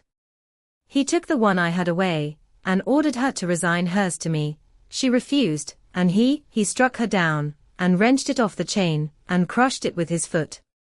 And were you pleased to see her struck? I asked, having my designs in encouraging his talk. I winked, he answered. I winked to see my father strike a dog or a horse, he does it so hard. Yet I was glad at first. She deserved punishing for pushing me, but when Papa was gone, she made me come to the window and showed me her cheek cut on the inside, against her teeth, and her mouth filling with blood, and then she gathered up the bits of the picture, and went and sat down with her face to the wall, and she has never spoken to me since, and I sometimes think she can't speak for pain. I don't like to think so, but she's a naughty thing for crying continually, and she looks so pale and wild, I'm afraid of her. And you can get the key if you choose. I said. Yes, when I am upstairs, he answered, but I can't walk upstairs now. In what apartment is it? I asked. Oh, he cried, I shan't tell you where it is. It is our secret. Nobody, neither Hareton nor Zillah, is to know. There. You've tired me, go away, go away. And he turned his face onto his arm, and shut his eyes again. I considered it best to depart without seeing Mr. Heathcliff, and bring a rescue for my young lady from the Grange. On reaching it, The astonishment of my fellow servants to see me, and their joy also, was intense, and when they heard that their little mistress was safe, 2 or 3 were about to hurry up and shout the news at Mr. Edgar's door. But I bespoke the announcement of it myself. How changed I found him, even in those few days. He lay an image of sadness and resignation awaiting his death. Very young he looked. Though his actual age was 39, one would have called him 10 years younger, at least. He thought of Catherine, for he murmured her name. I touched his hand and spoke. "Catherine is coming, dear master." I whispered, "She is alive and well, and will be here, I hope, tonight." I trembled at the first effects of this intelligence. He half rose up, looked eagerly round the apartment, and then sank back in a swoon. As soon as he recovered, I related our compulsory visit, and detention at the Heights. I said Heathcliff forced me to go in, which was not quite true. I uttered as little as possible against Linton, nor did I describe all his father's brutal conduct, my intentions being to add no bitterness, if I could help it, to his already overflowing cup. He divined that one of his enemy's purposes was to secure the personal property, as well as the estate, to his son, or rather himself, yet why he did not wait till his decease was a puzzle to my master, because ignorant how nearly he and his nephew would quit the world together. However, he felt that his will had better be altered.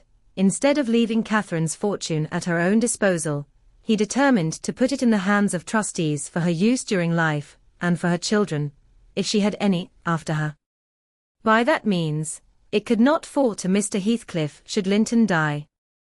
Having received his orders, I despatched a man to fetch the attorney, and 4 more, provided with serviceable weapons, to demand my young lady of her jailer. Both parties were delayed very late. The single servant returned first. He said Mr. Green, the lawyer, was out when he arrived at his house, and he had to wait 2 hours for his re-entrance, and then Mr. Green told him he had a little business in the village that must be done, but he would be at Thrushcross Grange before morning. The 4 men came back unaccompanied also. They brought word that Catherine was ill, too ill to quit her room, and Heathcliff would not suffer them to see her. I scolded the stupid fellows well for listening to that tale, which I would not carry to my master, resolving to take a whole bevy up to the Heights, at daylight, and storm it literally, unless the prisoner were quietly surrendered to us. Her father shall see her, I vowed, and vowed again, if that devil be killed on his own doorstones in trying to prevent it. Happily, I was spared the journey and the trouble. I had gone downstairs at 3 o'clock to fetch a jug of water, and was passing through the hall with it in my hand, when a sharp knock at the front door made me jump.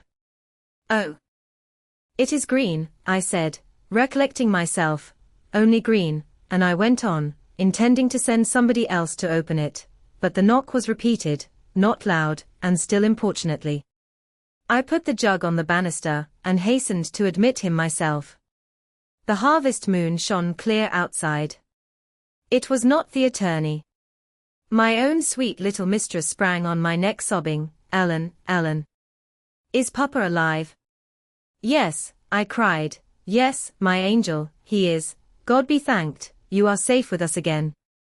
She wanted to run, breathless as she was, upstairs to Mr. Linton's room, but I compelled her to sit down on a chair, and made her drink, and washed her pale face, chafing it into a faint color with my apron. Then I said I must go first, and tell of her arrival, imploring her to say, she should be happy with young Heathcliff. She stared, but soon comprehending why I counselled her to utter the falsehood, she assured me she would not complain. I couldn't abide to be present at their meeting. I stood outside the chamber door a quarter of an hour, and hardly ventured near the bed, then. All was composed, however. Catherine's despair was as silent as her father's joy. She supported him calmly, in appearance, and he fixed on her features his raised eyes that seemed dilating with ecstasy. He died blissfully, Mr. Lockwood, he died so. Kissing her cheek, he murmured, "I am going to her, and you, darling child, shall come to us," and never stirred or spoke again, but continued that rapt, radiant gaze, till his pulse imperceptibly stopped and his soul departed. None could have noticed the exact minute of his death, it was so entirely without a struggle. Whether Catherine had spent her tears, or whether the grief were too weighty to let them flow, she sat there dry-eyed till the sun rose. She sat till noon, and would still have remained brooding over that deathbed, but I insisted on her coming away and taking some repose. It was well I succeeded in removing her, for at dinner-time appeared the lawyer, having called at Wuthering Heights to get his instructions how to behave. He had sold himself to Mr. Heathcliff. That was the cause of his delay in obeying my master's summons. Fortunately, no thought of worldly affairs crossed the latter's mind to disturb him after his daughter's arrival. Mr. Green took upon himself to order everything and everybody about the place.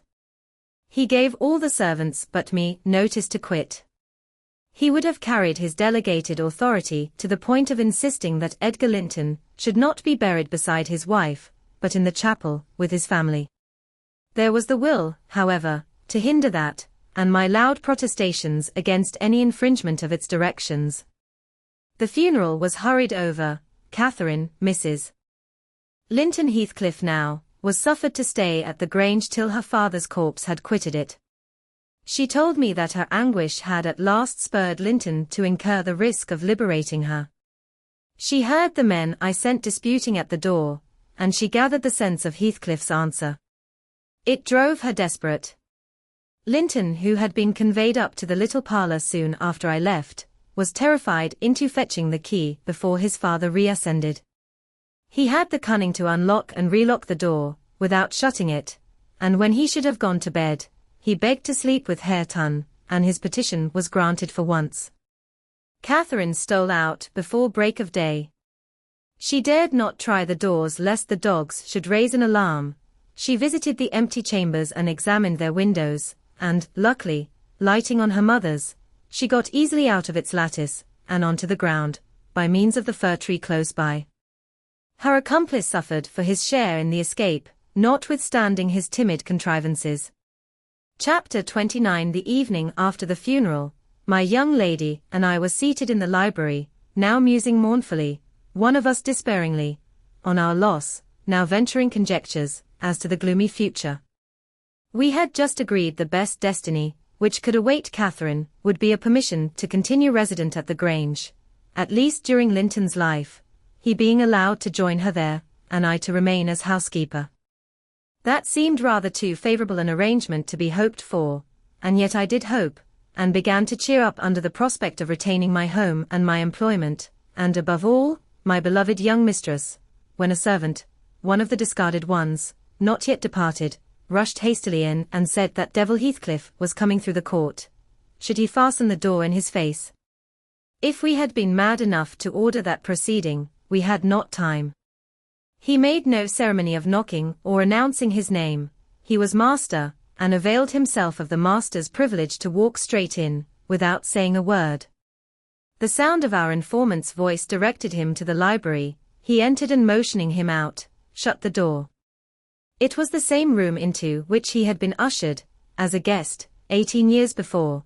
The same moon shone through the window, and the same autumn landscape lay outside. We had not yet lighted a candle, but all the apartment was visible, even to the portraits on the wall, the splendid head of Mrs. Linton, and the graceful one of her husband. Heathcliff advanced to the hearth. Time had little altered his person either. There was the same man, his dark face rather sallower and more composed, his frame a stone or two heavier, perhaps, and no other difference. Catherine had risen with an impulse to dash out, when she saw him. "Stop," he said, arresting her by the arm. "No more runnings away. Where would you go?" "I'm come to fetch you home, and I hope you'll be a dutiful daughter, and not encourage my son to further disobedience." I was embarrassed how to punish him when I discovered his part in the business. He's such a cobweb, a pinch would annihilate him, but you'll see by his look that he has received his due. I brought him down one evening, the day before yesterday, and just set him in a chair, and never touched him afterwards. I sent Hareton out, and we had the room to ourselves. In 2 hours, I called Joseph to carry him up again, and since then my presence is as potent on his nerves as a ghost, and I fancy he sees me often, though I am not near. Hareton says he wakes and shrieks in the night by the hour together, and calls you to protect him from me, and, whether you like your precious mate, or not, you must come, he's your concern now. I yield all my interest in him to you. Why not let Catherine continue here? I pleaded, and send Master Linton to her. As you hate them both, you'd not miss them, they can only be a daily plague to your unnatural heart. I'm seeking a tenant for the Grange, he answered, and I want my children about me, to be sure. Besides, that lass owes me her services for her bread.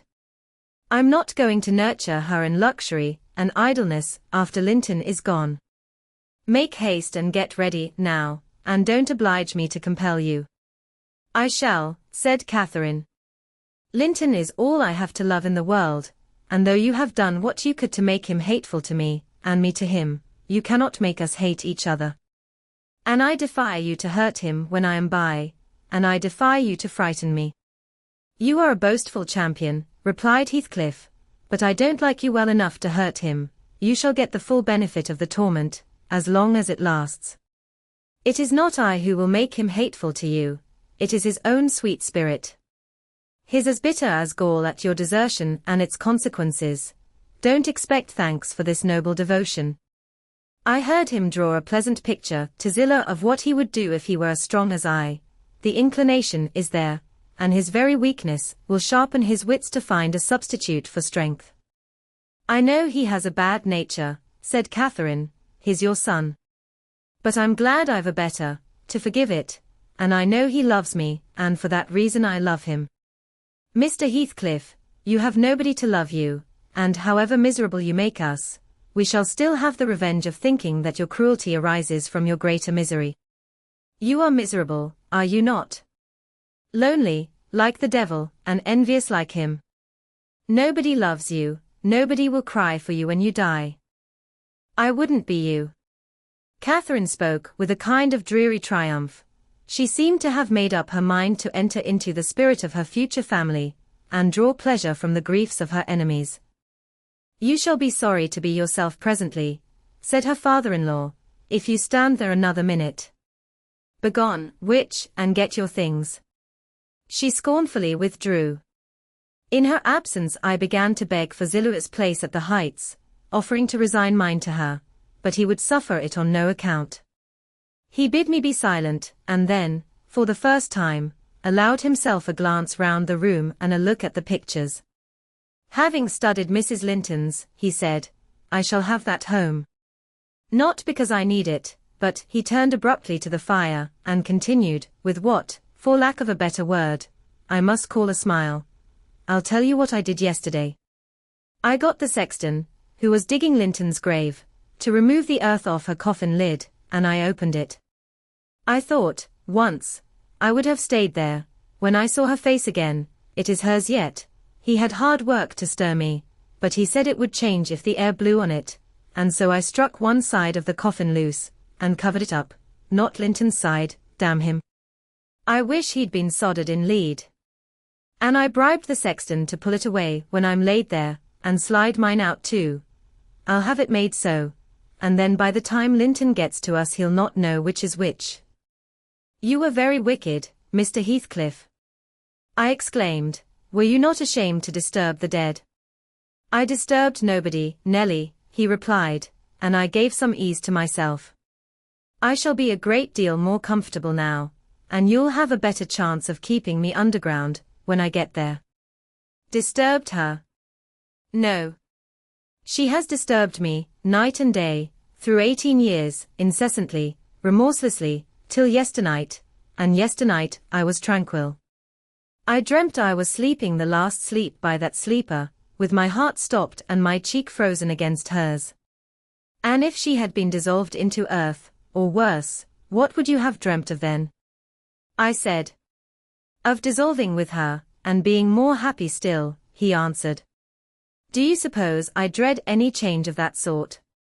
I expected such a transformation on raising the lid, but I'm better pleased that it should not commence till I share it. Besides, unless I had received a distinct impression of her passionless features, that strange feeling would hardly have been removed. It began oddly.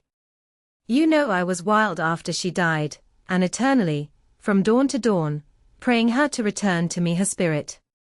I have a strong faith in ghosts. I have a conviction that they can, and do, exist among us. The day she was buried, there came a fall of snow. In the evening I went to the churchyard. It blew bleak as winter, all round was solitary. I didn't fear that her fool of a husband would wander up the glen so late, and no one else had business to bring them there. Being alone, and conscious 2 yards of loose earth was the sole barrier between us, I said to myself, I'll have her in my arms again. If she be cold, I'll think it is this north wind that chills me, and if she be motionless, it is sleep. I got a spade from the tool house, and began to delve with all my might. It scraped the coffin. I fell to work with my hands. The wood commenced cracking about the screws. I was on the point of attaining my object, when it seemed that I heard a sigh from someone above, close at the edge of the grave, and bending down. If I can only get this off, I muttered. I wish they may shovel in the earth over us both, and I wrenched at it more desperately still. There was another sigh, close at my ear. I appeared to feel the warm breath of it displacing the sleet-laden wind.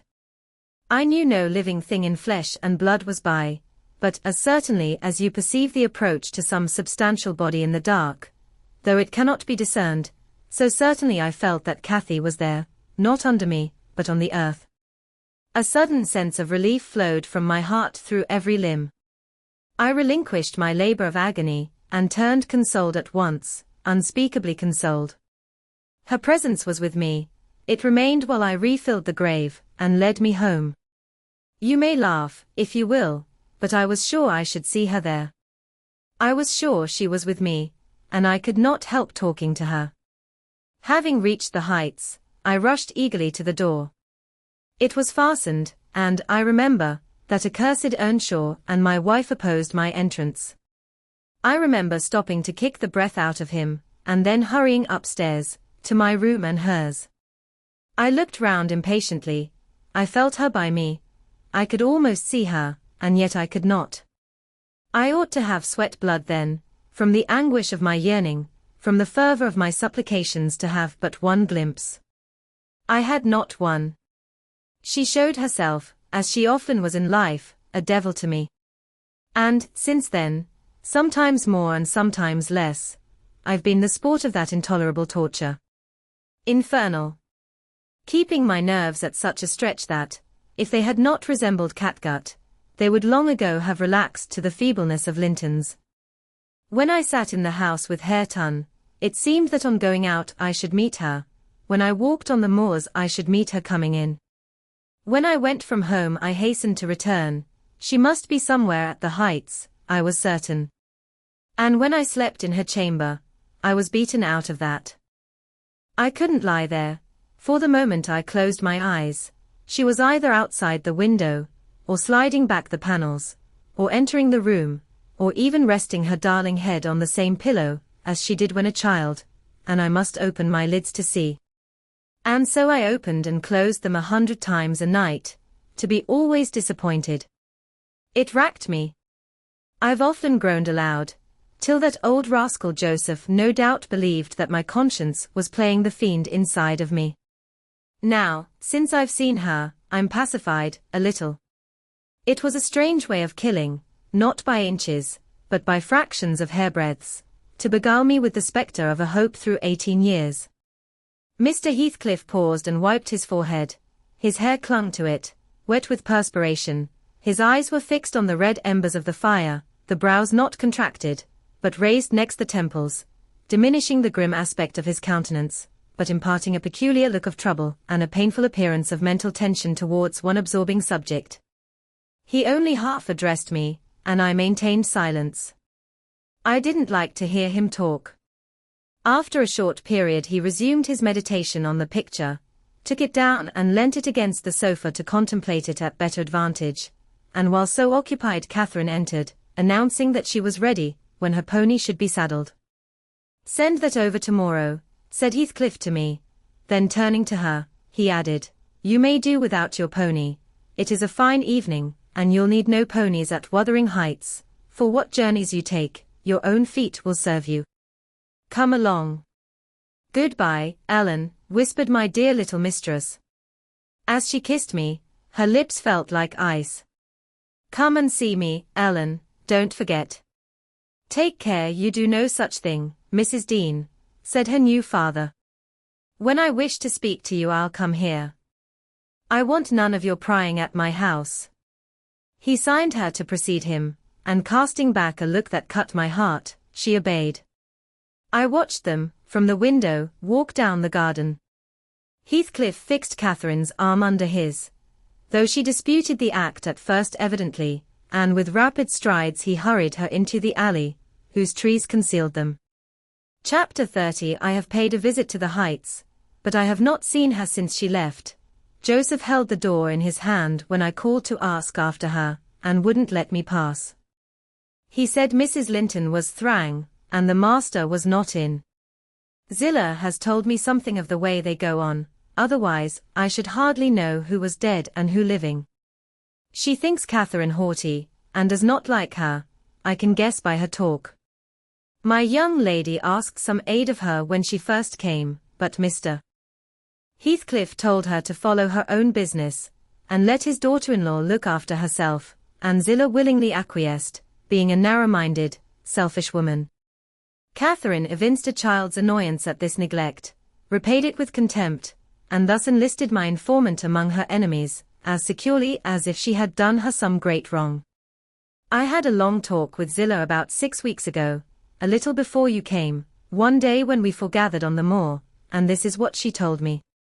The first thing Mrs. Linton did, she said, on her arrival at the Heights, was to run upstairs, without even wishing good evening to me and Joseph. She shut herself into Linton's room, and remained till morning. Then, while the master and Earnshaw were at breakfast, she entered the house, and asked all in a quiver if the doctor might be sent for. Her cousin was very ill. "We know that," answered Heathcliff, "but his life is not worth a farthing, and I won't spend a farthing on him." "But I cannot tell how to do," she said, "and if nobody will help me, he'll die." "Walk out of the room," cried the master, "and let me never hear a word more about him. None here care what becomes of him. If you do, act the nurse. If you do not, lock him up and leave him." Then she began to bother me, and I said I'd had enough plague with the tiresome thing. We each had our tasks, and hers was to wait on Linton. Mr. Heathcliff bid me leave that labour to her. How they managed together, I can't tell. I fancy he fretted a great deal, and moaned hissel night and day, and she had precious little rest, one could guess by her white face and heavy eyes. She sometimes came into the kitchen all wildered like, and looked as if she would fain beg assistance. But I was not going to disobey the master. I never dare disobey him, Mrs. Dean, and though I thought it wrong that Kenneth should not be sent for, it was no concern of mine either to advise or complain, and I always refused to meddle. Once or twice, after we had gone to bed, I've happened to open my door again, and seen her sitting crying on the stairs top, and then I've shut myself in quick, for fear of being moved to interfere. I did pity her then, I'm sure, still I didn't wish to lose my place, you know. At last, one night she came boldly into my chamber, and frightened me out of my wits, by saying, "Tell Mr. Heathcliff that his son is dying. I'm sure he is, this time. Get up, instantly, and tell him." Having uttered this speech, she vanished again. I lay a quarter of an hour listening and trembling. Nothing stirred, the house was quiet. "She's mistaken," I said to myself. "He's got over it. I needn't disturb them," and I began to doze. But my sleep was marred a second time by a sharp ringing of the bell, the only bell we have, put up on purpose for Linton, and the master called to me to see what was the matter, and informed them that he wouldn't have that noise repeated. I delivered Catherine's message. He cursed it to himself, and in a few minutes came out with a lighted candle, and proceeded to their room. I followed. Mrs. Heathcliff was seated by the bedside, with her hands folded on her knees. Her father-in-law went up, held the light to Linton's face, looked at him and touched him. Afterwards he turned to her. "Now, Catherine," he said, "how do you feel?" She was dumb. "How do you feel, Catherine?" he repeated. "He's safe, and I'm free," she answered. "I should feel well, but," she continued, with a bitterness she couldn't conceal, "you have left me so long to struggle against death alone, that I feel and see only death. I feel like death." And she looked like it, too. I gave her a little wine. Hareton and Joseph, who had been wakened by the ringing and the sound of feet, and heard our talk from outside, now entered. Joseph was fain, I believe, of the lad's removal. Hareton seemed a thought bothered, though he was more taken up with staring at Catherine than thinking of Linton. But the master bid him get off to bed again. We didn't want his help. He afterwards made Joseph remove the body to his chamber, and told me to return to mine, and Mrs. Heathcliff remained by herself. In the morning, he sent me to tell her she must come down to breakfast. She had undressed, and appeared going to sleep, and said she was ill, at which I hardly wondered. I informed Mr. Heathcliff, and he replied, "Well, let her be till after the funeral, and go up now and then to get her what is needful, and as soon as she seems better, tell me." Cathy stayed upstairs a fortnight, according to Zillah, who visited her twice a day, and would have been rather more friendly, but her attempts at increasing kindness were proudly and promptly repelled. Heathcliff went up once, to show her Linton's will. He had bequeathed the whole of his, and what had been her, movable property, to his father. The poor creature was threatened, or coaxed, into that act during her week's absence, when his uncle died. The lands, being a minor, he could not meddle with. However, Mr. Heathcliff has claimed and kept them in his wife's right, and is also, I suppose legally, at any rate. Catherine, destitute of cash and friends, cannot disturb his possession. Nobody, said Zillah, ever approached her door, except that once, but and nobody asked anything about her. The first occasion of her coming down into the house was on a Sunday afternoon. She had cried out, when I carried up her dinner, that she couldn't bear any longer being in the cold, and I told her the master was going to Thrushcross Grange, and Earnshaw, and I needn't hinder her from descending. So, as soon as she heard Heathcliff's horse trot off, she made her appearance, donned in black, and her yellow curls combed back behind her ears as plain as a Quaker. She couldn't comb them out. Joseph and I generally go to chapel on Sundays. The kirk, you know, has no minister now, explained Mrs. Dean, and they call the Methodists' or Baptists' place, I can't say which it is, at Gimmerton, a chapel. Joseph had gone, she continued, but I thought proper to bide at home. Young folks are always the better for an elder's overlooking, and Hareton, with all his bashfulness, isn't a model of nice behavior. I let him know that his cousin would very likely sit with us, and she had been always used to see the Sabbath respected. So he had as good leave his guns and bits of indoor work alone, while she stayed. He coloured up at the news, and cast his eyes over his hands and clothes. The train oil and gunpowder were shoved out of sight in a minute. I saw he meant to give her his company, and I guessed, by his way, he wanted to be presentable, so, laughing, as I durst not laugh when the master is by, I offered to help him, if he would, and joked at his confusion. He grew sullen, and began to swear. Now, Mrs. Dean, Zillah went on, seeing me not pleased by her manner, you happen think your young lady too fine for Mr. Hareton, and happen you're right.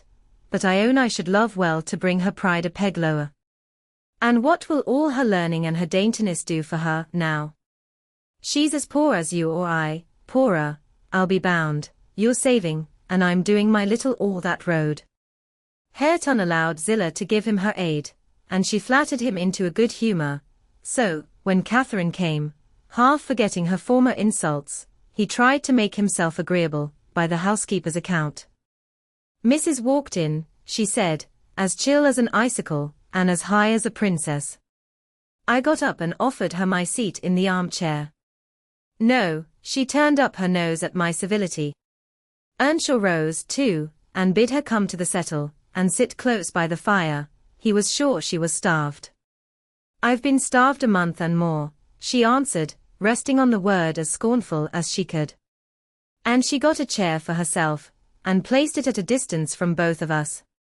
Having sat till she was warm, she began to look round, and discovered a number of books on the dresser. She was instantly upon her feet again, stretching to reach them, but they were too high up. Her cousin, after watching her endeavors a while, at last summoned courage to help her. She held her frock, and he filled it with the first that came to hand. That was a great advance for the lad. She didn't thank him, still, he felt gratified that she had accepted his assistance, and ventured to stand behind as she examined them, and even to stoop and point out what struck his fancy in certain old pictures, which they contained. Nor was he daunted by the saucy style in which she jerked the page from his finger. He contented himself with going a bit farther back and looking at her instead of the book. She continued reading, or seeking for something to read. His attention became, by degrees, quite centered in the study of her thick silky curls. Her face he couldn't see, and she couldn't see him. And, perhaps, not quite awake to what he did, but attracted like a child to a candle, at last he proceeded from staring to touching. He put out his hand and stroked one curl, as gently as if it were a bird. He might have stuck a knife into her neck. She started round in such a taking. "Get away this moment. How dare you touch me? Why are you stopping there?" she cried, in a tone of disgust. "I can't endure you. I'll go upstairs again, if you come near me." Mr. Hareton recoiled, looking as foolish as he could do. He sat down in the settle very quiet, and she continued turning over her volumes another half-hour. Finally, Earnshaw crossed over, and whispered to me, "Will you ask her to read to us, Zillah? I'm stalled of doing naught, and I could like to hear her. Done not say I wanted it, but ask of yourself." "Mr. Hareton wishes you would read to us," I said, immediately. "He'd take it very kind, he'd be much obliged." She frowned, and looking up, answered, "Mr. Hareton, and the whole set of you, will be good enough to understand that I reject any pretense at kindness you have the hypocrisy to offer. I despise you, and will have nothing to say to any of you. When I would have given my life for one kind word, even to see one of your faces, you all kept off. But I won't complain to you. I'm driven down here by the cold, not either to amuse you or enjoy your society." "What could I ha' done?" began Earnshaw. "How was I to blame?" "Oh, you are an exception," answered Mrs. Heathcliff. "I never missed such a concern as you." "But I offered more than once, and asked," he said, kindling up at her pertness. "I asked Mr. Heathcliff to let me wake for you. Be silent. I'll go out of doors, or anywhere, rather than have your disagreeable voice in my ear," said my lady. Hareton muttered she might go to hell for him, and unslinging his gun, restrained himself from his Sunday occupations no longer. He talked now, freely enough, and she presently saw fit to retreat to her solitude, but the frost had set in, and in spite of her pride, she was forced to condescend to our company, more and more. However, I took care there should be no further scorning at my good nature. Ever since, I've been as stiff as herself, and she has no lover or liker among us, and she does not deserve one, for, let them say the least word to her, and she'll curl back without respect of any one. She'll snap at the master himself, and as good as dares him to thrash her, and the more hurt she gets, the more venomous she grows.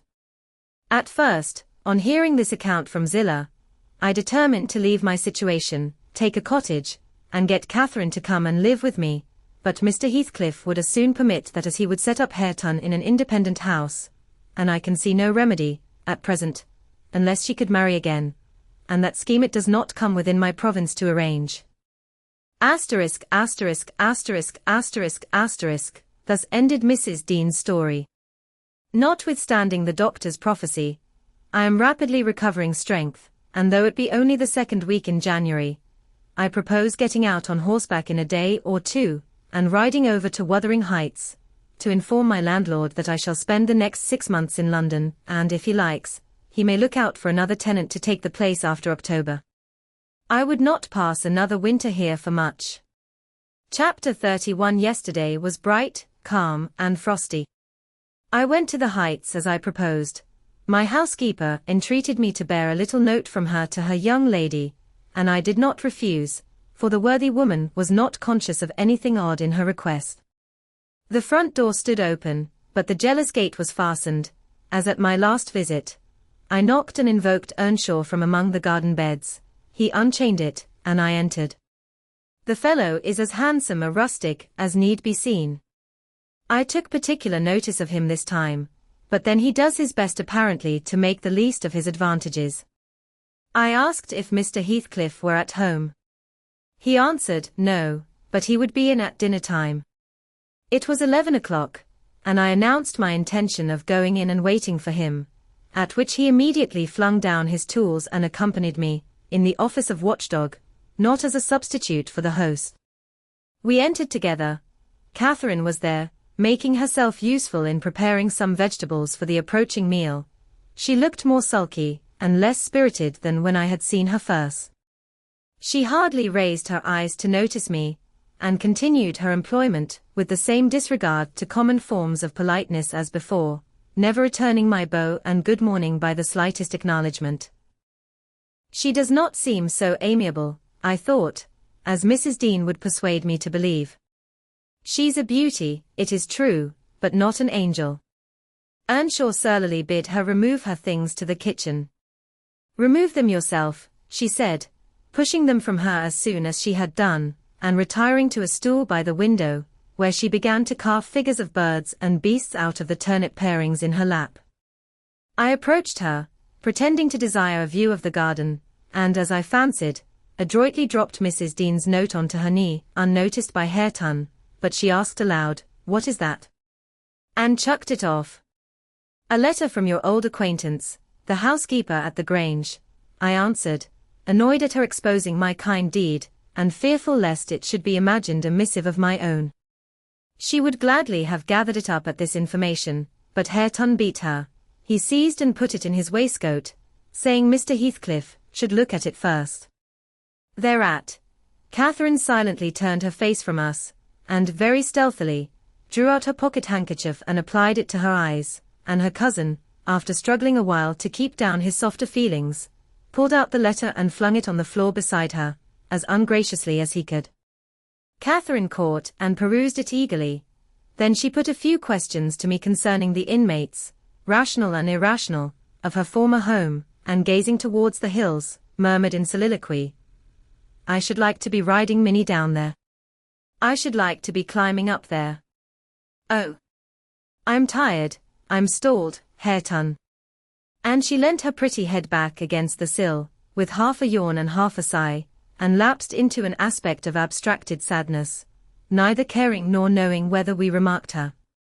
"Mrs. Heathcliff," I said, after sitting some time mute, "you are not aware that I am an acquaintance of yours. So intimate that I think it strange you won't come and speak to me. My housekeeper never wearies of talking about and praising you, and she'll be greatly disappointed if I return with no news of all from you, except that you received her letter and said nothing." She appeared to wonder at this speech, and asked, "Does Ellen like you?" "Yes, very well," I replied, hesitatingly.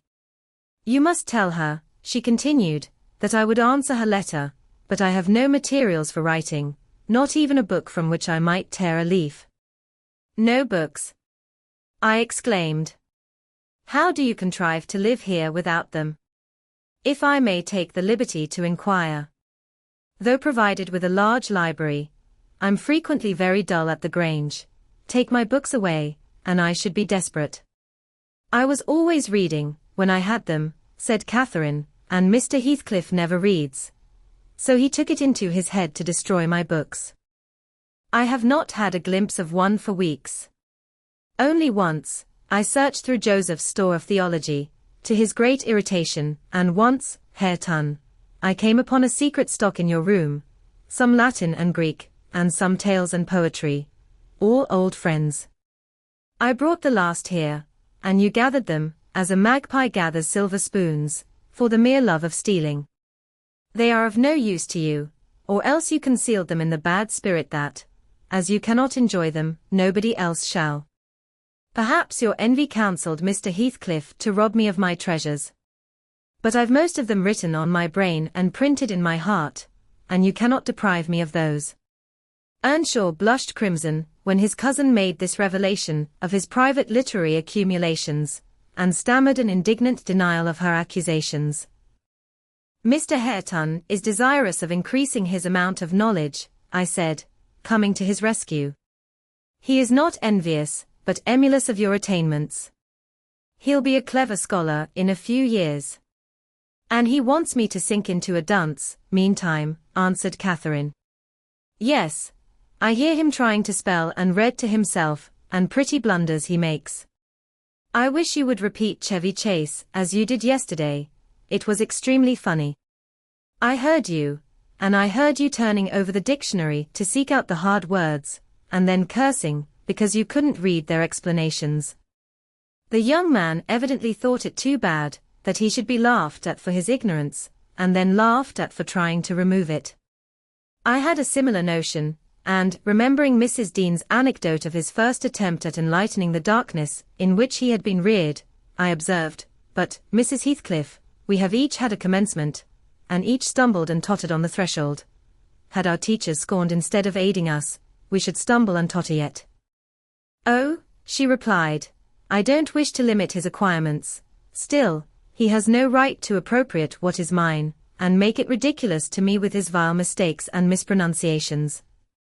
Those books, both prose and verse, are consecrated to me by other associations, and I hate to have them debased and profaned in his mouth. Besides, of all, he has selected my favorite pieces that I love the most to repeat, as if out of deliberate malice." Hareton's chest heaved in silence a minute. He labored under a severe sense of mortification and wrath, which it was no easy task to suppress. I rose, and, from a gentlemanly idea of relieving his embarrassment, took up my station in the doorway, surveying the external prospect as I stood. He followed my example, and left the room, but presently reappeared, bearing half a dozen volumes in his hands, which he threw into Catherine's lap, exclaiming, "Take them. I never want to hear, or read, or think of them again." "I won't have them now," she answered. "I shall connect them with you, and hate them." She opened one that had obviously been often turned over, and read a portion in the drawling tone of a beginner, then laughed, and threw it from her. "And listen," she continued, provokingly, commencing a verse of an old ballad in the same fashion. But his self-love would endure no further torment. I heard, and not altogether disapprovingly, a manual check given to her saucy tongue. The little wretch had done her utmost to hurt her cousin's sensitive though uncultivated feelings, and a physical argument was the only mode he had of balancing the account, and repaying its effects on the inflictor. He afterwards gathered the books and hurled them on the fire. I read in his countenance what anguish it was to offer that sacrifice to spleen. I fancied that as they consumed, he recalled the pleasure they had already imparted, and the triumph and ever-increasing pleasure he had anticipated from them, and I fancied I guessed the incitement to his secret studies also. He had been content with daily labor and rough animal enjoyments, till Catherine crossed his path. Shame at her scorn, and hope of her approval, were his first prompters to higher pursuits, and instead of guarding him from one and winning him to the other, his endeavors to raise himself had produced just the contrary result. "Yes, that's all the good that such a brute as you can get from them," cried Catherine, sucking her damaged lip, and watching the conflagration with indignant eyes. "You'd better hold your tongue, now," he answered fiercely. And his agitation precluded further speech. He advanced hastily to the entrance, where I made way for him to pass. But ere he had crossed the door-stones, Mr. Heathcliff, coming up the causeway, encountered him, and laying hold of his shoulder asked, "What's to do now, my lad?" "Naught, naught," he said, and broke away to enjoy his grief and anger in solitude. Heathcliff gazed after him, and sighed. "It will be odd if I thwart myself," he muttered, unconscious that I was behind him. "But when I look for his father in his face, I find her every day more." How the devil is he so like? I can hardly bear to see him. He bent his eyes to the ground, and walked moodily in. There was a restless, anxious expression in his countenance. I had never remarked there before, and he looked sparer in person. His daughter-in-law, on perceiving him through the window, immediately escaped to the kitchen, so that I remained alone. "I'm glad to see you out of doors again, Mr. Lockwood," he said, in reply to my greeting, "from selfish motives partly. I don't think I could readily supply your loss in this desolation. I've wondered more than once what brought you here." "An idle whim, I fear, sir," was my answer, "or else an idle whim is going to spirit me away. I shall set out for London next week, and I must give you warning that I feel no disposition to retain Thrushcross Grange beyond the 12 months I agreed to rent it. I believe I shall not live there any more." "Oh, indeed, you're tired of being banished from the world, are you?" he said. "But if you be coming to plead off paying for a place you won't occupy, your journey is useless. I never relent in exacting my due from any one." "I'm coming to plead off nothing about it," I exclaimed, considerably irritated. "Should you wish it, I'll settle with you now," and I drew my notebook from my pocket. "No, no," he replied, coolly, "you'll leave sufficient behind to cover your debts, if you fail to return. I'm not in such a hurry. Sit down and take your dinner with us. A guest that is safe from repeating his visit can generally be made welcome. Catherine, bring the things in. Where are you?" Catherine reappeared, bearing a tray of knives and forks. "You may get your dinner with Joseph," muttered Heathcliff, aside, "and remain in the kitchen till he is gone." She obeyed his directions very punctually. Perhaps she had no temptation to transgress. Living among clowns and misanthropists, she probably cannot appreciate a better class of people when she meets them. With Mr. Heathcliff, grim and saturnine, on the one hand, and Hareton, absolutely dumb, on the other, I made a somewhat cheerless meal, and bade adieu early.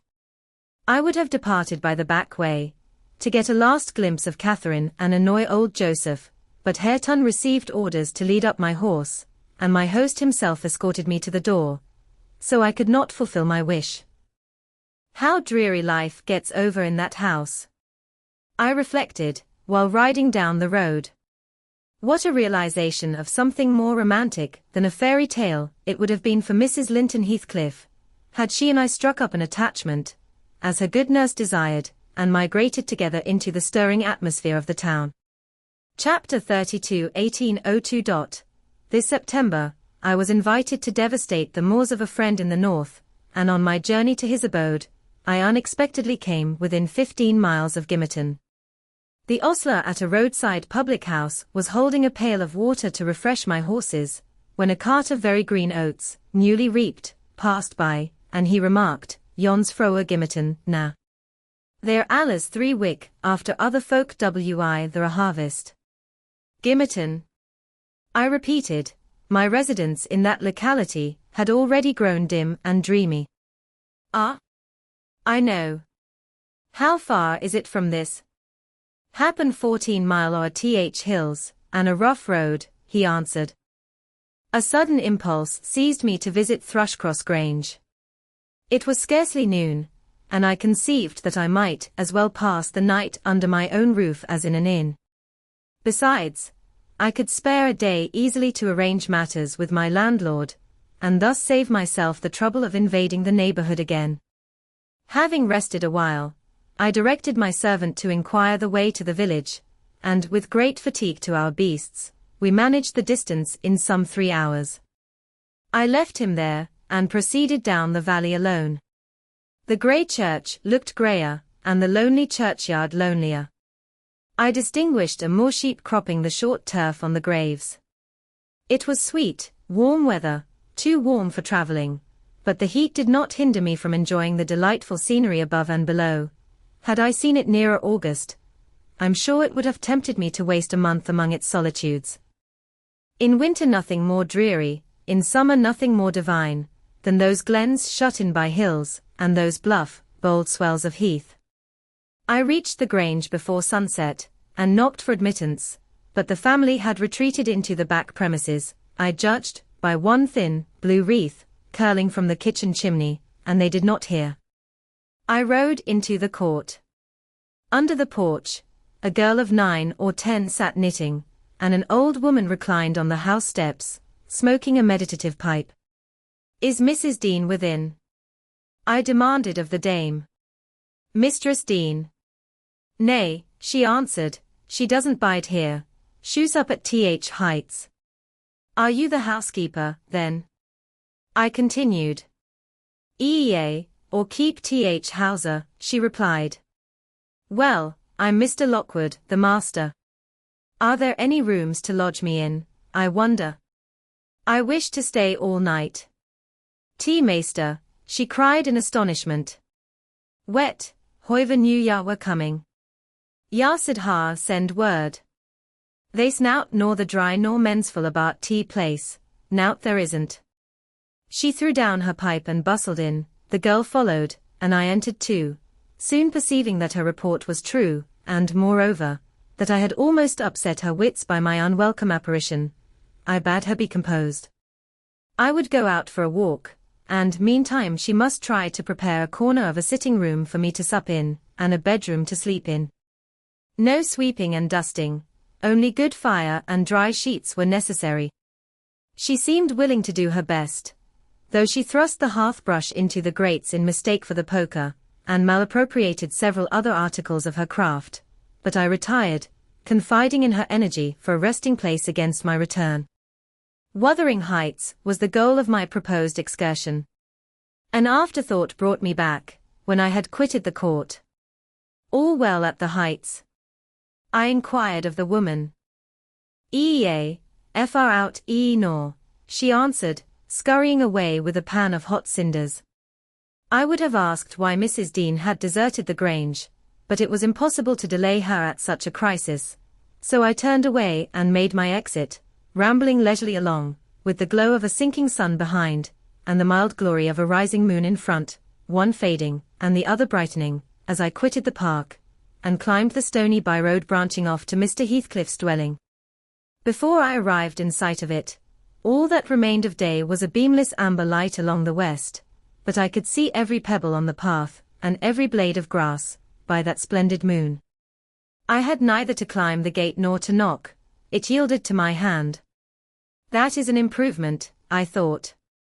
And I noticed another, by the aid of my nostrils, a fragrance of stocks and wallflowers wafted on the air from amongst the homely fruit trees. Both doors and lattices were open, and yet, as is usually the case in a coal district, a fine red fire illumined the chimney. The comfort which the eye derives from it renders the extra heat endurable. But the house of Wuthering Heights is so large that the inmates have plenty of space for withdrawing out of its influence, and accordingly what inmates there were had stationed themselves not far from one of the windows. I could both see them and hear them talk before I entered, and looked and listened in consequence, being moved thereto by a mingled sense of curiosity and envy, that grew as I lingered. "Contrary," said a voice as sweet as a silver bell. "That for the third time, you dunce. I'm not going to tell you again. Recollect, or I'll pull your hair." "Contrary, then," answered another, in deep but softened tones. "And now, kiss me, for minding so well." "No, read it over first correctly, without a single mistake." The male speaker began to read. He was a young man, respectably dressed and seated at a table, having a book before him.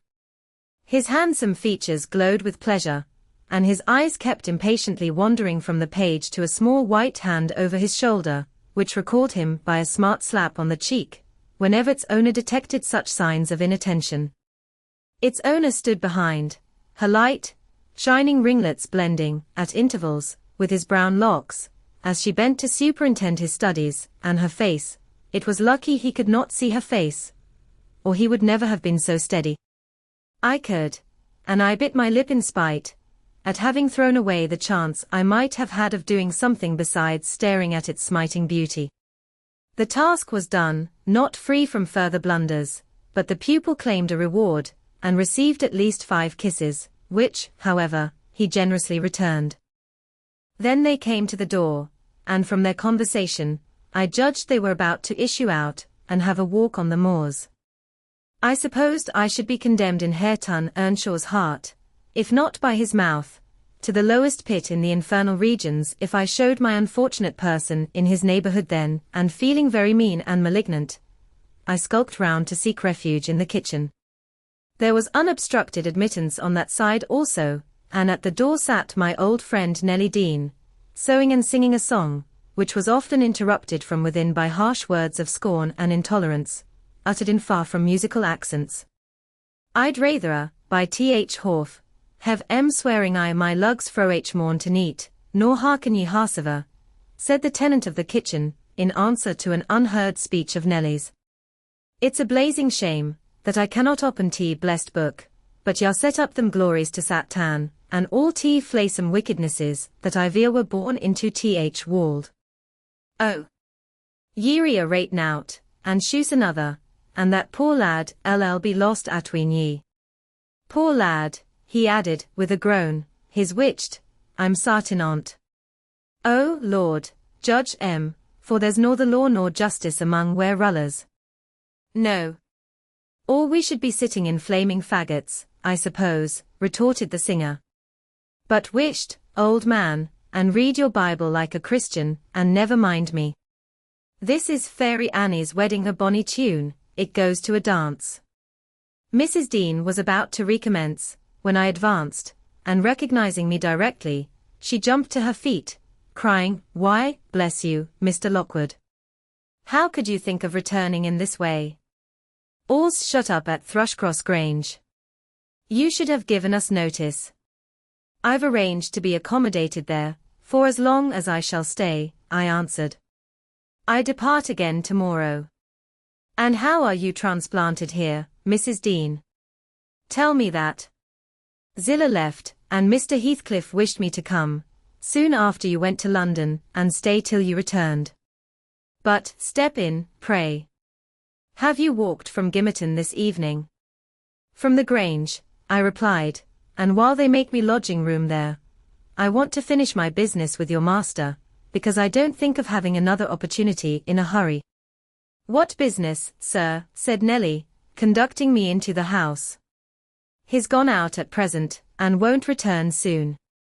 About the rent, I answered. Oh. Then it is with Mrs. Heathcliff you must settle, she observed, or rather with me. She has not learnt to manage her affairs yet, and I act for her, there's nobody else. I looked surprised. Ah? You have not heard of Heathcliff's death, I see, she continued. Heathcliff dead? I exclaimed, astonished. How long ago? 3 months since, but sit down, and let me take your hat, and I'll tell you all about it. Stop, you have had nothing to eat, have you? I want nothing. I have ordered supper at home. You sit down too. I never dreamt of his dying. Let me hear how it came to pass. You say you don't expect them back for some time, the young people. No. I have to scold them every evening for their late rambles, but they don't care for me. At least, have a drink of our old ale, it will do you good, you seem weary. She hastened to fetch it before I could refuse, and I heard Joseph asking whether it warn't a crying scandal that she should have followers at her time of life. And then, to get them jarks out o' Maester's cellar. He fair sharmed to bide still and see it. She did not stay to retaliate, but re-entered in a minute, bearing a reaming silver pint, whose contents I lauded with becoming earnestness. And afterwards she furnished me with the sequel of Heathcliff's history. He had a queer end, as she expressed it.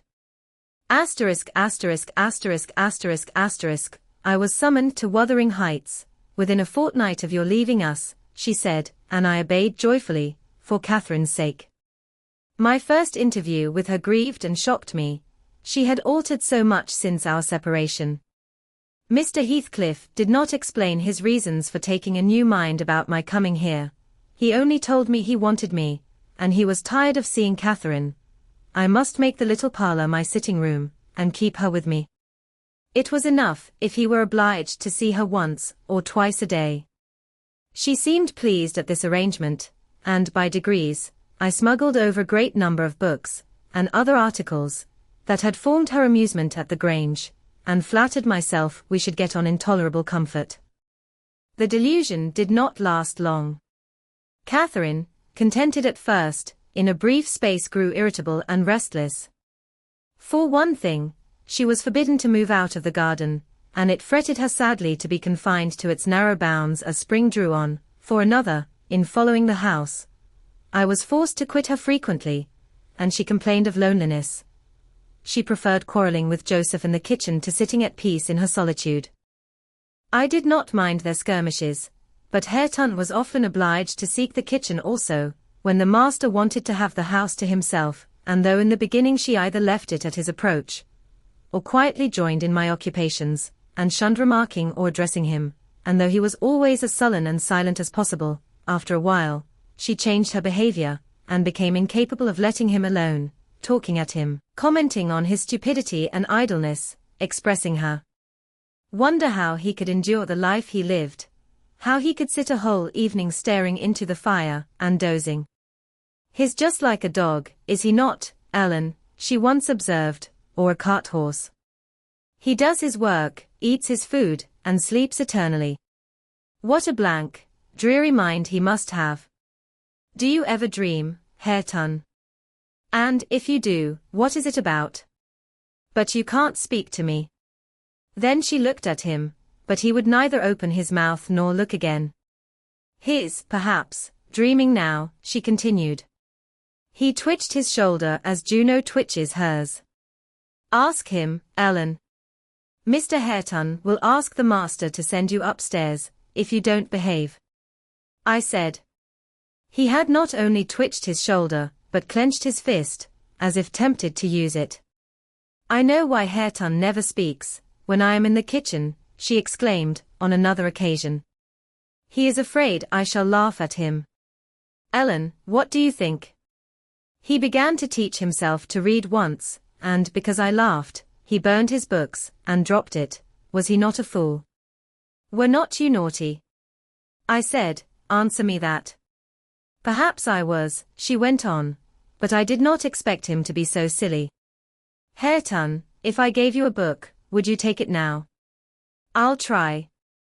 She placed one she had been perusing on his hand. He flung it off, and muttered, if she did not give over, he would break her neck.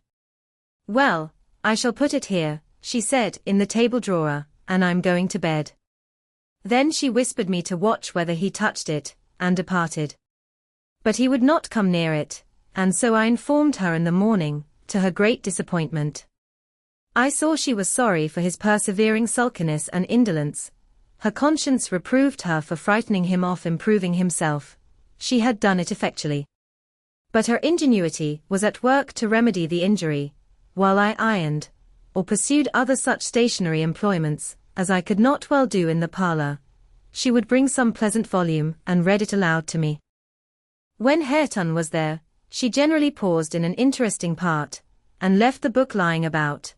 That she did repeatedly, but he was as obstinate as a mule, and instead of snatching at her bait, in wet weather he took to smoking with Joseph, and they sat like automatons, one on each side of the fire, the elder happily too deaf to understand her wicked nonsense, as he would have called it, the younger doing his best to seem to disregard it.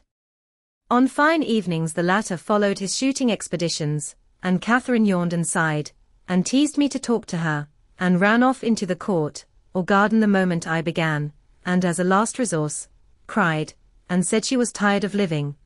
Her life was useless. Mr. Heathcliff, who grew more and more disinclined to society, had almost banished Earnshaw from his apartment. Owing to an accident at the commencement of March, he became for some days a fixture in the kitchen. His gun burst while out on the hills by himself, a splinter cut his arm, and he lost a good deal of blood before he could reach home. The consequence was that, perforce, he was condemned to the fireside and tranquillity, till he made it up again. It suited Catherine to have him there. At any rate, it made her hate her room upstairs more than ever, and she would compel me to find out business below, that she might accompany me. On Easter Monday, Joseph went to Gimmerton Fair with some cattle, and in the afternoon, I was busy getting up linen in the kitchen. Earnshaw sat, morose as usual, at the chimney corner, and my little mistress was beguiling an idle hour with drawing pictures on the window panes, varying her amusement by smothered bursts of songs, and whispered ejaculations, and quick glances of annoyance and impatience in the direction of her cousin, who steadfastly smoked, and looked into the grate. At a notice that I could do with her no longer intercepting my light, she removed to the hearthstone. I bestowed little attention on her proceedings, but, presently, I heard her begin, "I found out, Hareton, that I want, that I'm glad, that I should like you to be my cousin now, if you had not grown so cross to me, and so rough." Hareton returned no answer. "Hareton, Hareton, Hareton. Do you hear?" she continued. "Get off ye," he growled, with uncompromising gruffness. "Let me take that pipe," she said, cautiously advancing her hand and abstracting it from his mouth. Before he could attempt to recover it, it was broken, and behind the fire. He swore at her and seized another.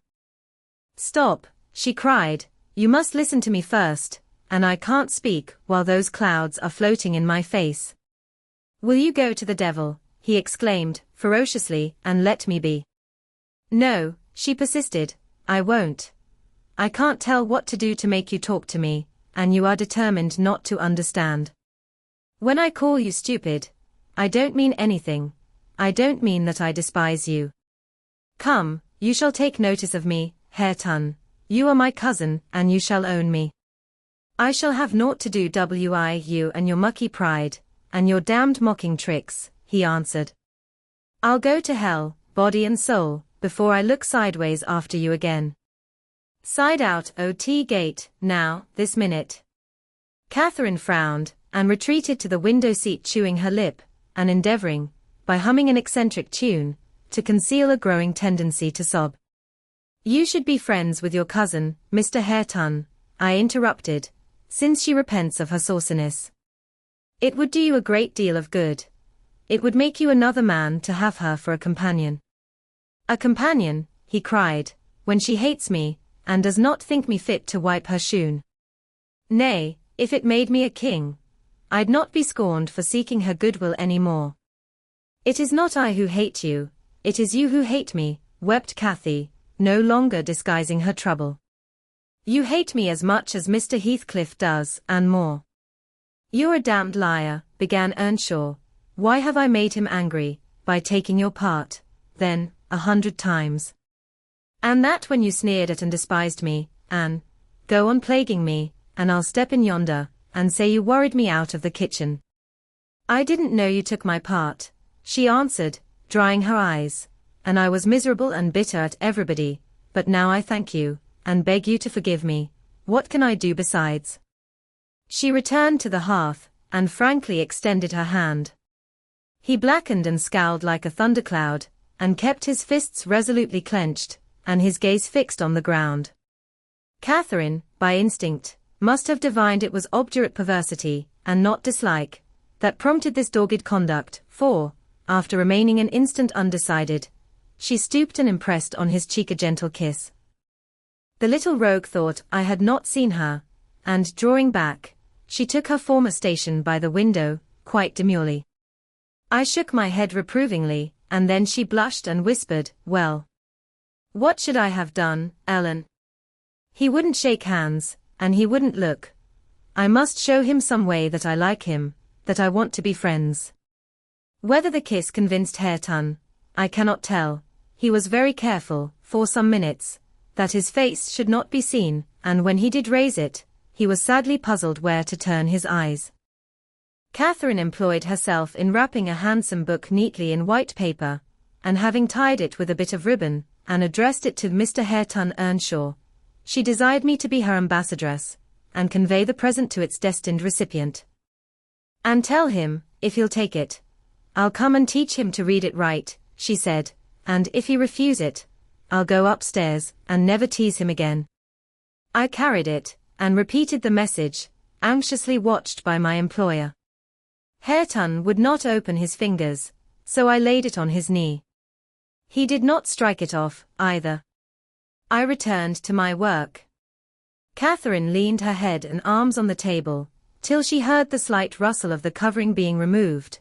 Then she stole away, and quietly seated herself beside her cousin. He trembled, and his face glowed. All his rudeness and all his surly harshness had deserted him. He could not summon courage, at first, to utter a syllable in reply to her questioning look, and her murmured petition. "Say you forgive me, Hareton, do. You can make me so happy by speaking that little word." He muttered something inaudible. "And you'll be my friend," added Catherine, interrogatively. "Nay, you'll be ashamed of me every day of your life," he answered, "and the more ashamed, the more you know me, and I cannot bide it." "So you won't be my friend," she said, smiling as sweet as honey, and creeping close up. I overheard no further distinguishable talk, but, on looking round again, I perceived two such radiant countenances bent over the page of the accepted book, that I did not doubt the treaty had been ratified on both sides, and the enemies were, thenceforth, sworn allies. The work they studied was full of costly pictures, and those in their position had charm enough to keep them unmoved till Joseph came home.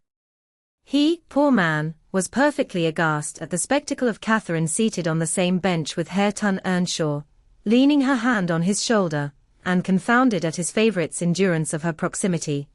It affected him too deeply to allow an observation on the subject that night.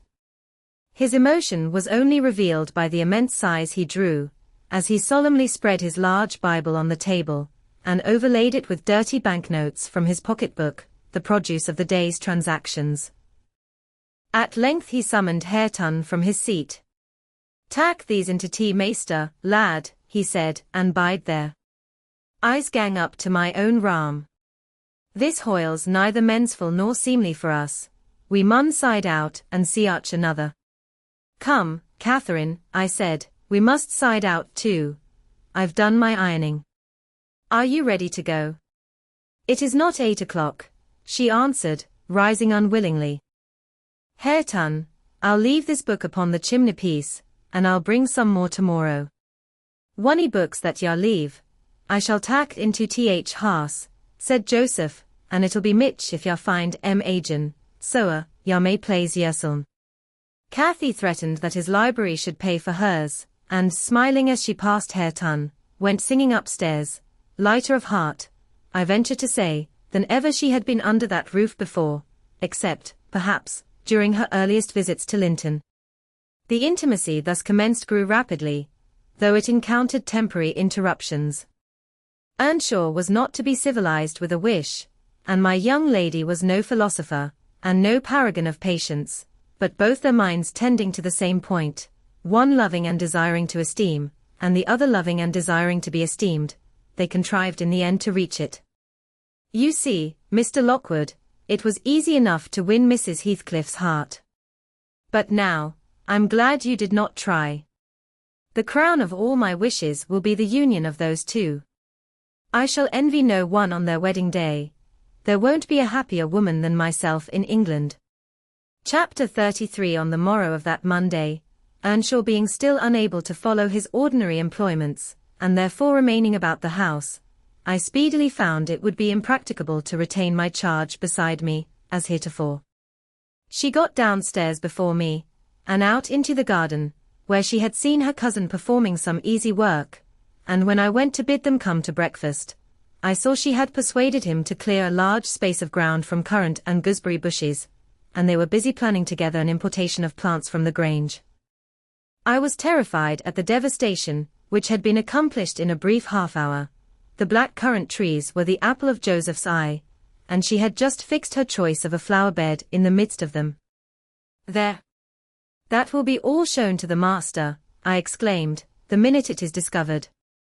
And what excuse have you to offer for taking such liberties with the garden? We shall have a fine explosion on the head of it, see if we don't. Mr. Hareton, I wonder you should have no more wit than to go and make that mess at her bidding." "I'd forgotten they were Joseph's," answered Earnshaw, rather puzzled, but I'll tell him I did it. We always ate our meals with Mr. Heathcliff. I held the mistress's post in making tea and carving, so I was indispensable at table. Catherine usually sat by me, but today she stole nearer to Hareton, and I presently saw she would have no more discretion in her friendship than she had in her hostility. Now, mind you don't talk with and notice your cousin too much, were my whispered instructions as we entered the room. It will certainly annoy Mr. Heathcliff, and he'll be mad at you both. I'm not going to, she answered. The minute after, she had sidled to him, and was sticking primroses in his plate of porridge. He dared not speak to her there, he dared hardly look, and yet she went on teasing, till he was twice on the point of being provoked to laugh. I frowned, and then she glanced towards the master, whose mind was occupied on other subjects than his company, as his countenance evinced, and she grew serious for an instant, scrutinizing him with deep gravity. Afterwards she turned, and recommenced her nonsense. At last, Hareton uttered a smothered laugh. Mr. Heathcliff started, his eye rapidly surveyed our faces. Catherine met it with her accustomed look of nervousness and yet defiance, which he abhorred. "It is well you are out of my reach," he exclaimed. "What fiend possesses you to stare back at me, continually, with those infernal eyes? Down with them. And don't remind me of your existence again. I thought I had cured you of laughing." "It was me," muttered Hareton. "What do you say?" demanded the master. Hareton looked at his plate, and did not repeat the confession. Mr. Heathcliff looked at him a bit, and then silently resumed his breakfast and his interrupted musing. We had nearly finished, and the two young people prudently shifted wider asunder, so I anticipated no further disturbance during that sitting, when Joseph appeared at the door, revealing by his quivering lip and furious eyes that the outrage committed on his precious shrubs was detected.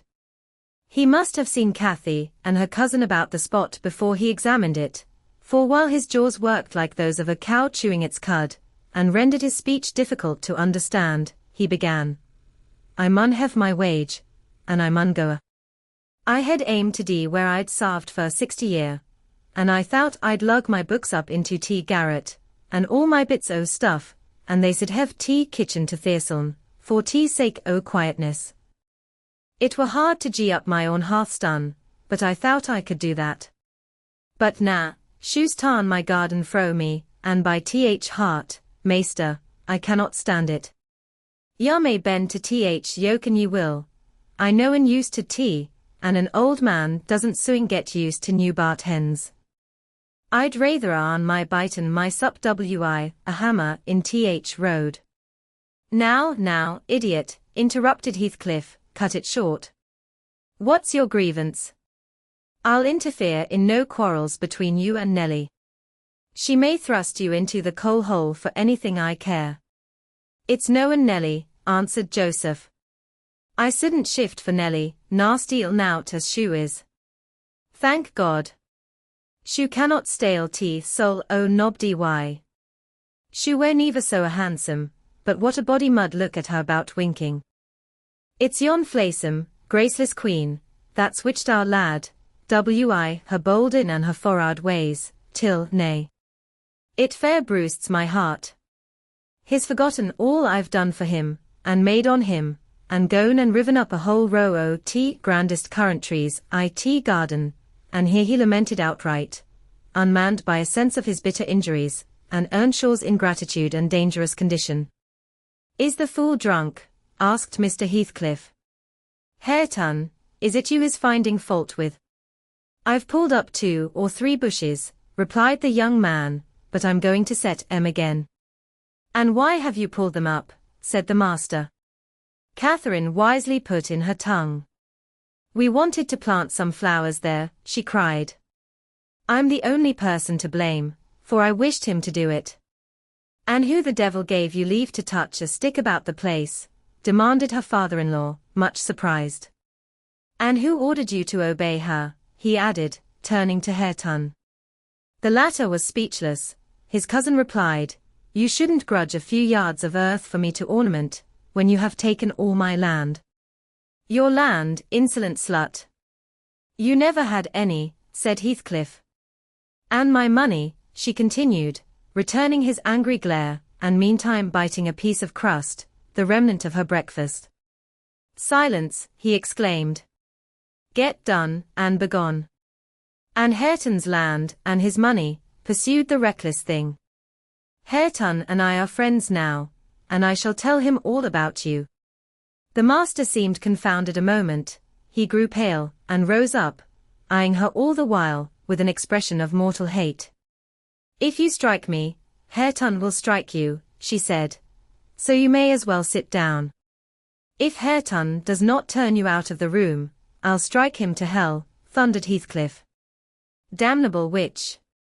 Dare you pretend to rouse him against me? Off with her. Do you hear? Fling her into the kitchen.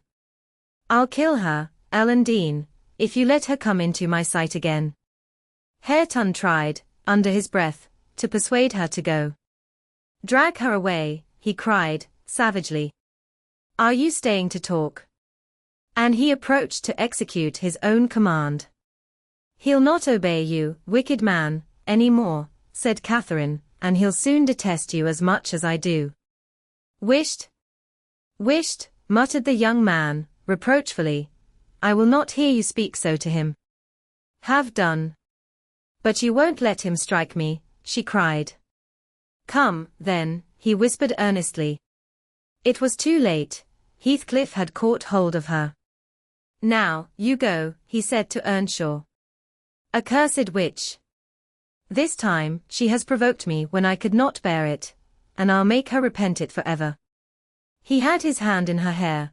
Hareton attempted to release her locks, entreating him not to hurt her that once. Heathcliff's black eyes flashed. He seemed ready to tear Catherine in pieces, and I was just worked up to risk coming to the rescue, when of a sudden his fingers relaxed. He shifted his grasp from her head to her arm, and gazed intently in her face. Then he drew his hand over his eyes, stood a moment to collect himself apparently, and turning anew to Catherine, said, with assumed calmness, You must learn to avoid putting me in a passion, or I shall really murder you some time. Go with Mrs. Dean, and keep with her, and confine your insolence to her ears. As to Hareton Earnshaw, if I see him listen to you, I'll send him seeking his bread where he can get it. Your love will make him an outcast and a beggar. Nelly, take her, and leave me, all of you. Leave me. I led my young lady out. She was too glad of her escape to resist. The other followed, and Mr. Heathcliff had the room to himself till dinner. I had counselled Catherine to dine upstairs, but as soon as he perceived her vacant seat, he sent me to call her. He spoke to none of us, ate very little, and went out directly afterwards, intimating that he should not return before evening. The two new friends established themselves in the house during his absence, where I heard Hareton sternly check his cousin, on her offering a revelation of her father-in-law's conduct to his father. He said he wouldn't suffer a word to be uttered in his disparagement. If he were the devil, it didn't signify. He would stand by him, and he'd rather she would abuse himself, as she used to, than begin on Mr. Heathcliff. Catherine was waxing cross at this, but he found means to make her hold her tongue, by asking how she would like him to speak ill of her father. Then she comprehended that Earnshaw took the master's reputation home to himself, and was attached by ties stronger than reason could break, chains, forged by habit, which it would be cruel to attempt to loosen.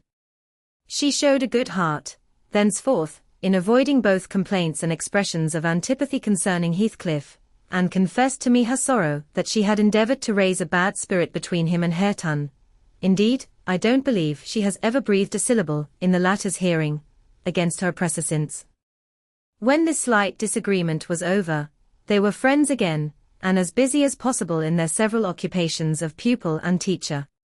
I came in to sit with them, after I had done my work, and I felt so soothed and comforted to watch them, that I did not notice how time got on.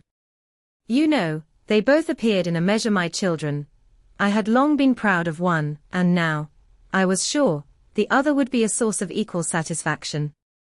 His honest, warm, an intelligent nature shook off rapidly the clouds of ignorance and degradation in which it had been bred, and Catherine's sincere commendations acted as a spur to his industry. His brightening mind brightened his features, and added spirit and nobility to their aspect. I could hardly fancy it the same individual I had beheld on the day I discovered my little lady at Wuthering Heights, after her expedition to the crags. While I admired and they laboured, dusk drew on, and with it returned the master. He came upon us quite unexpectedly, entering by the front way, and had a full view of the whole three, ere we could raise our heads to glance at him. Well, I reflected, there was never a pleasanter, or more harmless sight, and it will be a burning shame to scold them. The red firelight glowed on their two bonny heads, and revealed their faces animated with the eager interest of children, for, though he was 23, and she 18, each had so much of novelty to feel and learn, that neither experienced nor evinced the sentiments of sober disenchanted maturity. They lifted their eyes together, to encounter Mr. Heathcliff. Perhaps you have never remarked that their eyes are precisely similar, and they are those of Catherine Earnshaw. The present Catherine has no other likeness to her, except a breadth of forehead, and a certain arch of the nostril that makes her appear rather haughty, whether she will or not. With Hareton the resemblance is carried farther. It is singular at all times, then it was particularly striking, because his senses were alert, and his mental faculties wakened to unwonted activity. I suppose this resemblance disarmed Mr. Heathcliff.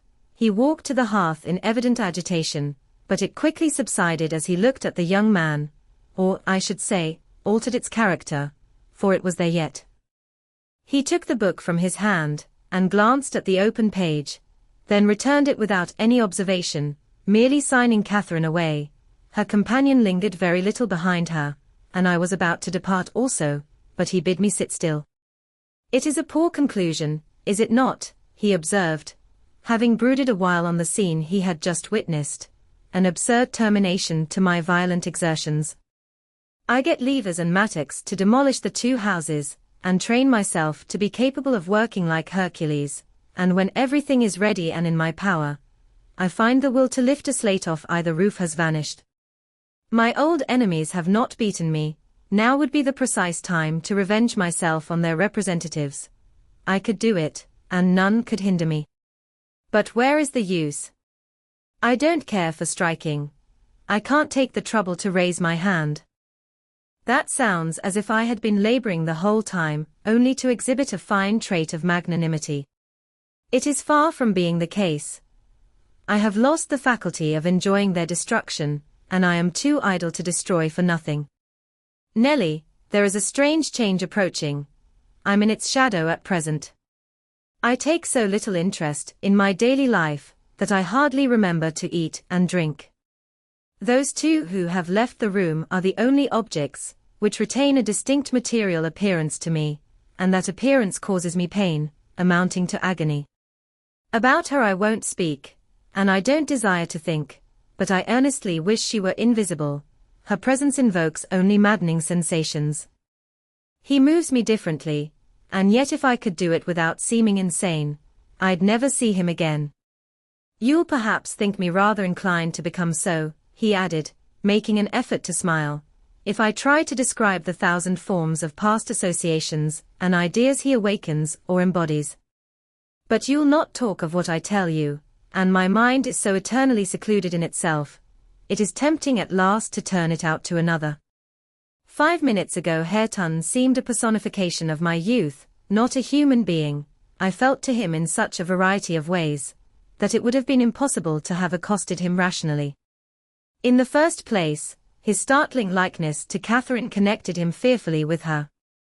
That, however, which you may suppose the most potent to arrest my imagination, is actually the least, for what is not connected with her to me? And what does not recall her? I cannot look down to this floor, but her features are shaped in the flags. In every cloud, in every tree, filling the air at night, and caught by glimpses in every object by day, I am surrounded with her image. The most ordinary faces of men and women, my own features, mock me with a resemblance. The entire world is a dreadful collection of memoranda that she did exist, and that I have lost her. Well, Hareton's aspect was the ghost of my immortal love, of my wild endeavors to hold my right, my degradation, my pride, my happiness, and my anguish, but it is frenzy to repeat these thoughts to you. Only it will let you know why, with a reluctance to be always alone, his society is no benefit, rather an aggravation of the constant torment I suffer, and it partly contributes to render me regardless how he and his cousin go on together. I can give them no attention any more. But what do you mean by a change, Mr. Heathcliff?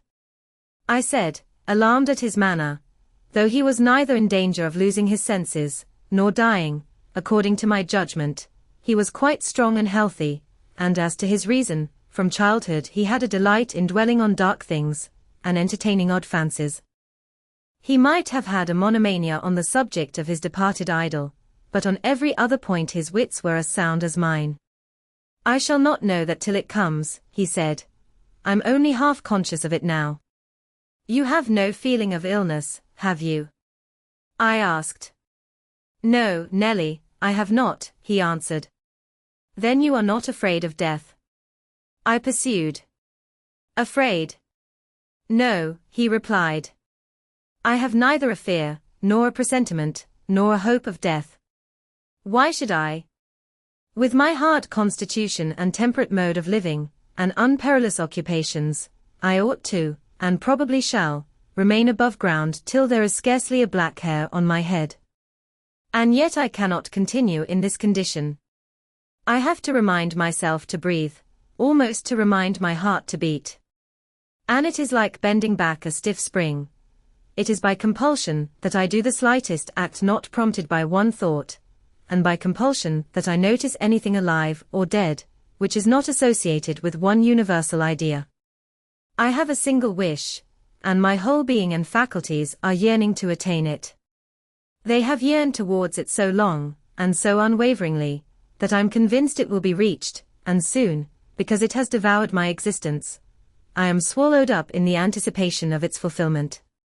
My confessions have not relieved me, but they may account for some otherwise unaccountable phases of humor which I show. Oh God! It is a long fight. I wish it were over. He began to pace the room, muttering terrible things to himself, till I was inclined to believe, as he said Joseph did, that conscience had turned his heart to an earthly hell.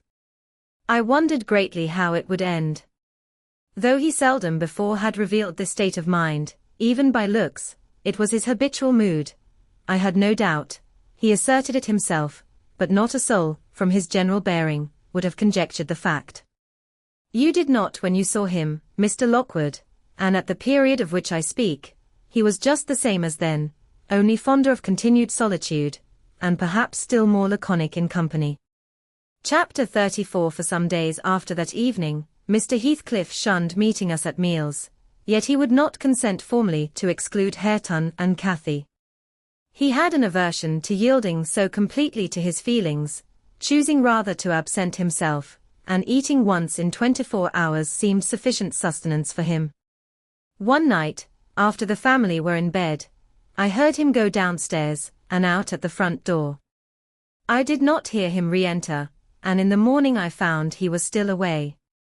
We were in April then, the weather was sweet and warm, the grass as green as showers and sun could make it, and the 2 dwarf apple trees near the southern wall in full bloom. After breakfast, Catherine insisted on my bringing a chair and sitting with my work under the fir trees at the end of the house, and she beguiled Hareton, who had perfectly recovered from his accident, to dig and arrange her little garden, which was shifted to that corner by the influence of Joseph's complaints. I was comfortably reveling in the spring fragrance around, and the beautiful soft blue overhead, when my young lady, who had run down near the gate to procure some primrose roots for a border, returned only half laden, and informed us that Mr. Heathcliff was coming in. And he spoke to me, she added, with a perplexed countenance. What did he say? Asked Hareton. He told me to begone as fast as I could, she answered. But he looked so different from his usual look that I stopped a moment to stare at him. How? He inquired. Why, almost bright and cheerful. No, almost nothing, very much excited, and wild, and glad, she replied. Night walking amuses him, then, I remarked, affecting a careless manner, in reality as surprised as she was, and anxious to ascertain the truth of her statement, for to see the master looking glad would not be an everyday spectacle. I framed an excuse to go in. Heathcliff stood at the open door. He was pale, and he trembled, yet, certainly, he had a strange joyful glitter in his eyes, that altered the aspect of his whole face. "Will you have some breakfast?" I said. "You must be hungry, rambling about all night." I wanted to discover where he had been, but I did not like to ask directly. "No, I'm not hungry," he answered, averting his head, and speaking rather contemptuously, as if he guessed I was trying to divine the occasion of his good humor. I felt perplexed. I didn't know whether it were not a proper opportunity to offer a bit of admonition. "I don't think it right to wander out of doors," I observed, "instead of being in bed. It is not wise, at any rate this moist season. I dare say you'll catch a bad cold, or a fever. You have something the matter with you now." "Nothing but what I can bear," he replied, "and with the greatest pleasure, provided you'll leave me alone. Get in, and don't annoy me." I obeyed, and in passing, I noticed he breathed as fast as a cat. Yes. I reflected to myself, we shall have a fit of illness. I cannot conceive what he has been doing. That noon he sat down to dinner with us, and received a heaped-up plate from my hands, as if he intended to make amends for previous fasting. "I've neither cold nor fever, Nelly," he remarked, in allusion to my morning's speech, "and I'm ready to do justice to the food you give me." He took his knife and fork, and was going to commence eating, when the inclination appeared to become suddenly extinct. He laid them on the table, looked eagerly towards the window, then rose and went out. We saw him walking to and fro in the garden while we concluded our meal, and Earnshaw said he'd go and ask why he would not dine. He thought we had grieved him some way. "Well, is he coming?" cried Catherine, when her cousin returned. "Nay," he answered, "but is not angry. He seemed rarely pleased indeed. Only I made him impatient by speaking to him twice, and then he bid me be off to you. He wondered how I could want the company of anybody else." I set his plate to keep warm on the fender, and after an hour or two he re-entered, when the room was clear, in no degree calmer, the same unnatural, it was unnatural, appearance of joy under his black brows, the same bloodless hue, and his teeth visible now and then in a kind of smile, his frame shivering, not as one shivers with chill or weakness, but as a tight-stretched cord vibrates, a strong thrilling, rather than trembling. I will ask what is the matter, I thought, or who should? And I exclaimed, "Have you heard any good news, Mr. Heathcliff? You look uncommonly animated." "Where should good news come from to me?" he said. "I'm animated with hunger, and, seemingly, I must not eat." "Your dinner is here," I returned. "Why won't you get it?" "I don't want it now," he muttered, hastily. "I'll wait till supper. And, Nelly, once for all, let me beg you to warn Hareton and the other away from me. I wish to be troubled by nobody. I wish to have this place to myself." "Is there some new reason for this banishment?" I inquired. "Tell me why you are so queer, Mr. Heathcliff. Where were you last night?" "I'm not putting the question through idle curiosity, but you are putting the question through very idle curiosity," he interrupted, with a laugh. "Yet I'll answer it. Last night, I was on the threshold of hell. Today, I am within sight of my heaven. I have my eyes on it, hardly 3 feet to sever me. And now you'd better go. You'll neither see nor hear anything to frighten you, if you refrain from prying." Having swept the hearth and wiped the table, I departed, more perplexed than ever. He did not quit the house again that afternoon, and no one intruded on his solitude, till, at 8 o'clock, I deemed it proper, though unsummoned, to carry a candle and his supper to him. He was leaning against the ledge of an open lattice, but not looking out. His face was turned to the interior gloom. The fire had smouldered to ashes, The room was filled with the damp, mild air of the cloudy evening, and so still, that not only the murmur of the beck down Gimmerton was distinguishable, but its ripples and its gurgling over the pebbles, or through the large stones which it could not cover. I uttered an ejaculation of discontent at seeing the dismal grate, and commenced shutting the casements, one after another, till I came to his. "Must I close this?" I asked, in order to rouse him, for he would not stir. The light flashed on his features as I spoke. Oh, Mr. Lockwood, I cannot express what a terrible start I got by the momentary view. Those deep black eyes. That smile, and ghastly paleness. It appeared to me, not Mr. Heathcliff, but a goblin, and in my terror, I let the candle bend towards the wall, and it left me in darkness. "Yes, close it," he replied, in his familiar voice. "There, that is pure awkwardness. Why did you hold the candle horizontally? Be quick, and bring another." I hurried out in a foolish state of dread, and said to Joseph, "The master wishes you to take him a light, and rekindle the fire." For I dared not go in myself again just then. Joseph rattled some fire into the shovel, and went, but he brought it back immediately, with the supper tray in his other hand, explaining that Mr. Heathcliff was going to bed, and he wanted nothing to eat till morning. We heard him mount the stairs directly. He did not proceed to his ordinary chamber, but turned into that with the panelled bed. Its window, as I mentioned before, is wide enough for anybody to get through, and it struck me that he plotted another midnight excursion, of which he had rather we had no suspicion. Is he a ghoul or a vampire? I mused.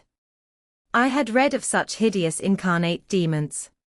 And then I set myself to reflect how I had tended him in infancy, and watched him grow to youth, and followed him almost through his whole course, and what absurd nonsense it was to yield to that sense of horror. But where did he come from, the little dark thing, harbored by a good man to his bane, muttered superstition, as I dozed into unconsciousness. And I began, half dreaming, to weary myself with imagining some fit parentage for him, and, repeating my waking meditations, I tracked his existence over again, with grim variations, at last, picturing his death and funeral, of which, all I can remember is, being exceedingly vexed at having the task of dictating an inscription for his monument, and consulting the sexton about it, and as he had no surname, and we could not tell his age, we were obliged to content ourselves with the single word. Heathcliff. That came true, we were. If you enter the kirkyard, you'll read, on his headstone, only that, and the date of his death. Dawn restored me to common sense. I rose, and went into the garden, as soon as I could see, to ascertain if there were any footmarks under his window. There were none. He has stayed at home, I thought, and he'll be all right today. I prepared breakfast for the household, as was my usual custom, but told Hareton and Catherine to get theirs ere the master came down, for he lay late. They preferred taking it out of doors, under the trees, and I set a little table to accommodate them. On my re-entrance, I found Mr. Heathcliff below. He and Joseph were conversing about some farming business. He gave clear, minute directions concerning the matter discussed, but he spoke rapidly, and turned his head continually aside, and had the same excited expression, even more exaggerated. When Joseph quitted the room, he took his seat in the place he generally chose, and I put a basin of coffee before him. He drew it nearer, and then rested his arms on the table, and looked at the opposite wall, as I supposed, surveying one particular portion, up and down, with glittering, restless eyes, and with such eager interest that he stopped breathing during half a minute together. "Come now," I exclaimed, pushing some bread against his hand, "eat and drink that, while it is hot. It has been waiting near an hour." He didn't notice me, and yet he smiled. I'd rather have seen him gnash his teeth than smile so. "Mr. Heathcliff." "Master," I cried, "don't, for God's sake, stare as if you saw an unearthly vision. Don't, for God's sake, shout so loud," he replied. "Turn round and tell me, are we by ourselves?" "Of course," was my answer, "of course we are." Still, I involuntarily obeyed him, as if I was not quite sure. With a sweep of his hand he cleared a vacant space in front among the breakfast things, and leant forward to gaze more at his ease. Now, I perceived he was not looking at the wall, for when I regarded him alone, it seemed exactly that he gazed at something within 2 yards distance. And whatever it was, it communicated, apparently, both pleasure and pain in exquisite extremes. At least the anguished, yet raptured, expression of his countenance suggested that idea. The fancied object was not fixed, either. His eyes pursued it with unwearied diligence, and, even in speaking to me, were never weaned away. I vainly reminded him of his protracted abstinence from food. If he stirred to touch anything in compliance with my entreaties, if he stretched his hand out to get a piece of bread, his fingers clenched before they reached it, and remained on the table, forgetful of their aim. I sat, a model of patience, trying to attract his absorbed attention from its engrossing speculation, till he grew irritable, and got up, asking why I would not allow him to have his own time in taking his meals, and saying that on the next occasion I needn't wait. I might set the things down and go. Having uttered these words he left the house, slowly sauntered down the garden path, and disappeared through the gate. The hours crept anxiously by. Another evening came. I did not retire to rest till late, and when I did, I could not sleep. He returned after midnight, and instead of going to bed, shut himself into the room beneath. I listened and tossed about, and finally, dressed and descended. It was too irksome to lie there, harassing my brain with 100 idle misgivings. I distinguished Mr. Heathcliff's step, restlessly measuring the floor, and he frequently broke the silence by a deep inspiration, resembling a groan. He muttered detached words also. The only one I could catch was the name of Catherine, coupled with some wild term of endearment or suffering, and spoken as one would speak to a person present, low and earnest, and wrung from the depth of his soul. I had not courage to walk straight into the apartment, but I desired to divert him from his reverie, and therefore fell foul of the kitchen fire, stirred it, and began to scrape the cinders. It drew him forth sooner than I expected. He opened the door immediately and said, "Nelly, come here, is it morning? Come in with your light." "It is striking 4, I answered.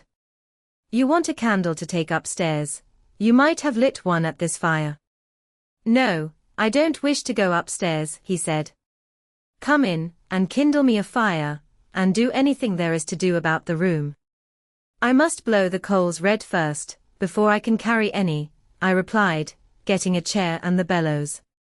He roamed to and fro, meantime, in a state approaching distraction, his heavy sighs succeeding each other so thick as to leave no space for common breathing between. "When day breaks I'll send for Green," he said. "I wish to make some legal inquiries of him while I can bestow a thought on those matters, and while I can act calmly. I have not written my will yet, and how to leave my property, I cannot determine. I wish I could annihilate it from the face of the earth." "I would not talk so, Mr. Heathcliff," I interposed.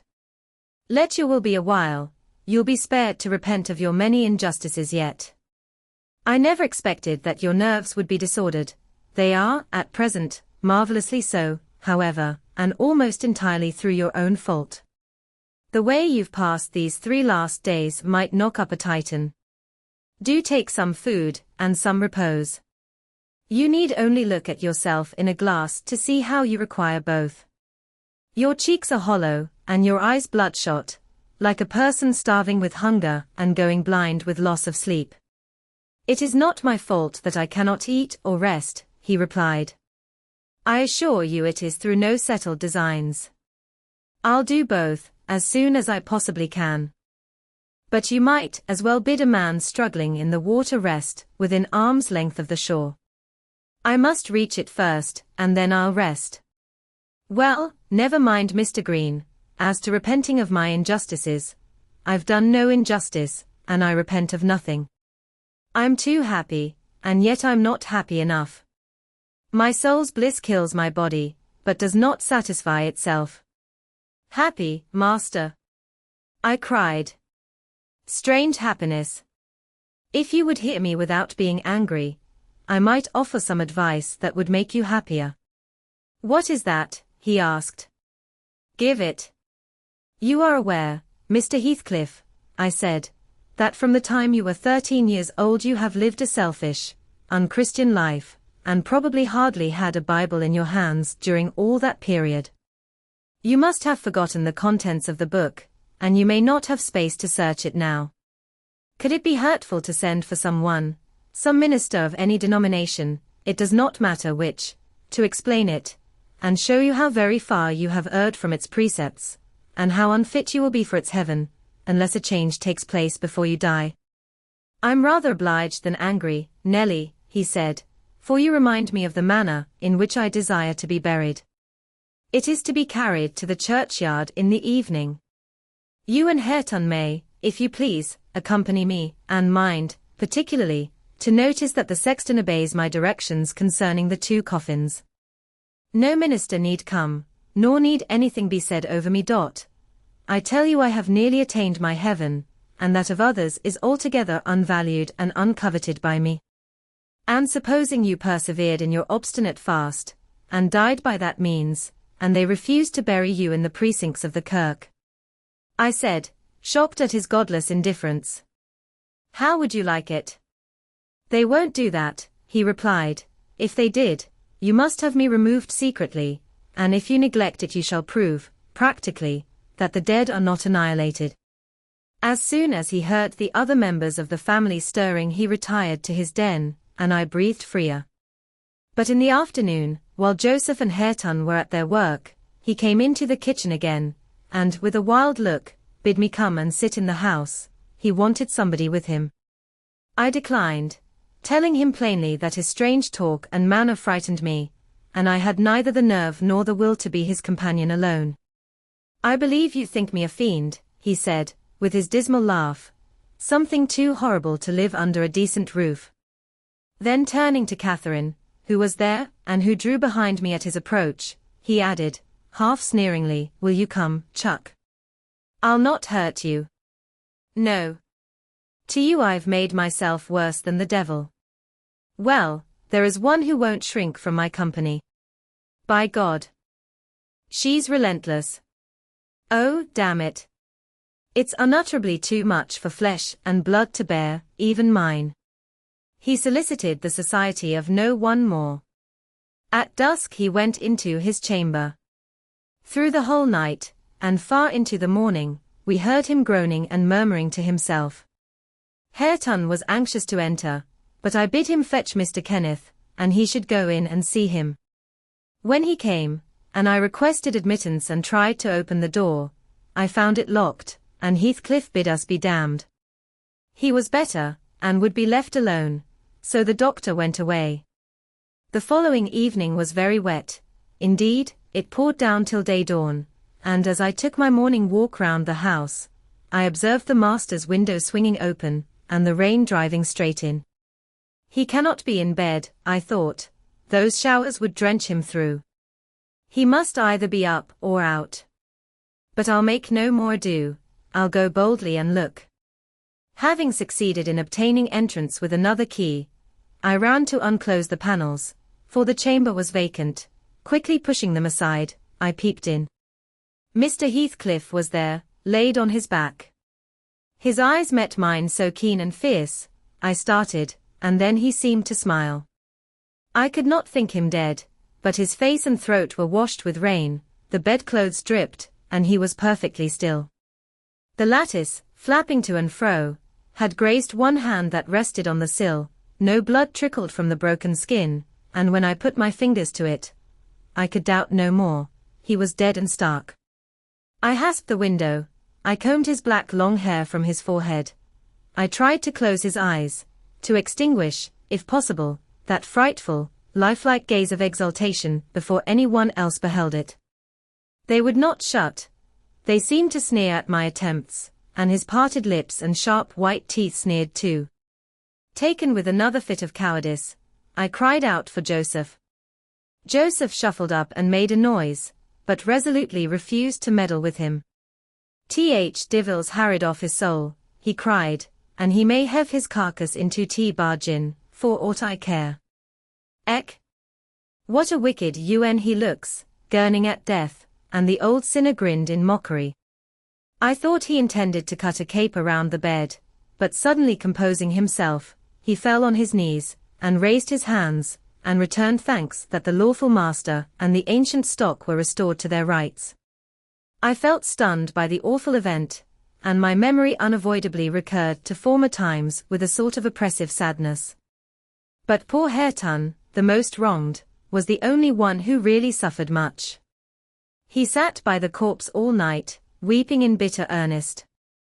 He pressed its hand, and kissed the sarcastic, savage face that every one else shrank from contemplating, and bemoaned him with that strong grief which springs naturally from a generous heart, though it be tough as tempered steel.